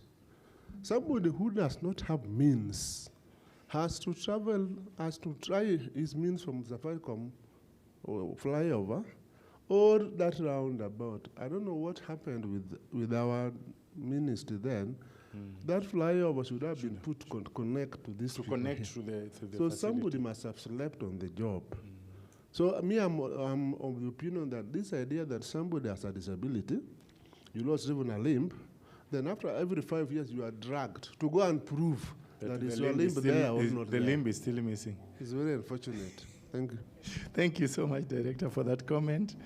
Well taken. So Important things to remember around this, of course, I'm just saying other provisions in Part 4 is we have the registry in Part 4, and there we have detailed how the registry is to operate, not very separate from what we had in the Act, because it simply speaks to data protection, the kind of data that shall be there, how it shall be utilized. That is basically, and accepts also the referral about the registry. It also appreciates that it is going to be used as a pathway to referring beneficiaries to other government services, and of course the protection together with the other penalties and offenses. So I don't really want to dig so much into everything, but one thing that we are still emphasizing, which we need to know, is the integrity of doing everything. Penalties are there. There was a lot of contention around the penalties, because there's a penalty there that is speaking to 1 million shilling.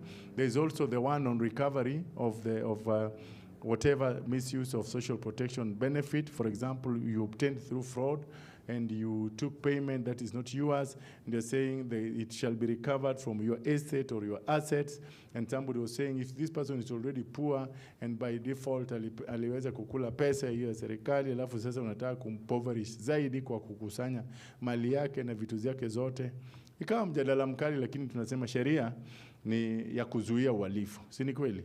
It is not, it's a deterrent. So we have a fine of up to 1 million shillings for some of those malpractices, and somebody was saying, no, that is very unfair, that is so high for some of these offenses that are not commensurate. Some are saying, what amount of money will you use to be able to recover 6,000 shillings from a beneficiary? Okay, all withstanding, hiyo tunasema tutangalia. So the means testing is something that will be able to tell us, and I said with a caveat that yes, we had put the figures there, but we are looking at putting the formula once we hit 6 months, so that we put that amendment to allow us be able to adjust, because if not, then it means every time there is change in economic situation and we adjust, we'll have to amend the Act. So we are simply running away from that. Community validation, it is very important. As you can hear, Madam is saying, it came out through the public participation, and that's why we kept it. The penalties, providing false information or misusing benefits may result into a penalty up to 5 million or imprisonment. So those are the serious issues that are surrounding this. So allow me to stop there, and you can still get a lot of this information from that website. We are also still reachable. And I just want to appreciate all of you for your patience. Poleni sana kwa kuchukua muda mrefu, lakini I have a question. Yes. Huh? Yes. I have a question. Okay. Oh, well. Yes. So thank you for the presentation. It was very informative.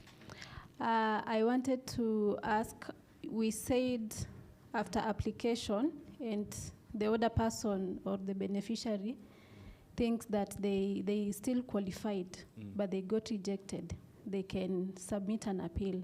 Yes. So is there like an estimated turnaround time for the appeal? How long should it take for them to get a response back?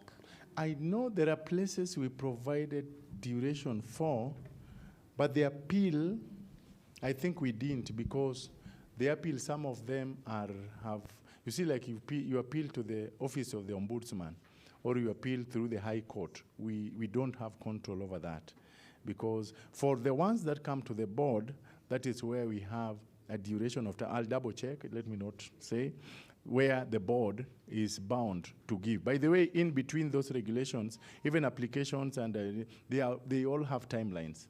The max is 60 days. Madam, was it 60 days or 90 days? They have a timeline, a max timeline where you get feedback, where you also provide back information, where, yes, for example, you gave us information, you realized you did not put the details for the beneficiary, we rejected that, and we told you adjust this. We have given timelines for you to respond and be able to get back even information for us. Registration, even the duration from your time of application to getting feedback on the status of your application. All those details are here. It's only that now I've not. It is.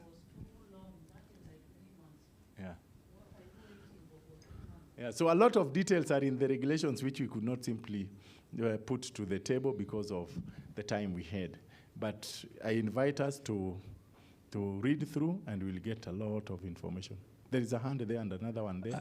I won't allow the hands for the time being, please. please understand me, today is a Friday. Our program is ending at 4. We still have our 2 colleagues here from the Secretariat. And so I was kindly requesting that we allow them the remaining 20 minutes to present. If you have a burning question, then if you can still write it down, we can pass over to Richard, and then very quickly the 3 of them can answer when we are closing. Thank you for that. And for that, hi, tusimame, please. Our people online, please. If you have any question, we'll give you a couple of minutes after Shaban and Patricia do the presentation. Yeah. So and for that, no, you see, for that, you see, Richard has done a lot. And for that, good. Thank you. Let us get seated. So Shaban, over to you. So Shaban is taking us through the enhanced single registry. Thank you.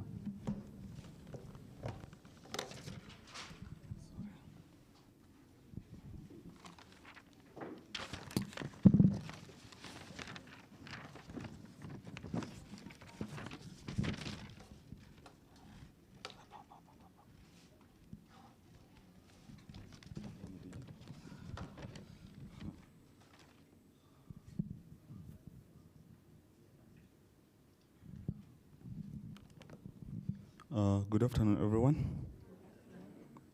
Thank you so much. And you know, it's an afternoon, and then again, it's on Friday.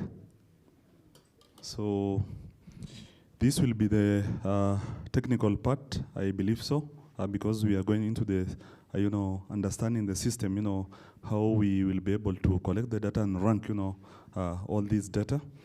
So like Richard has said, let me pick a point from here. Like in every 4, you know, in every 10 Kenyans, 4 today faces poverty challenges.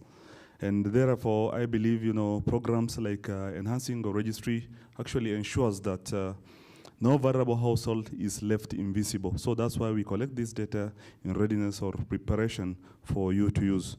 So my name is Shaban Alawi. I will actually share this presentation with Patricia Muleshe. So we will be brief technically. So in terms of the enhancing registry, first of all, we need to understand it's a database that contains, you know, socio-economic data for the poor and vulnerable Kenyans. So our outline as follows: the rationale, why, you know, we needed this, the objectives, again, you know, the functions, what it does, growth plan, you know, how we intend to grow, you know, in terms of this data, I mean, increase the numbers. There are also small area poverty estimates. You remember we work with KNBS, but we are mandated to collect the data of the poor and vulnerable Kenyans. But then the Kenya National Bureau of Statistics are the one that give us, you know, estimates. Like, you know, in location A, we have this number of households that you need to collect this data. So we also guided. We don't go out there and collect the data as we want. And then what actually entails, you know, in terms of the questionnaires is what we call the harmonized targeting tool. And then we have data collection approaches. You know, how do we collect our data even if we go down to that location, sub-location, and the village level. And then again, the most important aspect is the data sharing protocol. We all familiar with what we call the Data Protection Act of 2019, right? Yeah, in terms of the subjects, you know, and the data processors. So we also have, you know, in our department, in terms of the ESR, what we call the data sharing protocol. So why do we need to have the enhancing registry? Of course, we understand it's a delivery system that actually incorporates, like what I have said, inclusive life cycle approach for the social protection. I wouldn't want to dwell this, you know, much deeper into this. We understand the safe cycle approach, right? In the morning, my colleague Richard has shown us from, you know, child to the adulthood, I mean, up to the older age. So it's a cycle. It encompasses data for, you know, each and every one of us, including the youths. And then again, of course, it looks at, you know, structured ways in terms of the income security, which Richard has clearly elaborated in the morning. And then the social health in terms of the health insurance subsidy program, right? The SHA, Of course, shock responsive, social protection, in the ASAL context, in terms of, either whether the drought or even any disasters in terms of emergencies. And then the complementary social protection programs. So they are cash plus program that government are working, on, even the non-state actors are working on in terms of partners that, earlier on, were not addressed. But now these, 4 pillars will be able to address all these things, and it will be reported nationally, of course, through this system, where we will be able to address multiple determinants in terms of vulnerability and the poverty. Then the second rationale is harmonization of the collection of the data from households. So harmonization in the sense that, let me use a very good example. We have Huduma Center, right, in Kenya. What it does, it's like a one-stop shop. So we are collecting all this data to eliminate overlaps so that you can get all this, what you need from one shop, and this is the ESR, so that we also reduce the community fatigue, so that Sukun, right?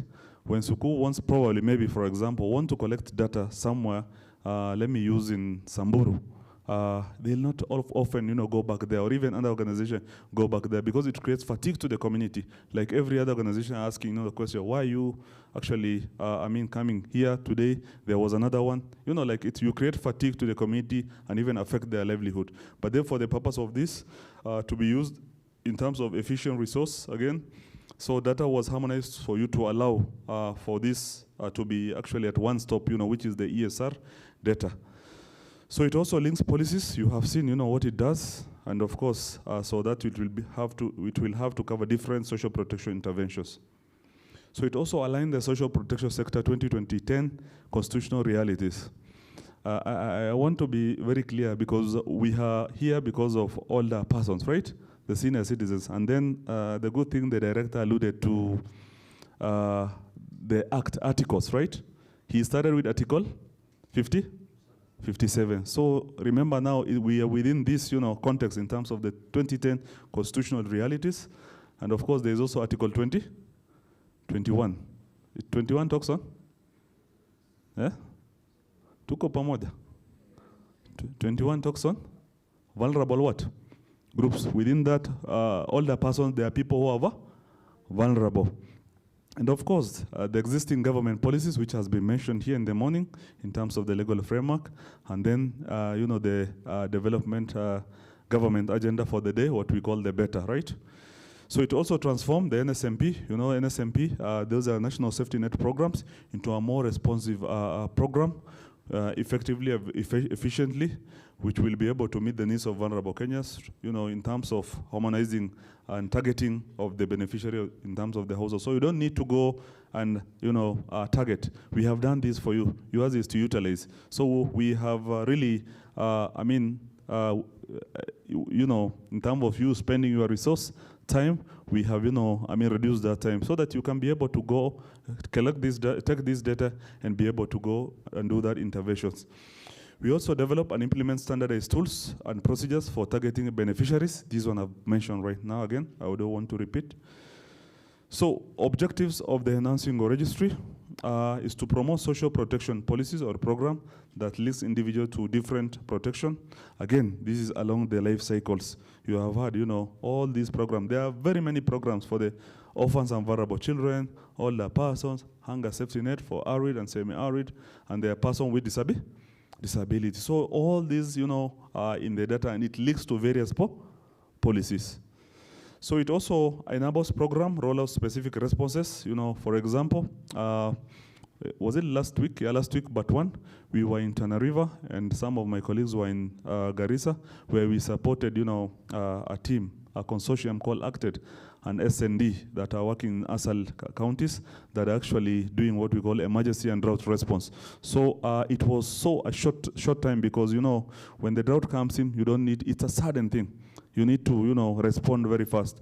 So we reduced that time, and, it was so effective that they have also done their cash transfer in less than, 2-3 weeks.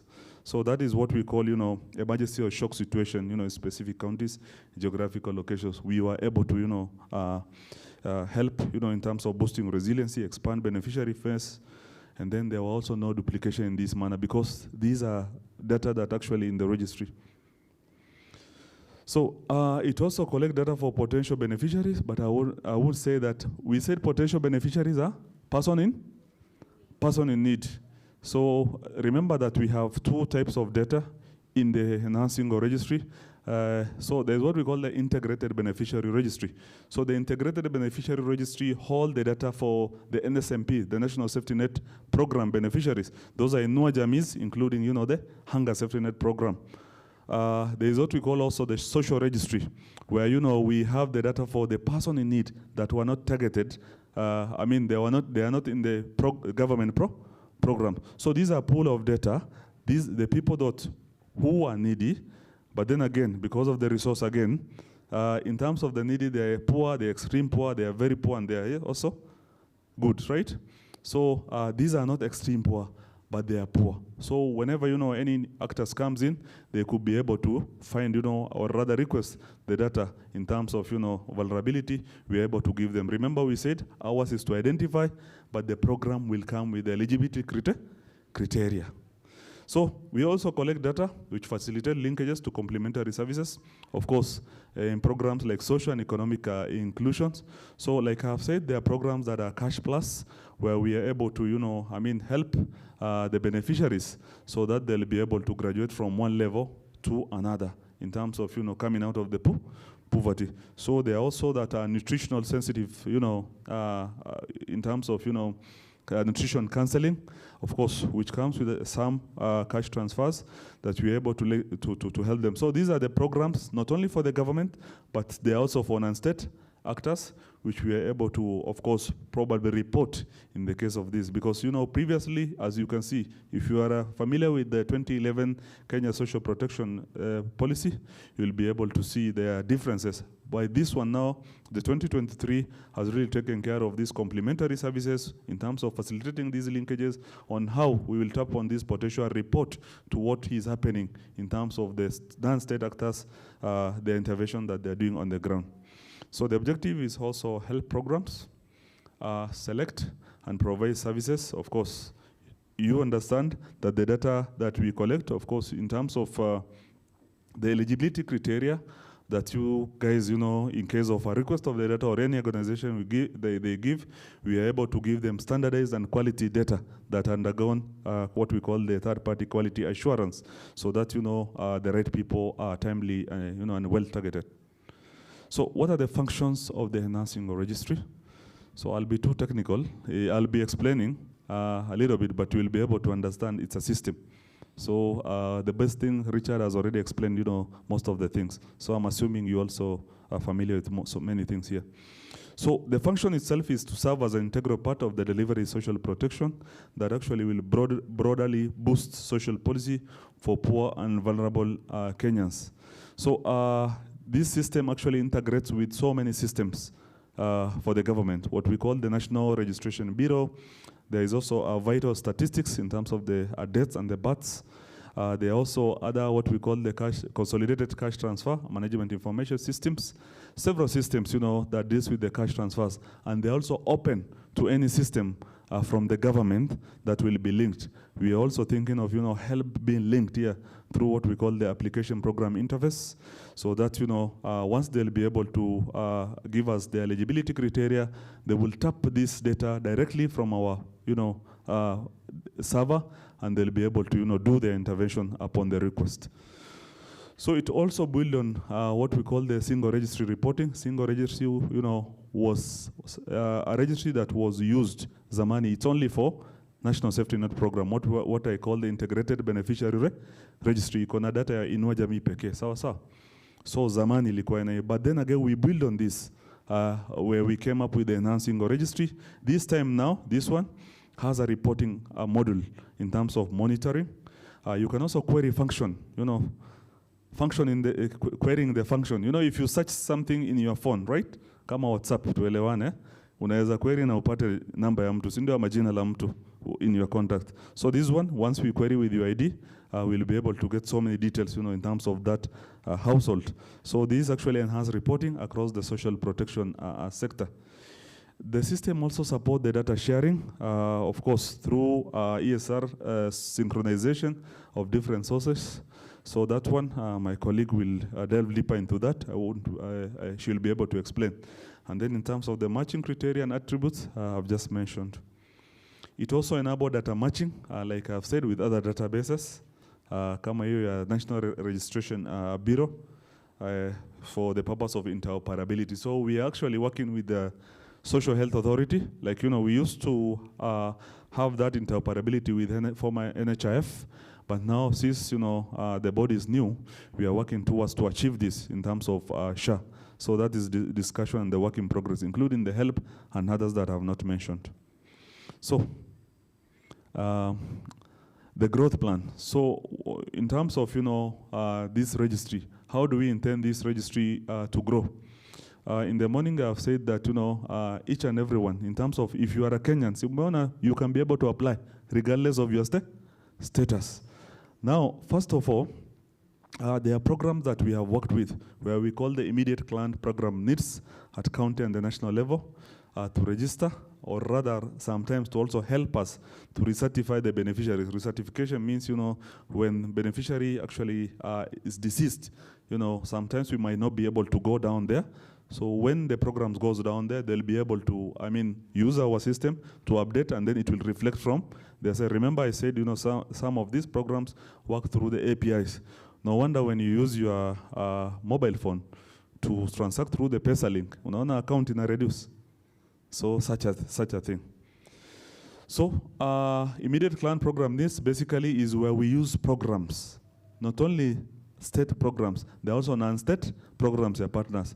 Like we have worked with the Kenya Red Cross to do so many things in terms of this. They were able to update our data from the end because we use what we call the APIs.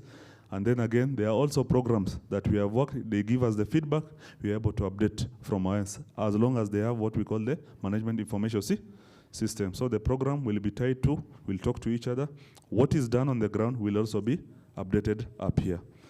So the number of overall poor at the county level means that I've just said this data in terms of the estimates we are provided by the Kenya National Bureau of Statistics. So if the survey now today comes, and remember even in Nairobi there's that vulnerability, right? And tells us in Nairobi the vulnerability is at 39% in some of the locations.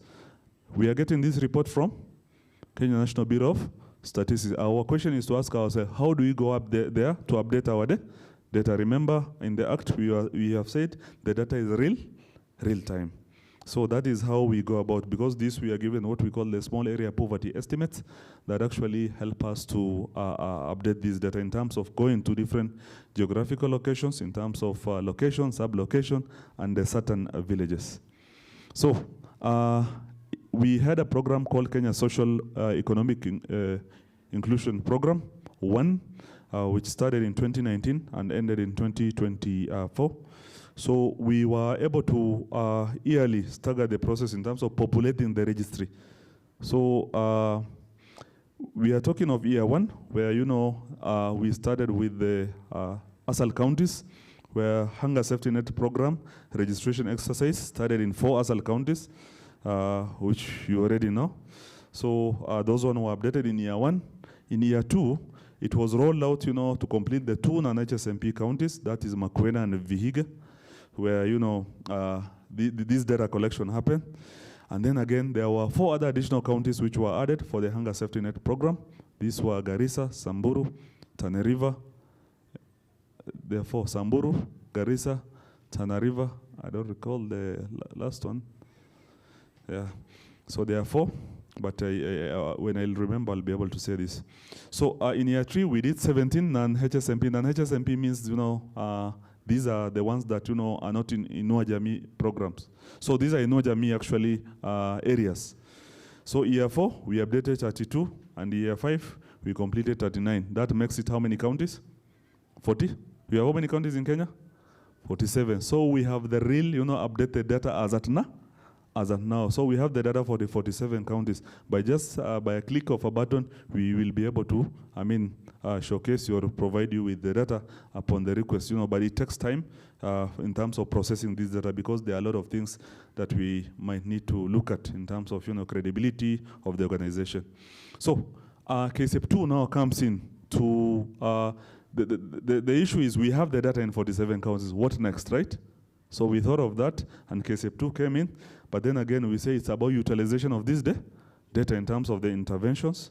Probably the question that you guys want to ask, how do we continue to update our data? So KSEP 2 talks on two things.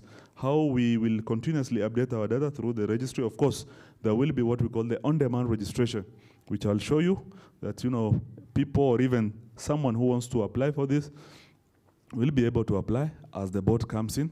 And then once you do this, if you agree, you'll be able to update yourself. We are in the process of actually looking at a way which will be able to what we call the citizen-centric, approach or systems. You are able to sit down there and apply through USSD or even the mobile app. So we are looking into that so that, or rather, those who cannot be able to do, because the government looks at so many factors, will be able to present themselves in social development or National Council of Persons with Disabilities Office or even the Children Office, and then be able to apply through the officers. So this process actually, it's system-to-system updates. Once you do that from the other level, it will be able to reach us at the office. And then we have what we call the ESR operation manual, basically what we call, our Bible. We are supposed to overall update the data after every four years. But then again, this is very expensive, right? After every 4 years. But then that is what the manual tells us. So the most basic approach that we do is to collaborate with stakeholders or even the partners to be able to regularly update this. So I've talked about the small area poverty estimates. Basically, I'll just shed a light on it. It's a statistical estimate which rank our geolocation as per their poverty level. Remember I told you the estimates, right? Which we are being provided by the Kenya National Bureau of Statistics. So these small area poverty estimates are the lowest level that the Kenya National Bureau of Statistics has given us the estimate. It's location level, right?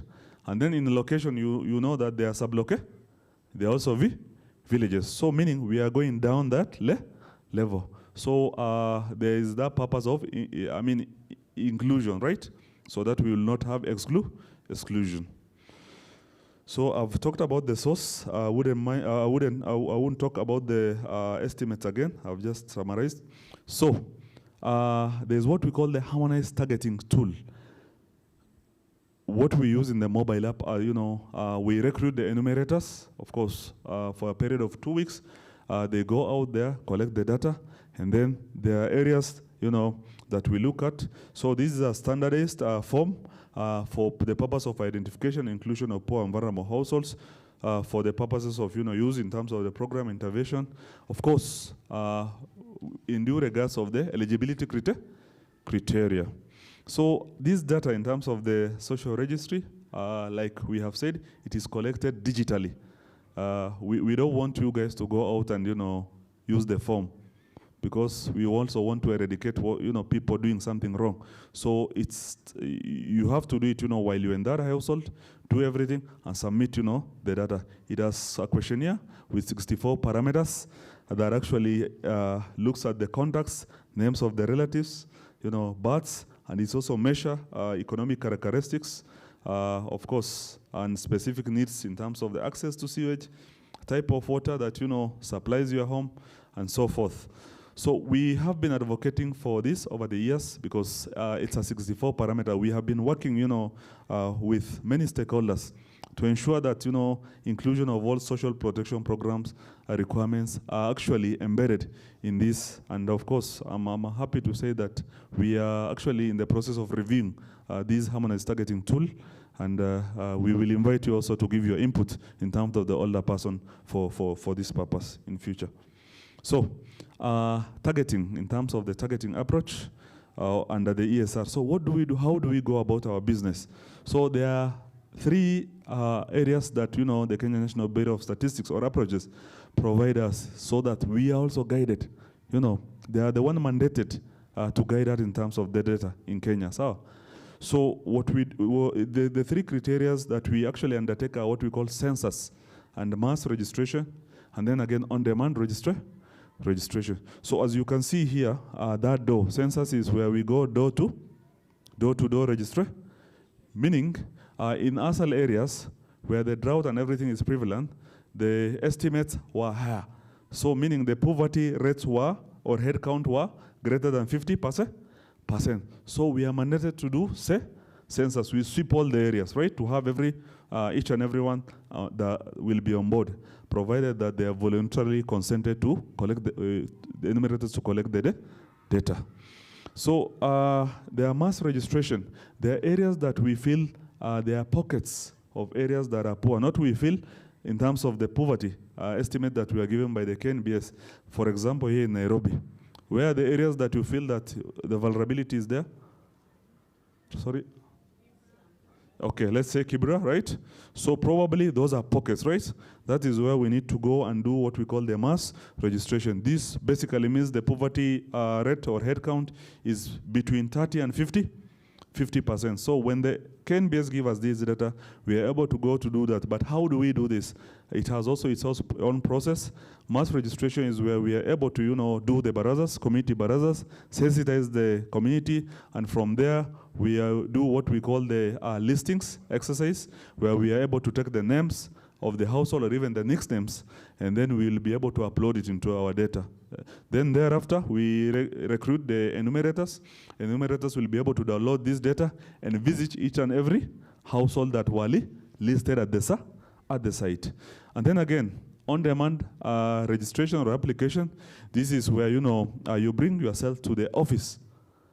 At the lowest level, we have the sub-county officers, like I've told you, either the social development officer or the children officer, who are able to register you, once you are in those designated offices. Like I have said, we are also coming up with the process of, a citizen-centric approach, where you can be able to do this manually, digitally, in terms of your convenience in areas that you are, just to take care of each and everyone. Here is where the poverty or head count is less than 30%, meaning there are not many people. So we are supposed to, people should be able to take themselves to various offices, or even be able to do it, by their own. So we have what we call the ESR data sharing protocols. Of course, this is for the purpose of, the organization that might or want, to use this data in future. And this one, I'll just do it, up to the legal framework, and my colleague will come in. So the current data sharing mechanisms is what we are going to showcase you. Its purpose and the objectives again, and then the legal framework. And lastly, we will look at, components of the data sharing protocols. So the current data sharing mechanisms that we have in at the NSPS is what we call the Enhancing Registry Application Program Interface. We have just told you, we collaborated with many government agencies. And once we share this data, because it's a system that is connected together, we don't give them manually CSV or what we call the Excel file. So this system will be able to, process this data from our system server to their own server, so that they'll be able to do it, or rather to have what we call a raw data. That means, there are no information that will be touched as it is. There's also enhancing our registry, like, we are able to extract the CSV or Excel file and be able to give you, for your own interventions for these purposes. And then the other complementary services. This one, we are still working on it, but we provide data to any organization, or even rather complementarity service providers, of course, in terms of the Cash Plus that are able to utilize. And this, again, we give it to the partners, with various programs such as Cash Plus. So what is the purpose of this data sharing protocol? And I've just mentioned that we have Data Protection Act, right? So do you want us to use your data different? Do you want us to give your data to any person to use anyhowly? So the law should protect you. So whoever will request this data has also obligation in terms of the Data Protection Act, where there is data usage, limitations, and even, disposal. So it provides, or rather it gives us secure and confidential sharing of information. So the information that we give you is a very sensitive data, so you should make sure that, take care of this, and you will be you will be able to share this in terms of their confidentiality, because we ask the consent from the beginning when we are doing the data collection, when we come to the household here, let me say this is an household. So we ask the head whether we will be able to collect this data, and we ask for which purpose, and for the purpose in terms of even after having this data, we also ask for another consent, whether we will be able to share this data of this household with a government actor or non-state actors that will be able to use this data for their own intervention. So there are two ways of consent, from the beginning and at the end. So it also ensures personal information, of course, will be handled in a very sensitive manner, and can only be disclosed on a need to know or need to use basis as per the Data Protection Act. And we also provide where partners might be able to ask anonymized data just about the individual beneficiary member. This is also a transparent procedure, of course, to increase the usage for social protection program. And then we also ensure that the rights of the program beneficiary, of course, especially their privacy, is not infringed. So we are very, sensitive about this. When we're also doing our community-based validations, we need to mask, some of information that might not be disclosed. Of course, something like names are what we call out, but then again, the mobile number, the ID number, we need to mask this once we provide this data with. So, in terms of the legal framework, remember, Richard has talked about many legal frameworks, including social protection.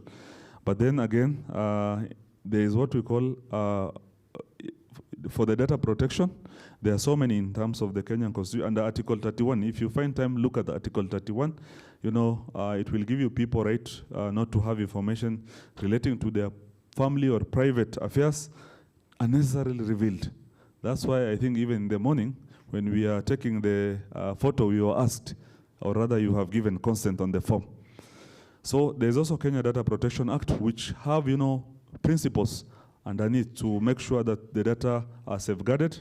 And then there are also United Nations guidelines concerning computerized personal data files. You also know there is a Cybercrime Act and misuse, right? So that will not be able to misuse, your data. So in a nutshell, that is a nursing registry, but I wanted to show you something about the tool, just a glimpse. So I will not be able to, walk you through this, but then again, you can see these are the questionnaire that we use in terms of geographical identification, just to make sure that, we capture each and every one. County, of course, sub-county, location, sub-location, and even the village.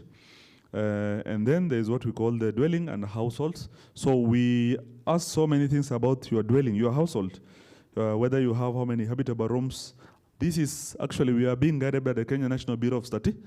We took directly what was in the census. However, we customized with the stakeholder what will be applicable to social protection.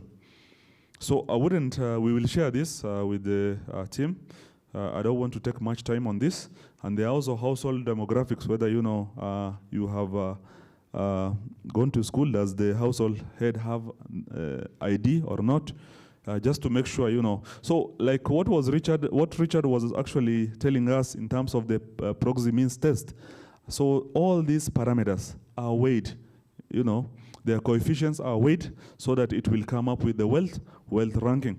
And it is this wealth ranking, the program will sit down and of course give a scale of 1 to 10. So when 1 to 5 maybe probably are areas that are extreme poor or poverty, we are able to say 1 is more poor than 2. So up there 10 is well off, right?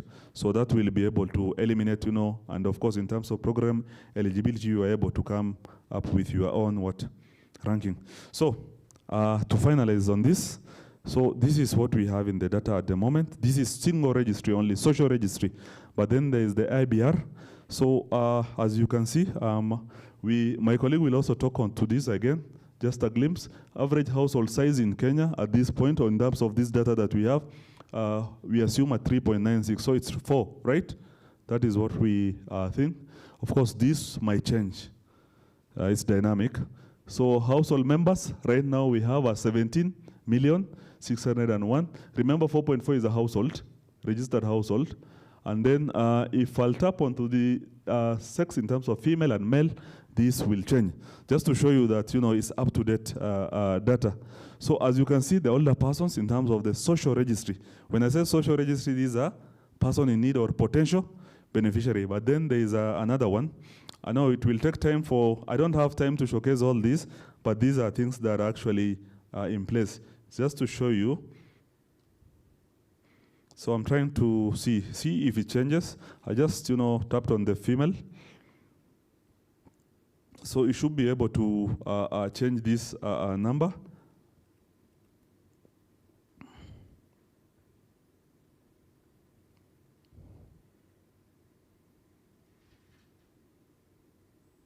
Can you see? It just changed. It's taking time to extrapolate the data from the server, and it did change for the female. So if I go to male, again, it will change. So when we say real time, this is what we are working on. But then again, currently, we are in the process of, working with what we call all the MISs from the government to, what we call the interoperability, so that, this system will interoperate, works together, right? So that it will give us real data in terms of the integrated beneficiary registry. Because what we call the CCTP MIS, Inua Jamii data, they collected this data way before even we were actually employed. So meaning now, for enhancing our registry, we started in 2021. So you will be able to see there's a different deficit, but it's a work in progress, so that, of course, by the end of next month, because we want to work on recertification, we'll be able to, make sure that, this system will be synced and interoperate very well. So let me call this juncture my colleague to also go through some of the vital points in terms of the remaining data sharing. And because of that, please let us stretch our legs kidogo as we welcome Patricia to do a very brief presentation. Yeah? Tusimame tafadhali in the room. Let us march a little bit. Stretch your legs. Stretch your legs. Very good. Okay.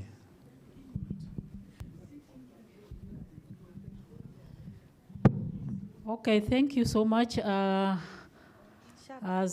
Patricia is preparing, I just want to let you people know that for ESR, we are receiving a lot of countries from Africa coming to learn on our ESR. Even last week, a team from Botswana spent a whole day with us. They wanted to learn on the policy, which I took them through, and even the ESR. So it is good to really get what it is about, because the moment you'll go for social protection somewhere in Africa, you'll be asked about ESR. So let us have it in mind. He has said he'll share, so that at least once you are representing Kenya out there, you can explain what is in the ESR. So let us take note. We receive many countries. Thank you. Hello. Tumestretch kweli? Sijaona. Madam alichukua microphone akaongea kabla to stretch. So all of us to stretch a bit, ndo tusilale. Okay. Tunaweza kaa. So my colleagues have taken you through the board, the act, the policy, the board, and Shaban has taken us through the registry, which is a central depository of all the vulnerable persons in the country. So mine will be to tell you how now we use that data for the purpose of the vulnerable in the society. So I'm going to tell you how we collect the data, we process it, we store, and then we share. What is entailed in that? So the components of the data sharing protocols and agreements is as follows. Why? The purpose and disclosure of taking the data. We usually seek for consent from the beneficiaries. Sorry, I was told it is persons in need. From the persons in need, we notify them on how the data will be used. I'm going to take you through how we are going to store the information, the distribution of the information processing, the security of the information, and how to access the data. So data sharing is guided by the Data Protection Act 2019 of Kenya, which tells us how to collect, process, store, and share the information. The information shall be collected, processed, stored, and shared for an explicitly defined purpose. So people are not supposed to just go to the ground and collect data for the sake of collecting. Our collecting of this data should be for a defined purpose. So when at the ground collecting data, I remember Kitambo, we used to go to the field. You go to a baraza, you call people, you explain why you're collecting data, mnawambia pangeni laini, and then you start taking majina. Hiyo ni ukweli ama ni uongo? But what we do in the ESR is, as we go to the household, we usually tell the person why we are there. We seek their consent. Are you okay for us to take a picture of your face? Are you okay for us to take a picture of your household? And are you okay for us to take information about your household? And if they are not okay, we don't continue with the process. Then after collecting that, after notifying the person, we also tell them that the information being collected may be used by other parties. We've been told that the ESR is the central depository for the vulnerable. So this means that we are not the only persons going to use that data. Other social protection practitioners may come to us requesting for this data. So at the point of collection, we usually tell the subject that the information may be used by other parties for other interventions. Then for the storage, once we share this information with other parties, there are conditions that these other practitioners must follow. For instance, if you come to the single registry and you say you need data for 2 years or for 2 months, we usually request that after you've finished that period of 2 months, the data should be destroyed or you no longer use that data. Because in case that data is used or it does something that is not supposed to be done with the data, you're going against the regulation, you're going against what is supposed to be done. Again, we usually say that in case you feel like you want to use this data for more than that specified duration, you need to do another letter to ESR specifying that I'll use this data for another 2 years so that you're given that permission to continue using that data. After you've finished using that data, if it is in electronic form, it is usually said that you destroy it involving an IT officer, because you can't just go to a laptop and say you've deleted and that is it. That data has to be completely deleted by the help of an IT officer. And if it is in paper form, you make sure that relevant processes are followed to destroy that information. So sharing of information, we usually tell our social protection practitioners or stakeholders that after we have shared this information with them, they're the custodians of this information.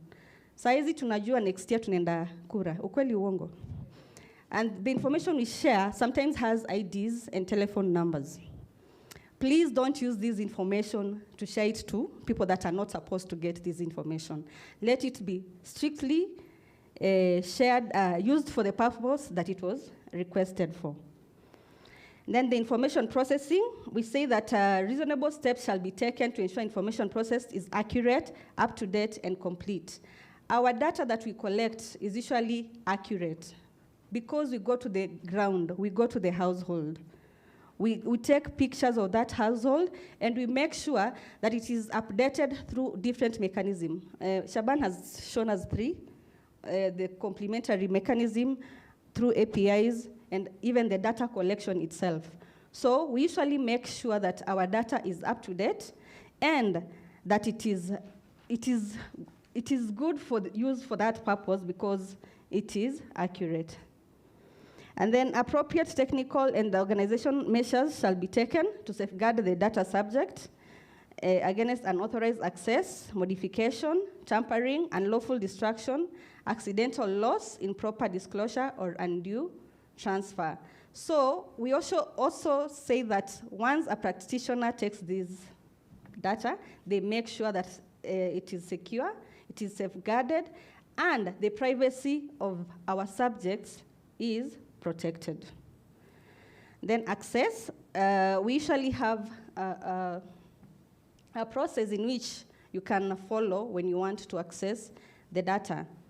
I'm not talking about what is on the board now. Let me just tell you how you can access the data from ESR, and then I'll talk to what is on the board. So usually when you want to access data from the ESR, we usually say that you do a letter to the PS. But when you do a letter to the PS, it may take some time. If you have another contact besides the PS, you can copy that person for the person to follow up on the process. So the letter is done to the PS. After the letter is done and it is marked to our office, we usually send you a data sharing protocol. In the protocol, there are things you have to tick. Like you adhere to some things, and then you tell us what the data is and the purpose of that data. So there are fields you'll tick. After you've ticked those fields, you have signed. It comes back to us. The information is verified by an officer. Then from there, it is approved by the director, and then the information is processed and sent back to you. So that is the process. You write to the PS. We send you a data sharing protocol. You mark the fields that you want to be used. It comes back to us. It is approved, and then you get the data. This process usually takes at least or a maximum of 10 days. So once we've done that, we usually say that data subjects have a right of access to their personal information. Once I have come to your house and taken your data, you have a right to come to the office and say, this and this has changed. Not only to the office, you can go to our website, you can go to our offices. We have offices across the country. You can go to those offices and say, our data has changed and would need this and this updated. You can also come to us and tell us you no longer want to be in the ESR. You have a right to, because nobody is forced to be in the ESR. So the ESR has data that can be accessed by all SP stakeholders for SP interventions. Data utilization, we've utilized this data across in many sectors. So I singled out just a few. For instance, the Directorate of Social Development, we have a unit called Economic Inclusion, whereby they go and give grants and help our beneficiaries graduate from just the handouts of being given by the government. So we have economic inclusion that they accessed our data of 8,000 persons. We have the National Drought Management Authority that accessed our data, 87,000. We are working with SHA. They have 450,000. The government is paying for some people money for SHA. And then we have the State Department of Housing. We've also worked with them. They have taken some data from us. We've worked with UNICEF. We've worked with Murang'a County. UNHCR, we have collected data for them for all the camps and settlements and urban refugees. We've worked with the Migori World Food Program, Kilifi, just to mention a few. And I want to mark out the DSA where all the persons get Inua Jamii. You can see the number is at 1.2 M. So we are not doing that badly. Then I just want to mention that Section 40 of the article establishes that a social protection registry is the central national database for social protection interventions in the country. So as much as other sectors have been collecting data and using the data separately, it is advised that going forward with the Act in place, any social protection intervention, data should be accessed from the registry. The law provides detailed provision and establishment, functions, management, updating, and data protection. I think that I've already talked to. The registry is also an inventory of vulnerable individuals in the household, in the country, and the provisions formally anchor the ESR in the law. So we are not just saying that people should come. This is anchored in the law. The board will keep, maintain, and regularly update the registry. So as I've told you, it is now our mandate to keep, maintain, and regularly update. The board will undertake periodic registration of the vulnerable persons. This means that after some time, we have to go back to the field and take more people. Household could have changed. Those that were not willing to get into the registry before may want now to be in the registry. So periodically, we will keep going and registering persons in the field. The board will facilitate real-time update of changes through interoperability with other national registry. Currently, we are working with the National Bureau of IBR. Yes, the one that makes IDs. So once we get the IDs of these persons in need, we run it through the registry to tell us if that ID matches what we've been given, and to give us more information about that person. And also, it helps us know those people that are maybe alive and dead and such. So the board serves as an institutional custodian of social protection data systems. So we usually say that when any other social protection practitioner is on the ground, you must give us feedback on what you're doing on the ground. This way, we are able to know what is happening in what area, to avoid duplication, to avoid certain regions getting more help as compared to the others. So it is usually nice for any social protection practitioner to give the social protection, to give the board a feedback on what they are doing on the ground. The board is responsible for governance, oversight, coordination of the social protection registry. That is just what I'm trying to say. So when somebody wants to go to the ground, for instance, anataka kwenda Kibera kusaidia maybe the elderly persons in Kibera, maybe we have had helpage in Kibera, and then another, again, organization that wants to go and do the same thing in Kibera. So we usually say that, please, once you're doing something, let's try and update so that we make sure that we equalize across the country. Key functions with the National Social Board, it is to establish and maintain the social protection registry, ensure continuous data collection and disaggregation of data. I think it is just a repetition. Facilitate data sharing and interoperability among social protection systems. So we facilitate data sharing. You come, we give you data for the places you want to go and intervene.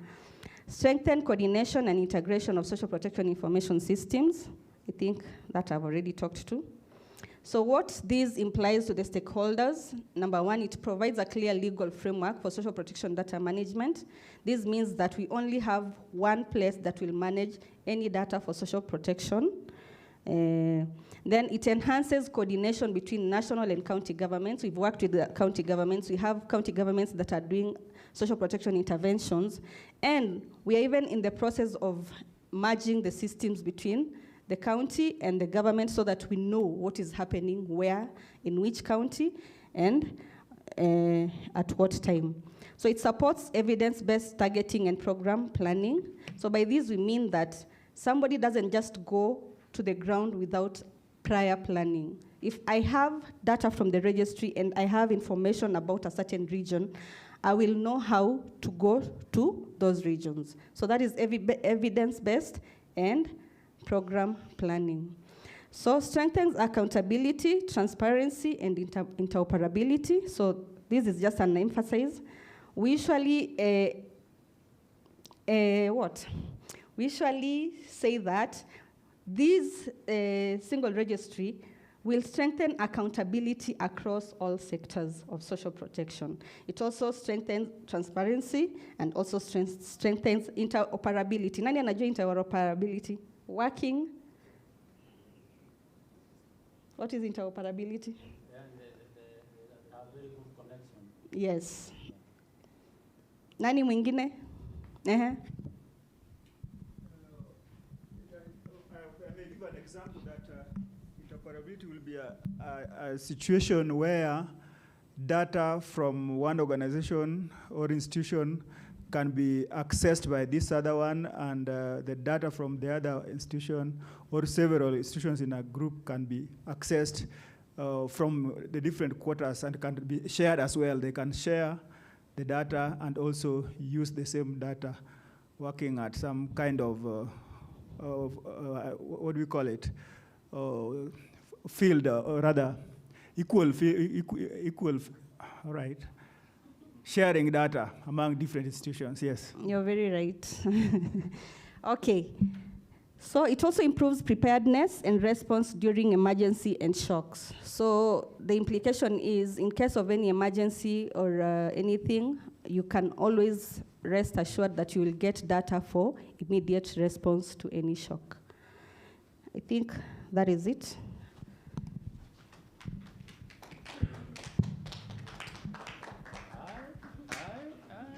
Ai, ni kuchoka ama hamnipendi?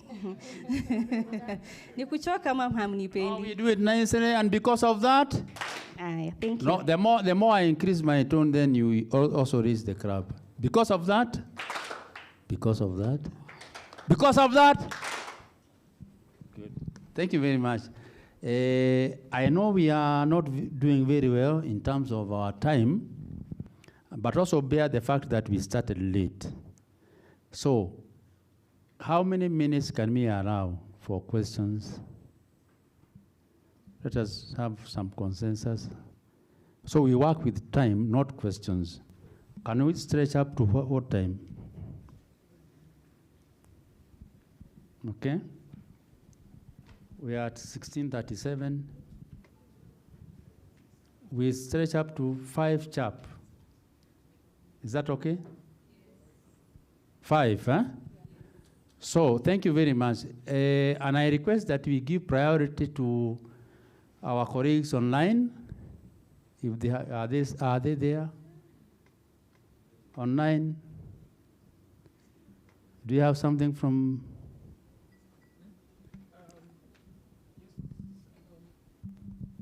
Maybe I can read a comment that is on the chat, and then we can allow anyone online who would like to unmute and ask a question.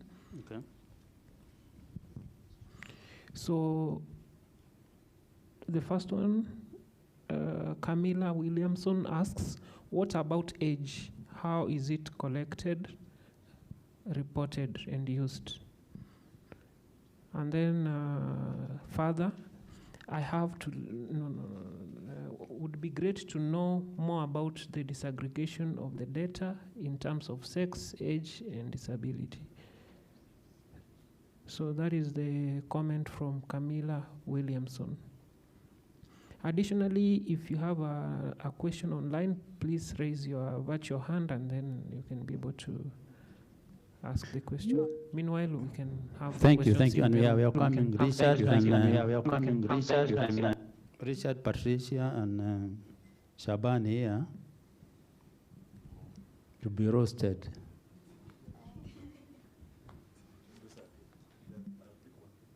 Richard, Patricia, na Shaban here.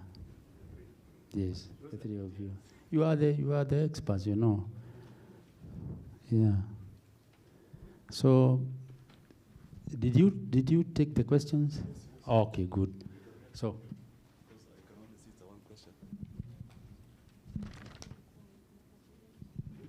So thank you so much, Camila and the team who are online. Yeah, it's only that I wasn't linked to the virtual call, but I have just shown the dashboard in terms of the aggregates. So basically, when we also collect the data, we request the household head or even the respondent to present the ID, which we are able to take the details in terms of the date of birth that gives us the ages. And this one, like we have said, it's a life cycle approach. We can be able to disaggregate this in terms of the needs of the programs, whether it's the children, of course, the working age, again, the older persons. So these are things that are there. Even the disaggregation about the sex, whether male or female, it's well captured in the registry. Good. Thank you.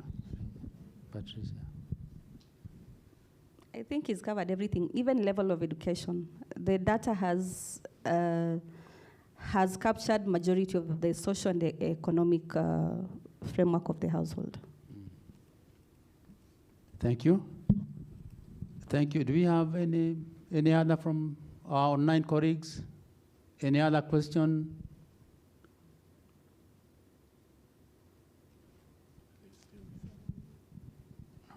Online.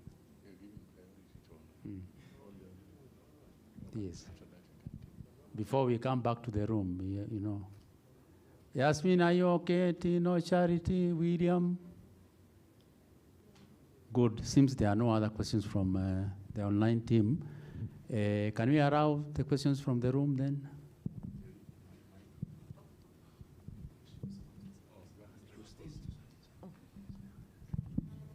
So I've been moving the mic around and I'll be biased. Let me start.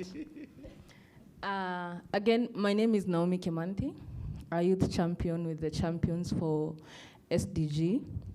And so my question it's a sequence of questions. Is the Act anchored into the SDGs? Because when you're looking at the Act, it zeroes down to SDG number 1, zero poverty. Again, if it is anchored to the SDGs, to what particular indicators is it anchored to? Because we have 169 targets and 234 indicators. And to be sincere, if we could say we will want to cover all of them in a span of 1 year, then it will be unfair, again, for the government. If, again, it is anchored into the targets and the indicators, does it provide a structure that allows it to provide the commitments that are required by the international conveners on the same? Thank you.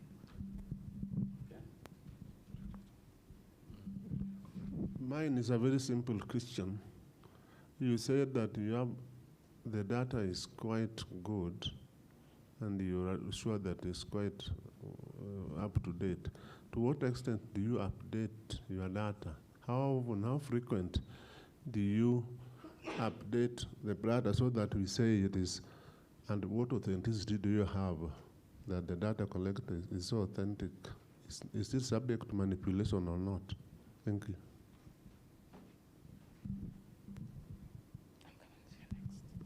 Thank you. So my question is, let me give a case scenario. So let's say for this room, we are done for a disability assessment and 50 of us, let's say 30, we are 50. So 30 are found that we are PWDs. But then when it comes to remitting the cash transfers, only 20 wanapata. Na wale 50, wale 30 wote walienda kwa data that they are meant to be receiving. So what steps or what are the pathways that we can take to follow to ensure that our wengine hawakui excluded? My name is Rosette. Okay. Thank you very much, and thank you very, very much for the presentations. It's very, very rich information.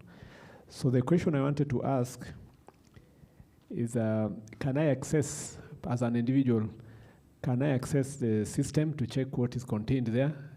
And if possible, suggest a correction. Number 2, can I access through this system, if I want to know, for example, the status of a group in Machakos, is the system able to help me? And in the data, in the segregation of the data, you'd put all the ages and then 65 plus. So from 65 upwards is put as a lump sum. Is it possible to group it, maybe 65 to 85, 85 to 100, 100 to 120? something like that, so that we don't just lump everybody over 65 as one. And then just the last one, thinking about this, especially the last presentation and comparing with the first one. Now that this data has everything, including every other thing, why do I need to attach birth certificates? I mean, PWS, PWD status, etc. Why don't just have my ID, so that my single ID can capture all this other data which is required? Thank you.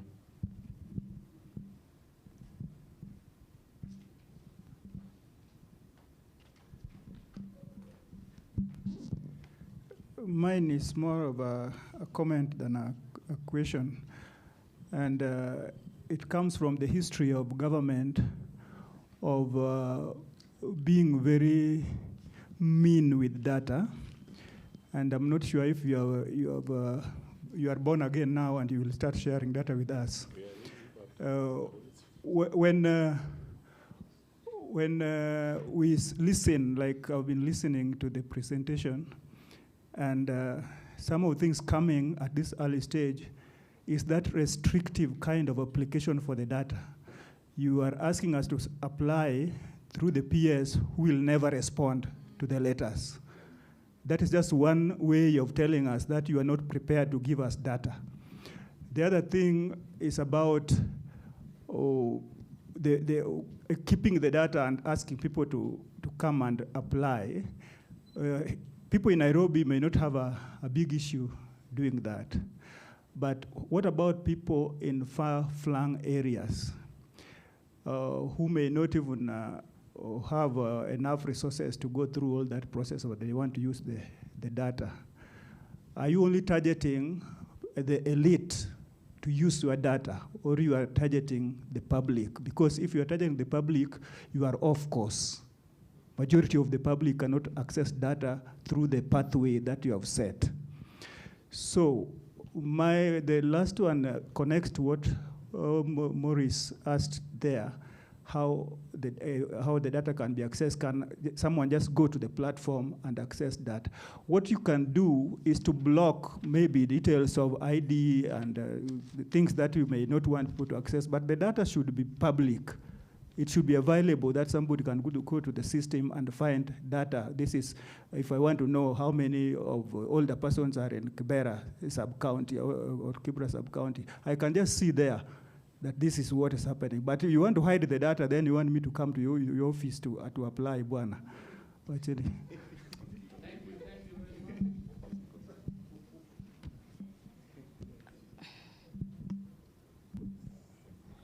Hello. My name is Ekisa Zabdon from Sukun. My question is also connected to Tom's comment, the first one. So you say that you can give this data to people that request. So I wanted to know, how long does it take to clear organizations or entities that have requested data from you? What is the grace period? And if you have ever shared data, can you at least maybe name some of the organizations or entities that you've previously shared data with, if it is possible? Thank you. If I give you the mic, step back, and then you see me coming, just know your time. Hello. My name is Zamzam Ahmed, and my question is a general question. Moving maybe a little bit of flashback is save as you earn. And the earlier you save, the better it becomes for you when you become old. And the easier we eradicate poverty. So how, as an organization, as the organizations that are here, doing in order to prepare youth on matters of aging? And also, on digitalization. We are living in a world that is really moving fast, transforming from one digital technology, from technology this and that. So it is a fact that most of the people that are living in the rural areas, they tend to not have documentation. It is true, right? So kuna wale ambao they don't have IDs, kuna wale they don't have those documents that are needed to do this application. And you've mentioned, Richard, on it is time that people do application for themselves. Kitambo ni nyinyi mnaweka watu kwenye system, but now it's for them to apply. Now, when it comes to digitalization, others don't have access to internet, others don't have access to smartphones. How is that possible, and how can you help them? Thank you. Mine is very brief. Why the proxy means testing? Did we have an issue with the poverty targeting? Then for online, we can invite Camilla to ask a question. I see she had added another one. Thank you.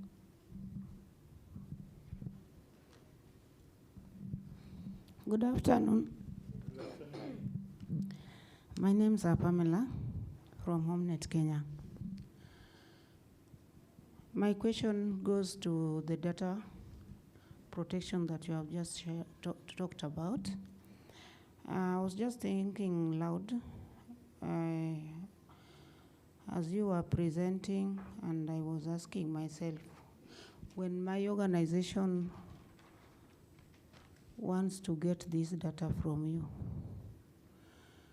is there a fee that is paid before you can release the data? My second question,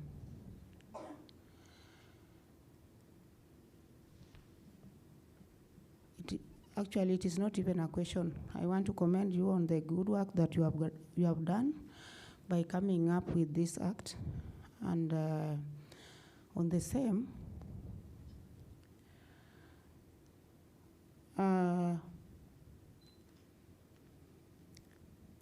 as you are putting your board in order, you have already identified the board, and the board is not functioning as per now. Am I right?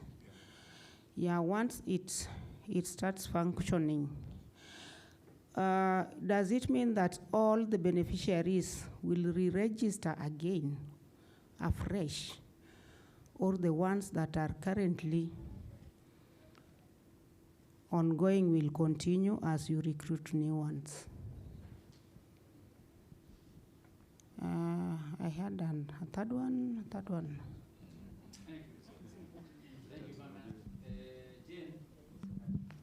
So the last question, what plans will be put in place to mitigate exclusion as a consequence of re-registration or appeals processes, in particular of vulnerable older persons? Thank you.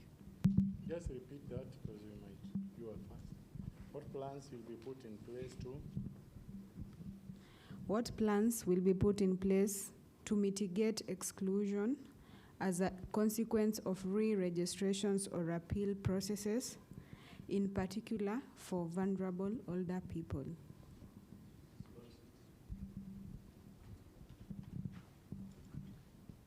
Okay, I am Stephen. So I saw in the news that your department was in Parliament. You wanted 41 billion. You are given 29 billion. So I was asking, how is the funding locked for the Social Protection Fund, and how do you intend to protect it so that when maybe the government wants to cut the spending, they will not go for it because it is a low-hanging fund. How are you intending to protect the fund so that it is not one of the main funds that will be cut when the government is cutting spending? Thank you.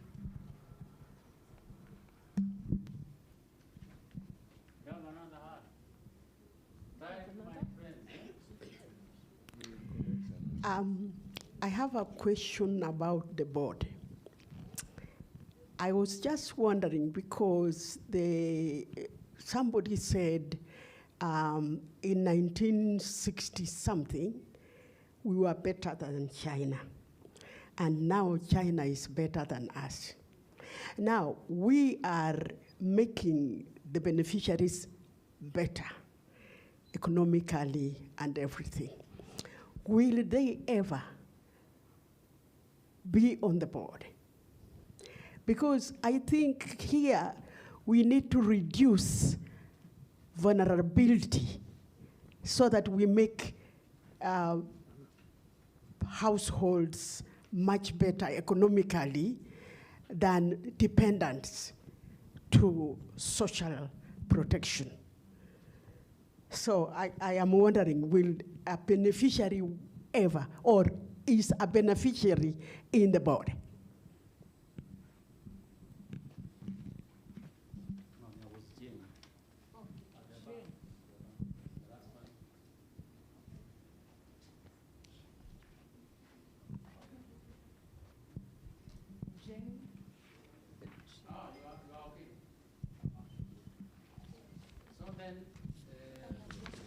I have just remembered what I wanted to ask, sorry. Yeah, there is a family that I'm concerned about. It's an elderly person. And this person used to get cash transfer. And around sometimes back, she could, when people were getting 4,000 or 2,000 per month, he could get double of that. Angepata ujumbe ya kwamba Inua Jamii imemtumia 2,000 or 4,000, then dakika kidogo tena anapata another message. So in total anapata like 8,000, anazi-withdraw zote. It happened twice. Then after that, alikuwa anazi-withdraw because tayari amewekewa, angewaacha. So ali-withdraw twice. Since then, hajakuwa akipata pesa. What could be the case? Ladies and gentlemen, let us allow the team to answer those questions. Actually, I'm trying to record. There are just about 13 or 14 questions.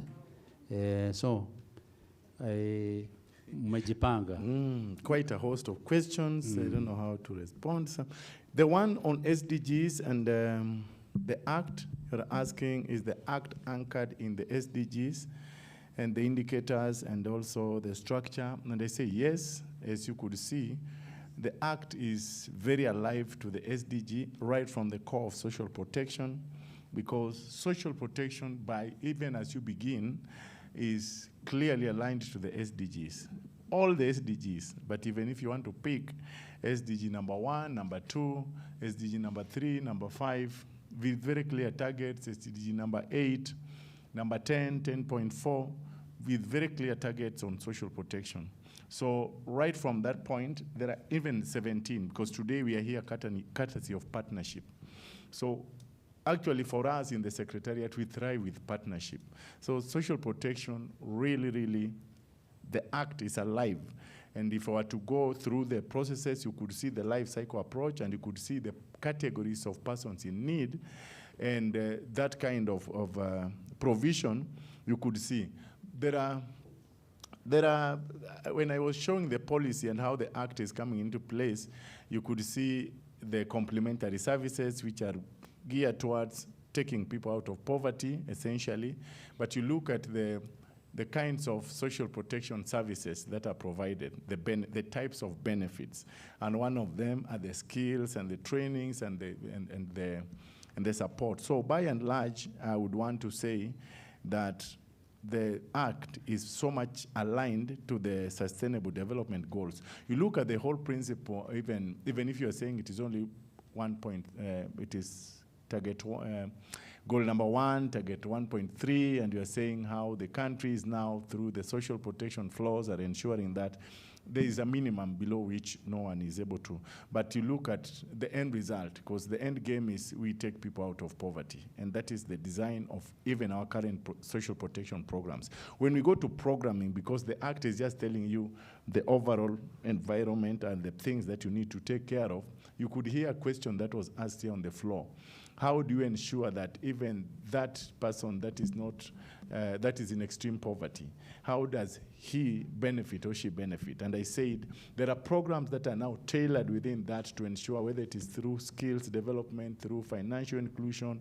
Right now we are doing an economic inclusion project which is ensuring that those poor and vulnerable already benefiting from the cash transfers are not just benefiting from cash alone. We take them through a process that is able to get them out of poverty. And with clear referral pathways that we are saying, you could see in the Act saying the registry should be able to provide referrals and mechanisms to access other government services. So you can see the breaking of barriers, and those barriers are leading to development. You could see even in terms of the objects, human capital development, and within that you can see issues, the whole thing around SDG, whether it is education, whether it is just reducing inequalities, because as you empower these people, you are reducing the gap by enhancing their productive capacity. So by and large, you could see, I know time is short, but you look at the objects of the Act, you can see when you look at the risks and the contingencies and you look at the whole environment, whether it is blue economy where somebody thinks you will not be able to find social protection and climate change, then you could still see how then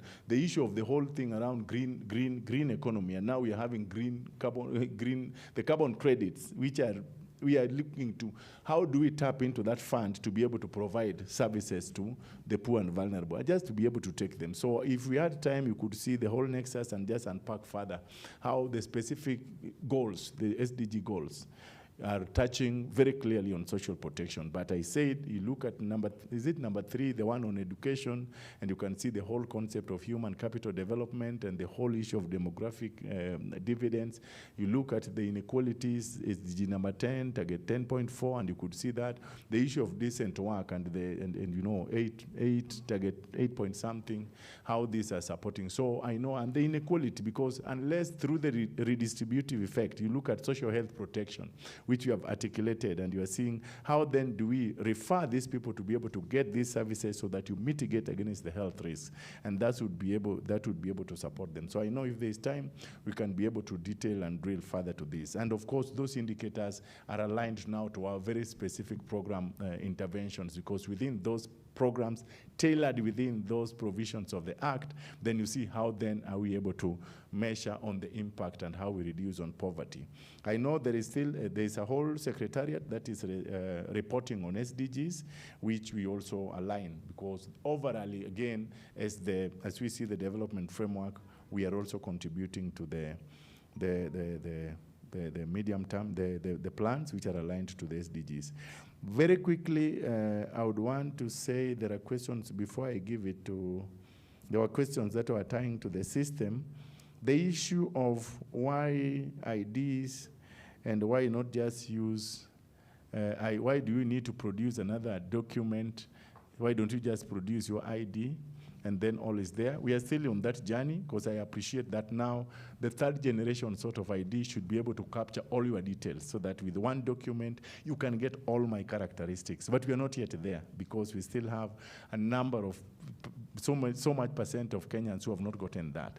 That was the same, the spirit around the Huduma number, so that with that, you can be able to have all your characteristics. You give me one document, I know you're a person with disability, I know you are a person of this level, I know this is your level of, so that is what is making social protection successful in many countries, because with the unique number, which you get at birth, and you travel with it to your old age, then so can you program. But when that is still not yet there, then you will still need to produce quite a number of documents until we are able to unify and have one common identification, which is like a unique number, which now gives you all the parameters which you would want to examine around a person. I think that should be able to answer that. Then there was something, because I want to just respond to what might be touching on the Act. The save as you spend, it says save as you spend principle. We said we were trying it out, but we didn't get the political will to push it. The time we were pushing it is when there was the first, you remember the first riot on the tax, when tax was increased and they tried to increase VAT. So I remember I was the one presenting it to our CS by that time, Ukuru Yatani, who was still the CS at our ministry. And he said, Richard, you can't tell me you are telling Kenyans another tax. But you cannot expand social protection without increasing tax. Taxation is bad to us because we don't associate it with a service, a quality in service. But otherwise, you cannot run even a country without taxation. It's only that the people can't see the value of what you are taxing them for. For these countries where they see quality services, people are being taxed up to 60%. And they have no deal because they see this is what our taxes are delivering in terms of quality service, free education, free healthcare. I think nilikuwa naongea na daktari pale, anatuambia some of these guys in India, they are taxed, but they get the whole thing. Primary healthcare is very free. Our problem is taxing and steering. Yeah, we are taxing and we can't see. We can't associate it with the quality service. Unaniongezea tax na mimi naendelea kuumia. But if ukiniwekea SHA na mimi niingie kwa hospitali na nipate quality service any point, any facility, I'll pay you more without hesitation. If you tell me to get into NSSF and you tell me register into this pension and I can see the result of that pension, leo nikigonga 60 hivi, kesho pension yangu iko and it is a pension, it is not a provident, I will register there. If you tell me pay into this, 5 years you can access it and you can access this %, I'll pay. But if I can't give you money, you sit with my money for 30 years and you give me peanuts, then that is why unless you take it by force, I'll not bring it voluntarily. So SAYS is still prudent, but we are looking for how to handle that. You said there was the question on the frequency of updating data. That one Shaban will answer. Okay. I'm just trying to deal with the legislative things. I'll make it short also. Yeah. We are already past 5. Which one? Zamzam, yes. Re-registration, I think Shaban mutajibu. Is it? To mitigate exclusion, sijui kama hiyo Shaban. Is funding locked to social protection fund? Oh, I don't know whether you will answer, but somebody has asked, how do we ring fence? How do we ensure that social protection funds are safe and that even if there are budget cuts, these people do not? That is essentially ring fencing, and I know many times social protection benefits, hizi zenye ziko za cash transfers, they are never touched. They come and they usually, mara nyingi, formally you could have delays that you could be paid after, mara unasikia exchequer hakuna, and you could wait for months.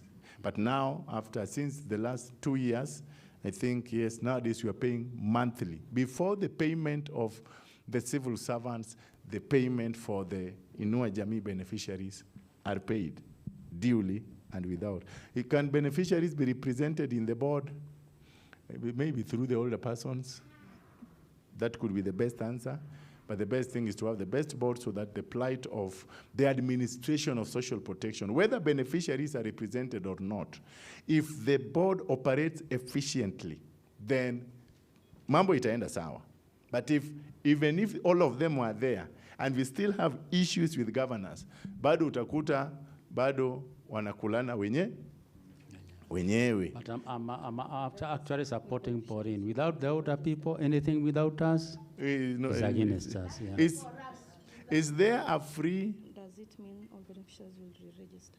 Oh, when there is a transition, I read the transition clause, and I said in the transition clause, it tells you we'll transit all our beneficiaries. They don't need to register.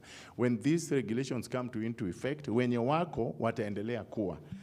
Until now, the new ones will be. If there are new information required around them, the board knows how they will get that, but they are not going to start afresh. We'll transit them, we'll transit assets and stuff. Jaban. Okay, thank you so much, and Richard. So in terms of the update of data, we have a very elaborate strategy in KSEP 1, which we had 2 ways of updating our data. And the first one was on the client-informed program. Like I've said initially, we partner with many partners. Once they are going also to go about to do their business, they'll also in turn use our system in terms of the mobile app and other things, whereupon, when they are going about their business, they'll be able to update, the beneficiaries that they come on their way as they're, using the eligibility criteria. So that's the first way in terms of updating, which we understand that KSEP 1 ran, in 2019 to 2024. And even the other one is through, the estimates that we are given by the overall poverty, rate or head count in the counties, where we tend to go to different counties and be able to, update the data. But then again, this has been cured. Looking at KSEP 2, which, started in 2025 that goes up to 2030, we have a very clear and elaborate strategy through what we call the on-demand registration, which is an exercise to include, beneficiaries that they want to be onboarded voluntarily. Of course, we said it's open to everyone. You can be able to register, so that will be, included in the registry. Secondly, in terms of the data updates, again, we're also going to do updates in, all the areas, probably by, looking for resources and give it to the sub-county officers, so that, those who have not been enlisted, or rather, there are some changes within the years, the program, will be updated. You have seen the act says that, the data has to be up to date. So that one will be tackled, in this case for these 5 years. And then again, in terms of the access to information. So you understand we have sites. For the purpose of access to information, my colleague will also talk to this. We have a public portal where you can be able to access the dashboards, basically the statistics, but not the raw data, and you know the reasons to why. It's about the Data Protection Act. So you'll be able to have this. But then upon request, we are also supposed to look at so many things, in terms of the entity or even an individual that is requesting this data, because this data is a very sensitive data, so that we are able to share upon, checking in terms of the details of the company, if it was incorporated well, or even individual as an academia, so that we could be able to provide you this data until, but that takes, it's a process that we are going to take. But, the government is open in sharing this data. We are the people who shared with this data with so many organizations. Just to mention a colleague back there, we have shared recently with SHA. We have also shared with what we call the ACTED, just 2-3 weeks ago, and the SND. Those are partners that are actually in working in ASAL areas, and what we call the Kenya Informal Settlement Program again. So there are many. I can mention UNHCR, WFP, UNICEF. So what was actually just shown. Then again, there's a second question. In terms of the data sharing, if we apply, is there anything that we are supposed to pay? No. The government has already worked for this. Yours is utilization. But then again, probably we will need you, we will actually help you through our officers to make sure that, as a community-based validation or community-based verification is done on the ground, so that, community will participate and see if this data is, the data that, reflect reality on the ground. That will also able to help us if there are changes that we might need to go and, update our data on the ground upon that information. Related to that, Shaban, was the question on the duration from application to accessing.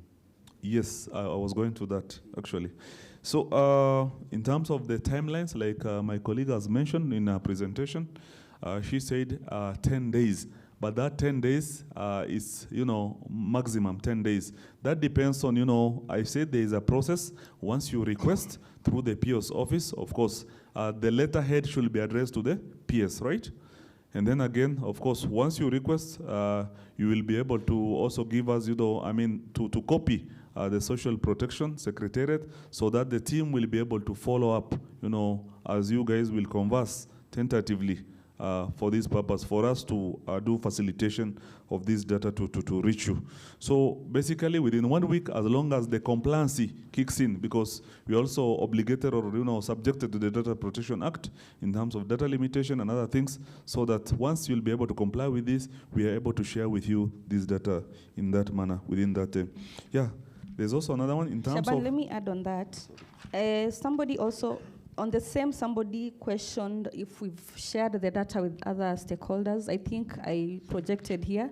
We've worked with SHA, we've worked with the UNICEF, WFP, we've worked with our sister department, DSA, we've worked with DSD. We've shared data with many organizations. UNHCR. And mostly, even 10 days is at most. Mostly when data is requested, it is shared within a period of 2 to 3 days. And then to add on what even Shaban was also saying, you don't just request data through the PS. I forgot to mention that you can access the data on the portal. On the web portal, on our web portal, you can get data for different persons, but we hide the IDs and the telephone numbers. So you can just get the general information. And again, on our system, we have included a place where shareholders or stakeholders can log in and request for data through our system. So you don't need to go through the process of applying through the PS. You can log into the system, request for the data, it is processed, and then you get it. So as you're saying that it may not be as easy as I'm saying, it is as easy as just logging into the system, requesting and getting. Thank you. Good. Thank you so much. There are two questions which is unattended. So in terms of the proxy means test, Sarah asked, why do we do the PMTs? So ideally, the PMTs actually are weighed in terms of the 64 parameters in the tool, in terms of the weights, and the coefficients that were given, and then thereafter we do what we call the wealth ranking, just to ensure that which household will be eligible in terms of whether it's extreme poor, or even good. So you cannot be able to target a household when you don't do that. But then again, to also strengthen this, once we give you the data, because we have done the ranking, the program in terms of the eligibility criteria again will go out there and do what we call the committee-based verification, just to make sure that these persons exist. Remember that data is dynamic, and we might have collected this data like a year ago, and maybe probably our household size might have changed, or even the poverty status might have changed. So that is why we normally want to do verification, or even migratory patterns could take place in contexts like ASAL areas. So that basically helps us, and again, those are the things that we need to put in consideration when we are looking at this. But then the PMT score is really very helpful because one harmonized targeting tool has been used in all areas, in Kenya, in all 47 counties. Rather than, so that the beneficiary will not be able to say, or even the people in the data, or the indigents in terms of the SHA will not be able to say jirani wangu amechukuliwa juu ya hivyo na hivyo, but then the data exists. So it's a data-driven decision for this purpose, just to make sure that it has been harmonized all over the country. So thank you. I think Pamela, you just said beneficiary receives cash transfers double, but it stopped. Basically, we thank you. We have just answered you. You have just answered us. The system now is in work. It's in force. Meaning, what usually actually happened initially will not happen now, because the system detects, what we call the double dipping or duplication of beneficiaries' benefits, because we have mentioned that this system is integrated, or rather interoperable with what we call the integrated population registry systems for the National Registration Bureau. A unique identifier is your ID. You cannot be able to exist in two households at the same time, because your ID will be reflected in the other household. Of course, the benefits will stop automatically. And that is what we have done across all the program. And this is now, again, efficient use of resource, so that what is intended to go to this household, in terms of double, like you have said, now in future we'll go to the next DD household for this purpose. I think, well, again, we have handled the question, unless my colleagues. Just to add that even on what Shaban is saying, that even this week, we have our teams in Naivasha working on the same, just such issues like he's raising. I believe they are done today, and a lot will still come out. Yeah, thank you. Faith, you had a question on exclusion. Was it answered? There was this question on disability assessment. Somebody said if you're in a room and you're like 50 and 20 are picked, the exclusion bit. So I'm thinking, for Inua Jamii, they usually look at the severity of the disability. Severity means that the person needs a 24-hour care. And then the other thing that is looked at is the poverty ranking. So it doesn't mean that anybody that has a disability qualifies for the benefit. So let's say, for example, in your system, you report that 1.2 million people receive the imagine. Yes. Yes, I'll just repeat to the mic. So, for example, in your data, you report that 1.2 million older persons receive the cash transfers. So that you are reporting is what happens. So there's no scenario of what you're reporting does not happen on the ground. That is what we have up to date. 1.2 OPCT older persons. No, that's an example. That's okay, let me use another figure that is not the actual one. So let's say you say 300,000 PWDs in Kibra receive 2,000 shillings per month. So if you report that in your portal, that's the actual thing happening on the ground. Yes, yes. Okay. And then there's this question of why are we grouping our data like 65 to 85 or something like that. Our tool does not group. And then, I don't know if that is sufficient. Our tool does not group persons like 65 to 85. You only take information of the ID, and once you come and request for information for persons that are only 65, you'll be given. If you request for a certain set, you'll be given that set. So we don't group. Is that sufficient? Or the way it was presented? So thank you so much. This data, that is what is in the dashboard. But if we say all the persons, we are bound to disaggregate, in terms of 60 plus. But for this purpose, we have disaggregated 65, okay, plus. And probably the tool actually, as per your request, can be able to, give you in terms of the eligibility criteria that, the partners will be able to give us, or even actors will be able to give us, could be able to extract that, But for us, we have, from 1 up to the last age, 100, even 105. So according to your needs, we'll be able to provide you. If you tell us to disaggregate with 60 to 65, these data are really available, for us. I hope it's clear now. Okay, I think I still have a concern. Just wait so that we answer the questions before you add, because there are people who are waiting for their answers. Just a minute, because there's somebody who asked about issues of preparing the youth for the aging, and then there is somebody who asked about the groups. I know there's the groups, the categories, but there's a group we tended to understand as zile groups za mashinani. I don't know whether that is what the person meant, because if you want to know about the groups in mashinani, we have our colleagues from the Directorate of Social Development, where we have the CDMIS. The CDMIS is an electronic system. You click and you will be able to know which group is where, to what magnitude, doing what. So that data is there, and I know as you go for EIP, it will also be linked to the ESR, and you can be able to get information. How do you prepare the youth for aging? Is a very interesting question, and I still refer you back to the life cycle approach, even within our social protection programming, as provided for in the Act and in the policy. We have programs that are targeting early childhood, right from conception, inception.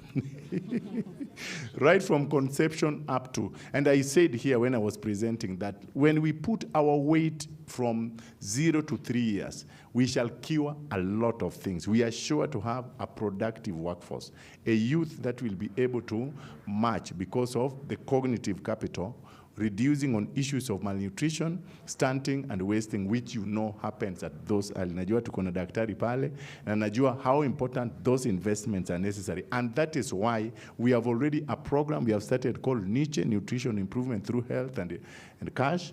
And then we are expanding it with a pilot from 5 counties now to 20 more counties. So we'll be doing 25 in the next 5 years. That just to tell you how, because we have seen the impact results from that particular.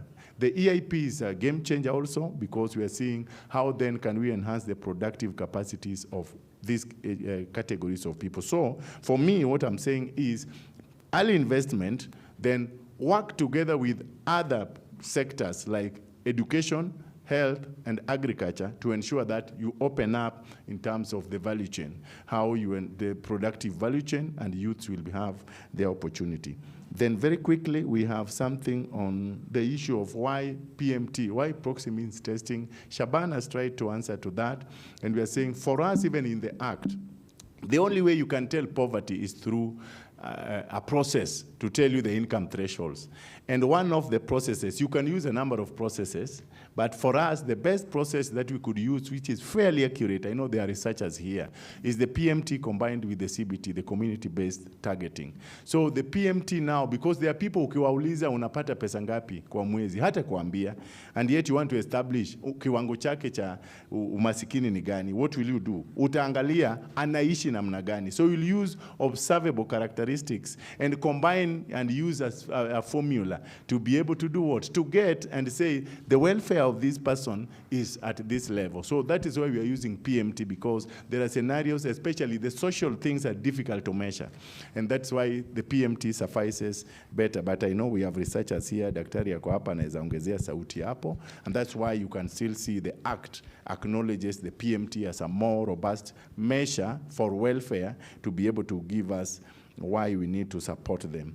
And then lastly, somebody said, how do you address issues of exclusion during re-registration and also in the appeal process? How do you ensure that you are able to cure, mitigate exclusions from a consequence of re-registration and also appeal processes? So for me, I think that should not suffice, because the appeal process provided for in the Act is very objective, it's legal.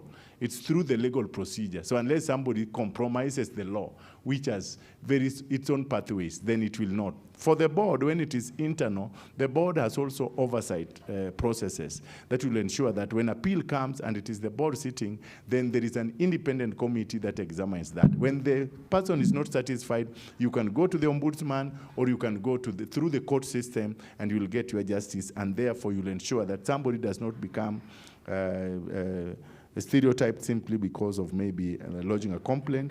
Re-registration is not really a serious process for us now, because all those things, if you provide the due documents, because I know we have detailed, if you apply and there are inadequacies in your application form, then we tell you, adjust this, do this, make this correction, you have this number of days to do it. If you do it in the number of days and we do it in our number of days according to what the law has provided. Kumbuka sheria ni msumeno, inakata yule mwenye ana apply na inakata mwenye ana receive application. So as long as we remain clear to the law, the issues of exclusion and all biases for me should be cured.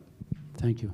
We have, I know Jen, your hand is up, but also we have two colleagues online who have been waiting, and I don't know whether, she's gone. Kamira is gone? Yeah, she has been waiting. But there was a question also from Yasmin, and she finally sent it to us to try to answer. And she says, I am curious about the application process. If someone has been receiving both OVC and OPCT support, will they continue to benefit from both programs, or will they be required to retain only one? That one, even before the advent of the Act, had been cured. Okay. Because you cannot receive from both, except if, number one, you are an older person taking care of an orphan. Before the Act. Why? An orphan, or the Orphans and Vulnerable Children Cash Transfer, is targeting the vulnerable orphan. But the older person's cash transfer is not household-based. It is an individual entitlement, which means me as an older person's mradi niko 70, it is my right to receive the money if I'm not in a pension. But if I have orphans who deserve and have been receiving, that is the only condition under which you can have the two. I repeat, except you are an older person taking care of either an orphan or a person with severe disability, that is when you can have two benefits coming, but now even in terms of systems, we prefer that you choose another caregiver because the system will read like you are benefiting twice. That is just operational. That's why you will prefer that you delegate your care to another person so that the system does not read you wrongly and strike you. But policy-wise, it is real that you can receive for the person with severe disability as a member of the household, but you still have your right as an older person, 70 and above, who has an individual entitlement that is not household-based. That is the best I could answer. Good. Okay. One last one, please. Yeah, it is not a question. I just want to highlight on the question that I raised before. This is a case whereby this is a caregiver who is living with orphans within the household. She has been receiving 2,000 every month. So in the month of January, she received 2,000 Kenya shillings. After one day again, the account was credited with another 2,000. A total of 4,000. She withdrew it. Then the second payment this year was in March. Then in March again, she received 2,000 Kenya shillings. After one day, the account again was accredited with 2,000, a total of 4,000. Can it be a mistake of the system or what? So since then, she has never been receiving. It is okay. Okay. It is a mistake of the system. Okay. It is called overpayment, and we are admitting to that. You remember that we migrated beneficiaries. Sio kuangukia mita, hapana. We admit, because you remember we moved from the bank payment to M-Pesa system. And I remember many beneficiaries were affected even when we did the first M-Pesa transactions, because overpayment, it can be possible. And many times, ndio unaona alipata, and there is a month aliskip, because that money was recovered. It has happened even to some of my very close relatives. And people have been calling me, ofisa nilipata, lakini haijakuja, akubali ya kwamba alioverpokea. Sasa zile naenda kuquery system, nakuta kumbe badala ya 2,000 alipata 4. Sasa yeye anasema tu, and you know formally walikuwa anapatanga 4. So anaona kama bado kitu hiyo inaendelea.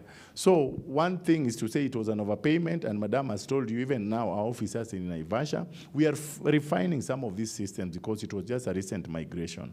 So it is true. Na si eti ametolewa. Once that full money is recovered, you are likely to see atapata pesa yake ya June. Yeah, see, cases of, And for as we transition the mic to Jane wants the mic there. I just wanted to assure in a light touch that we got born again and we got baptized. Thank you, Richard.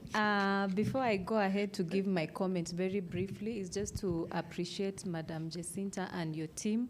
You have really done an excellent, superb job in a very short time. One day is definitely not sufficient to cover all the awards, but you have done excellently. So I know Richard has commented on that, but allow me to now respond from the side of Senior Citizen Affairs. The question on how we are preparing the youth in Kenya for aging. As a department, we are mandated to promote intergenerational solidarity in Kenya, and as such, we have an active collaboration between the State Department for Social Protection and Senior Citizen Affairs and the Department for Youth Affairs and Creative Economy.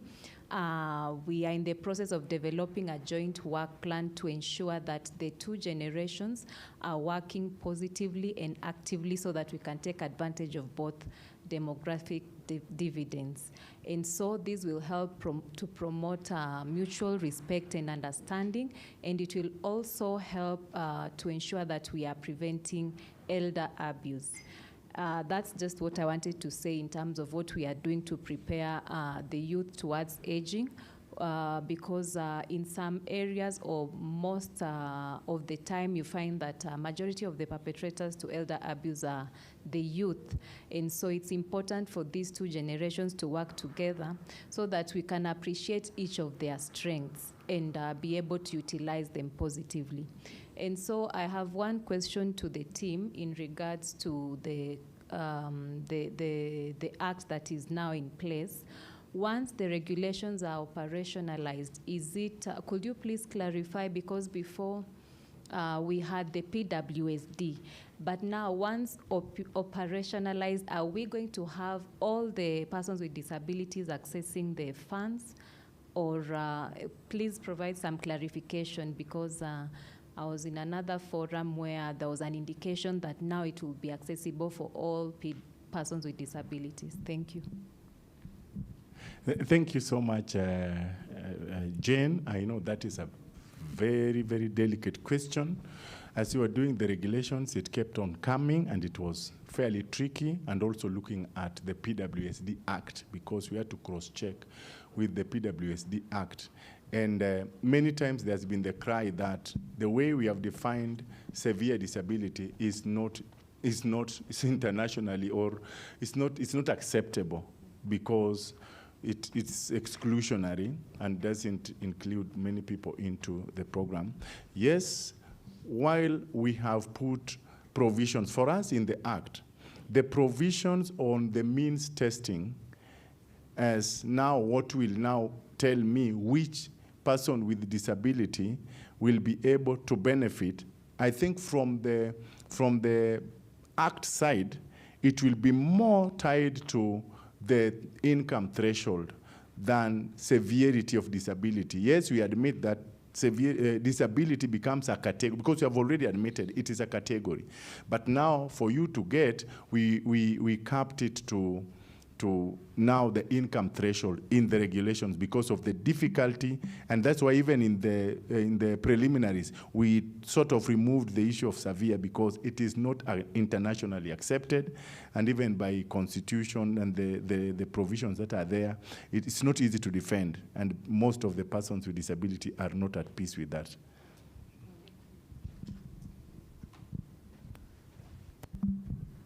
And for that, hey, unaona watu wanavunja simu. Wanavunja simu, I know. And for that,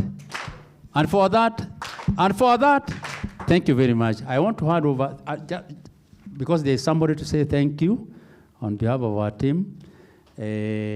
But on my behalf, I want to say thank you for this honor to be the moderator for today, standing for many hours, but also listening to many wonderful insights. I know the day was quite heavy, because we are trying to, let me say, to dissect or to, a law, Sharia, ambayo ni msumeno. But then, you can imagine how many older persons were in this room, me being the, and then we had, okay, Esther, Mama Esther. So, and then we had mother-in-law.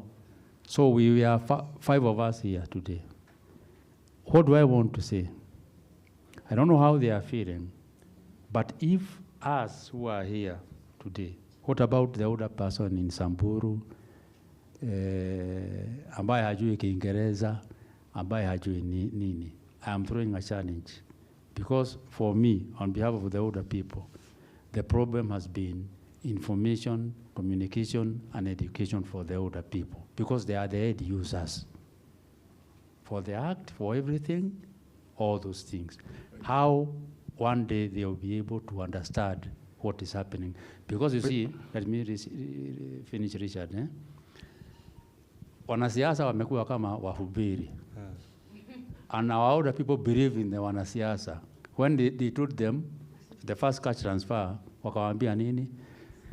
Tumepitisha mswada bungeni na mtaletewa pesa. And they got that. Pesa ni zao wote. Now every MCA, every member of parliament, and they were using that as a bait. So how do you counter-attack? How do you address that element? Finally, before you continue, yes. Just 1 minute. Yeah. Actually, at one time, these people you are mentioning were insisting that every MCA be given a certain number, so that when I go to the meeting, nasema nataka wazee 50. How about if these wazees have not reached the mandatory age? Even when you attend, you see, in the sub-county, Kajiado North, when the DCC is there, and the member of parliament is there, and the MCs are there, they are addressing, you had your officer there, that how many beneficiaries are from my ward? From my ward. And they want that to be equal. So finally, my comment was here. And why I was saying that we are 5 of us in this room, and the rest of you indicated that you are below 60. For the organizers, Duko, Sarah, we need to add an eye here, because in the actual sense, it's a monthly intergenerational discussion forum on aging. That is correct. Yes, because the majority of you were the experts here. Silvio, that is intergeneration. And also aging, remember, is a life course. So the intergenerational element is here.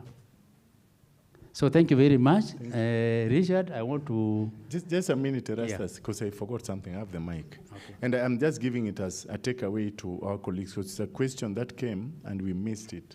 The issue of digital transformation and older persons, because now it might become a divide. And you can see AI is coming in to divide the world again into two, just like computers did. So what are we thinking about our older persons? So I think we were not able to answer it now, but it is something that, as Erastus has said, even in this conversation and this convening, we should now give it a better look, because otherwise the digital divide, the digital space will exclude more our older persons if we are not deliberate with how we bring them in, so that there's a proper strategy for inclusion of older persons in the digital space. Thank you. Okay. Thank you. Naomba tuamche kikwetu tukienda what we call the tunamchanga wazee, lakini hawa wazee ni ma-expert wetu. Wacha tuamche experts wetu wa siku ya leo kwa kuwaambia hizo. Because of that, because of Richard, because of Patricia, because of Shaban, thank you. Over to you. Sorry. Thank you. And because of me, asanteni sana. So thank you so much, Erastus. I would like to start by requesting us to kindly appreciate everyone who has stood here since morning. It's not easy being here. It's a hot seat. So let us do because of one. Okay. So my name is Sarah Nduku. I work with Aging Concern Foundation, and I am also a part of the Secretariat, which puts together this platform. And so we appreciate you for staying with us from the start of the forum up to this point. We had the day's program very well outlined, but we have not been able to do everything because of time, and we had no reason to rush. We still have these forums every month, so we have not captured the planned stakeholder group discussion on commitments and awareness actions, and we have also not delved into the regulations as we hoped to do. And on that note, we will organize another forum purposely to go through those two pending aspects. But we hope for the parts that we have captured that we have the knowledge to go out there and to sensitize the various individuals that we interact with.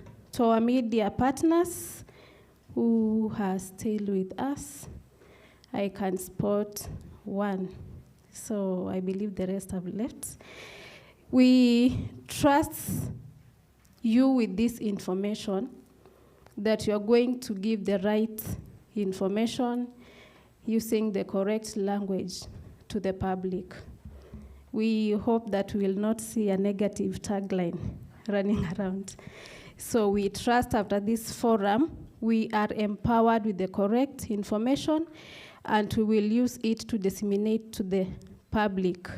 You are our very good partners, and we hope to have you in the future forums, not only for this one. So we will extend the same invitations for June MDFA and July moving forward, and we hope to have you. To our fellow older persons organizations in the room, we encourage you to run this information with the older persons associations and the community structures that we interact with, so that the sensitization does not have to end in this room. We want even those people at the very grassroots level to have the amount of information that we have had today. Then to our youth, I am happy that we are here learning about older persons. Zamzam, you had asked how we can ensure that the youth are informed about older persons matters, and this is one way. When we are planning those conferences, sensitization forums on aging, we should ensure that we have the intergenerational aspect, because the youth they have the energy. So we should be able to run and champion for the rights of older people, and I hope we will do so. We are also hoping to get invites to the youth forums that you do organize, and we are looking forward to further engagements with you all. And then with every stakeholder represented in the room, many thanks for staying with us. We appreciate the partnership. We appreciate your presence and your patience. And I think with that, I will hand it over to Dr. Ocheng, who opened for us, so that you can give us some closing remarks. Then I will welcome Madam Esther Wamera to pray for us. But after Dr. Ocheng. Karibu Daktari. Because of that,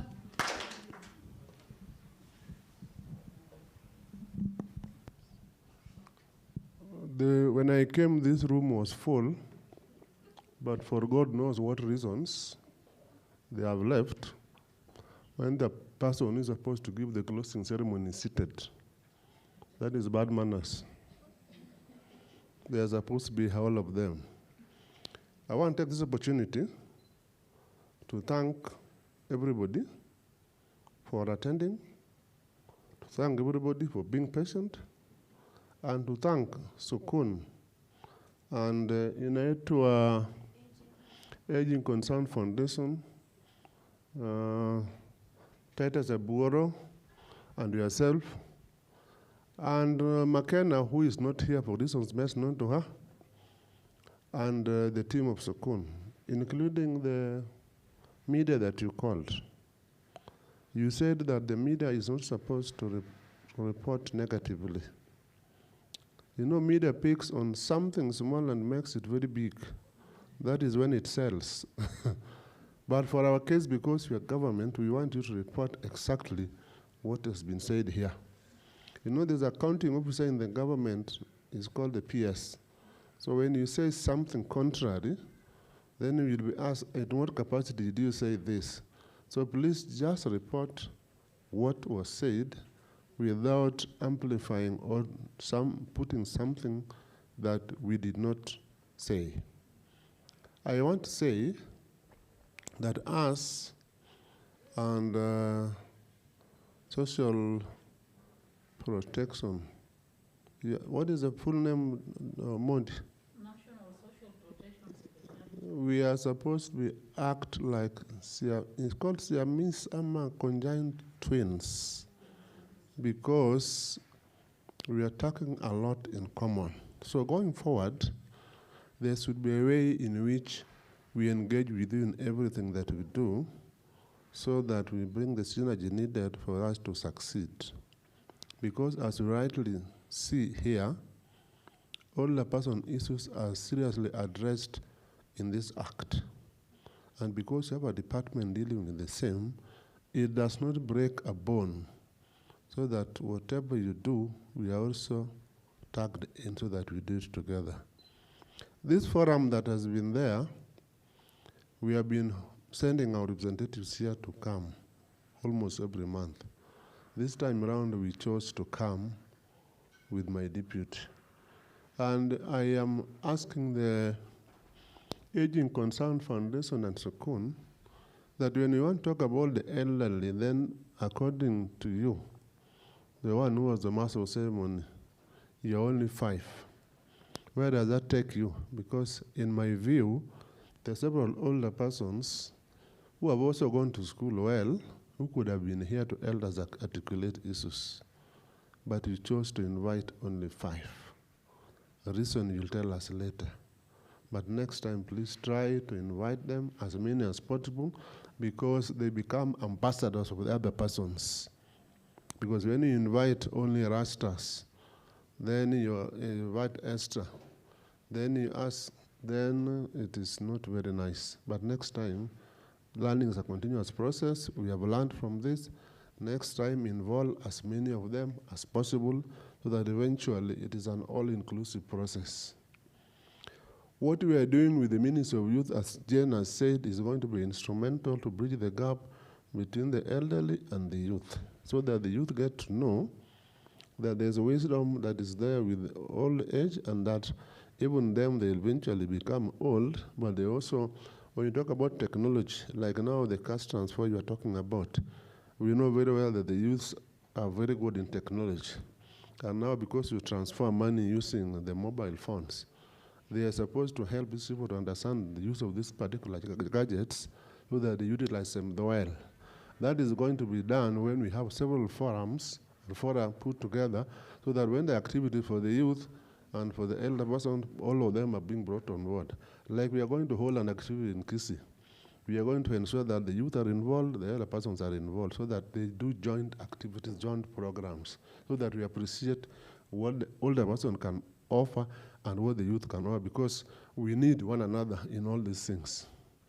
That is what I wanted to say, and because it is past the time, and I want to say that I'm also very grateful that people chose to sit today from 10 or from 3 to almost 6. That when you give yourself a clap. Tom, can you clap for them for the Moi style for what they have done? And I'm the one who encouraged them to sit this long. Yeah.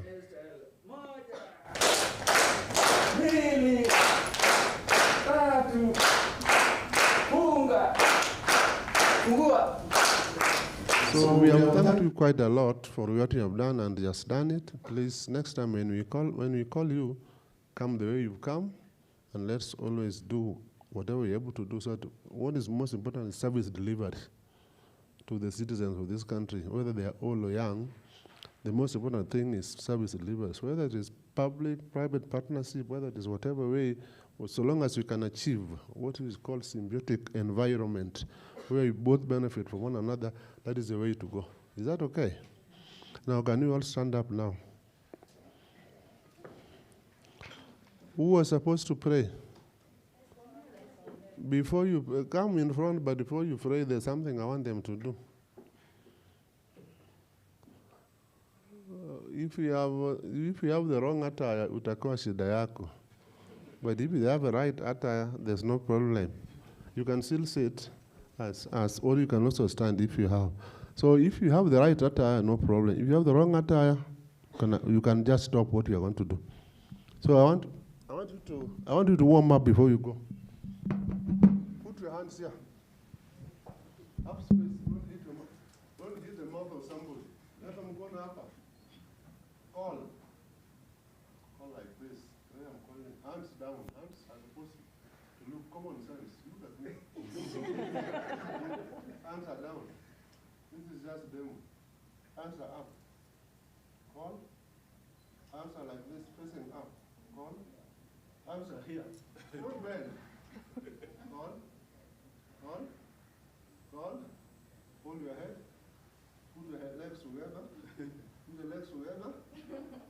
Don't try. Don't try. Don't try. Go down. Until this place touches down here. I just look at what I'm doing. You just go like this. Very simple. Now that was normal. Let's start now. We're only doing 10. Hold your head. 1, 2. Now, you do the hand like this. So I'm doing for you to see. 1, 2. If you have all, don't do it. Let's go 1, 2, 3, 4. Let's go now. 1, 2, 3, 4, 5, 6, 7, 8, 9, 10. This one should be straight. That's straight. Straight. Everyone straight. And then 1, 2, 3, 4, 5, 6, 7, 8, 9, 10. 1, 2. Backwards straight. 1, 2, 3, 4. 1, 2, 3, 4. 1, 2, 3, 4. Do this. Do this. Now go like this. Now do this. Do this. Do this. Now stand on this. Stand on this left. And put this one here. Ready? There you come. Yes. Bend the leg. Bend the leg. Bend the leg. Bend the leg. You go. Wait for that.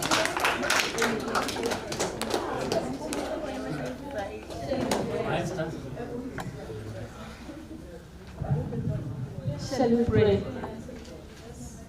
We are praying, we are praying.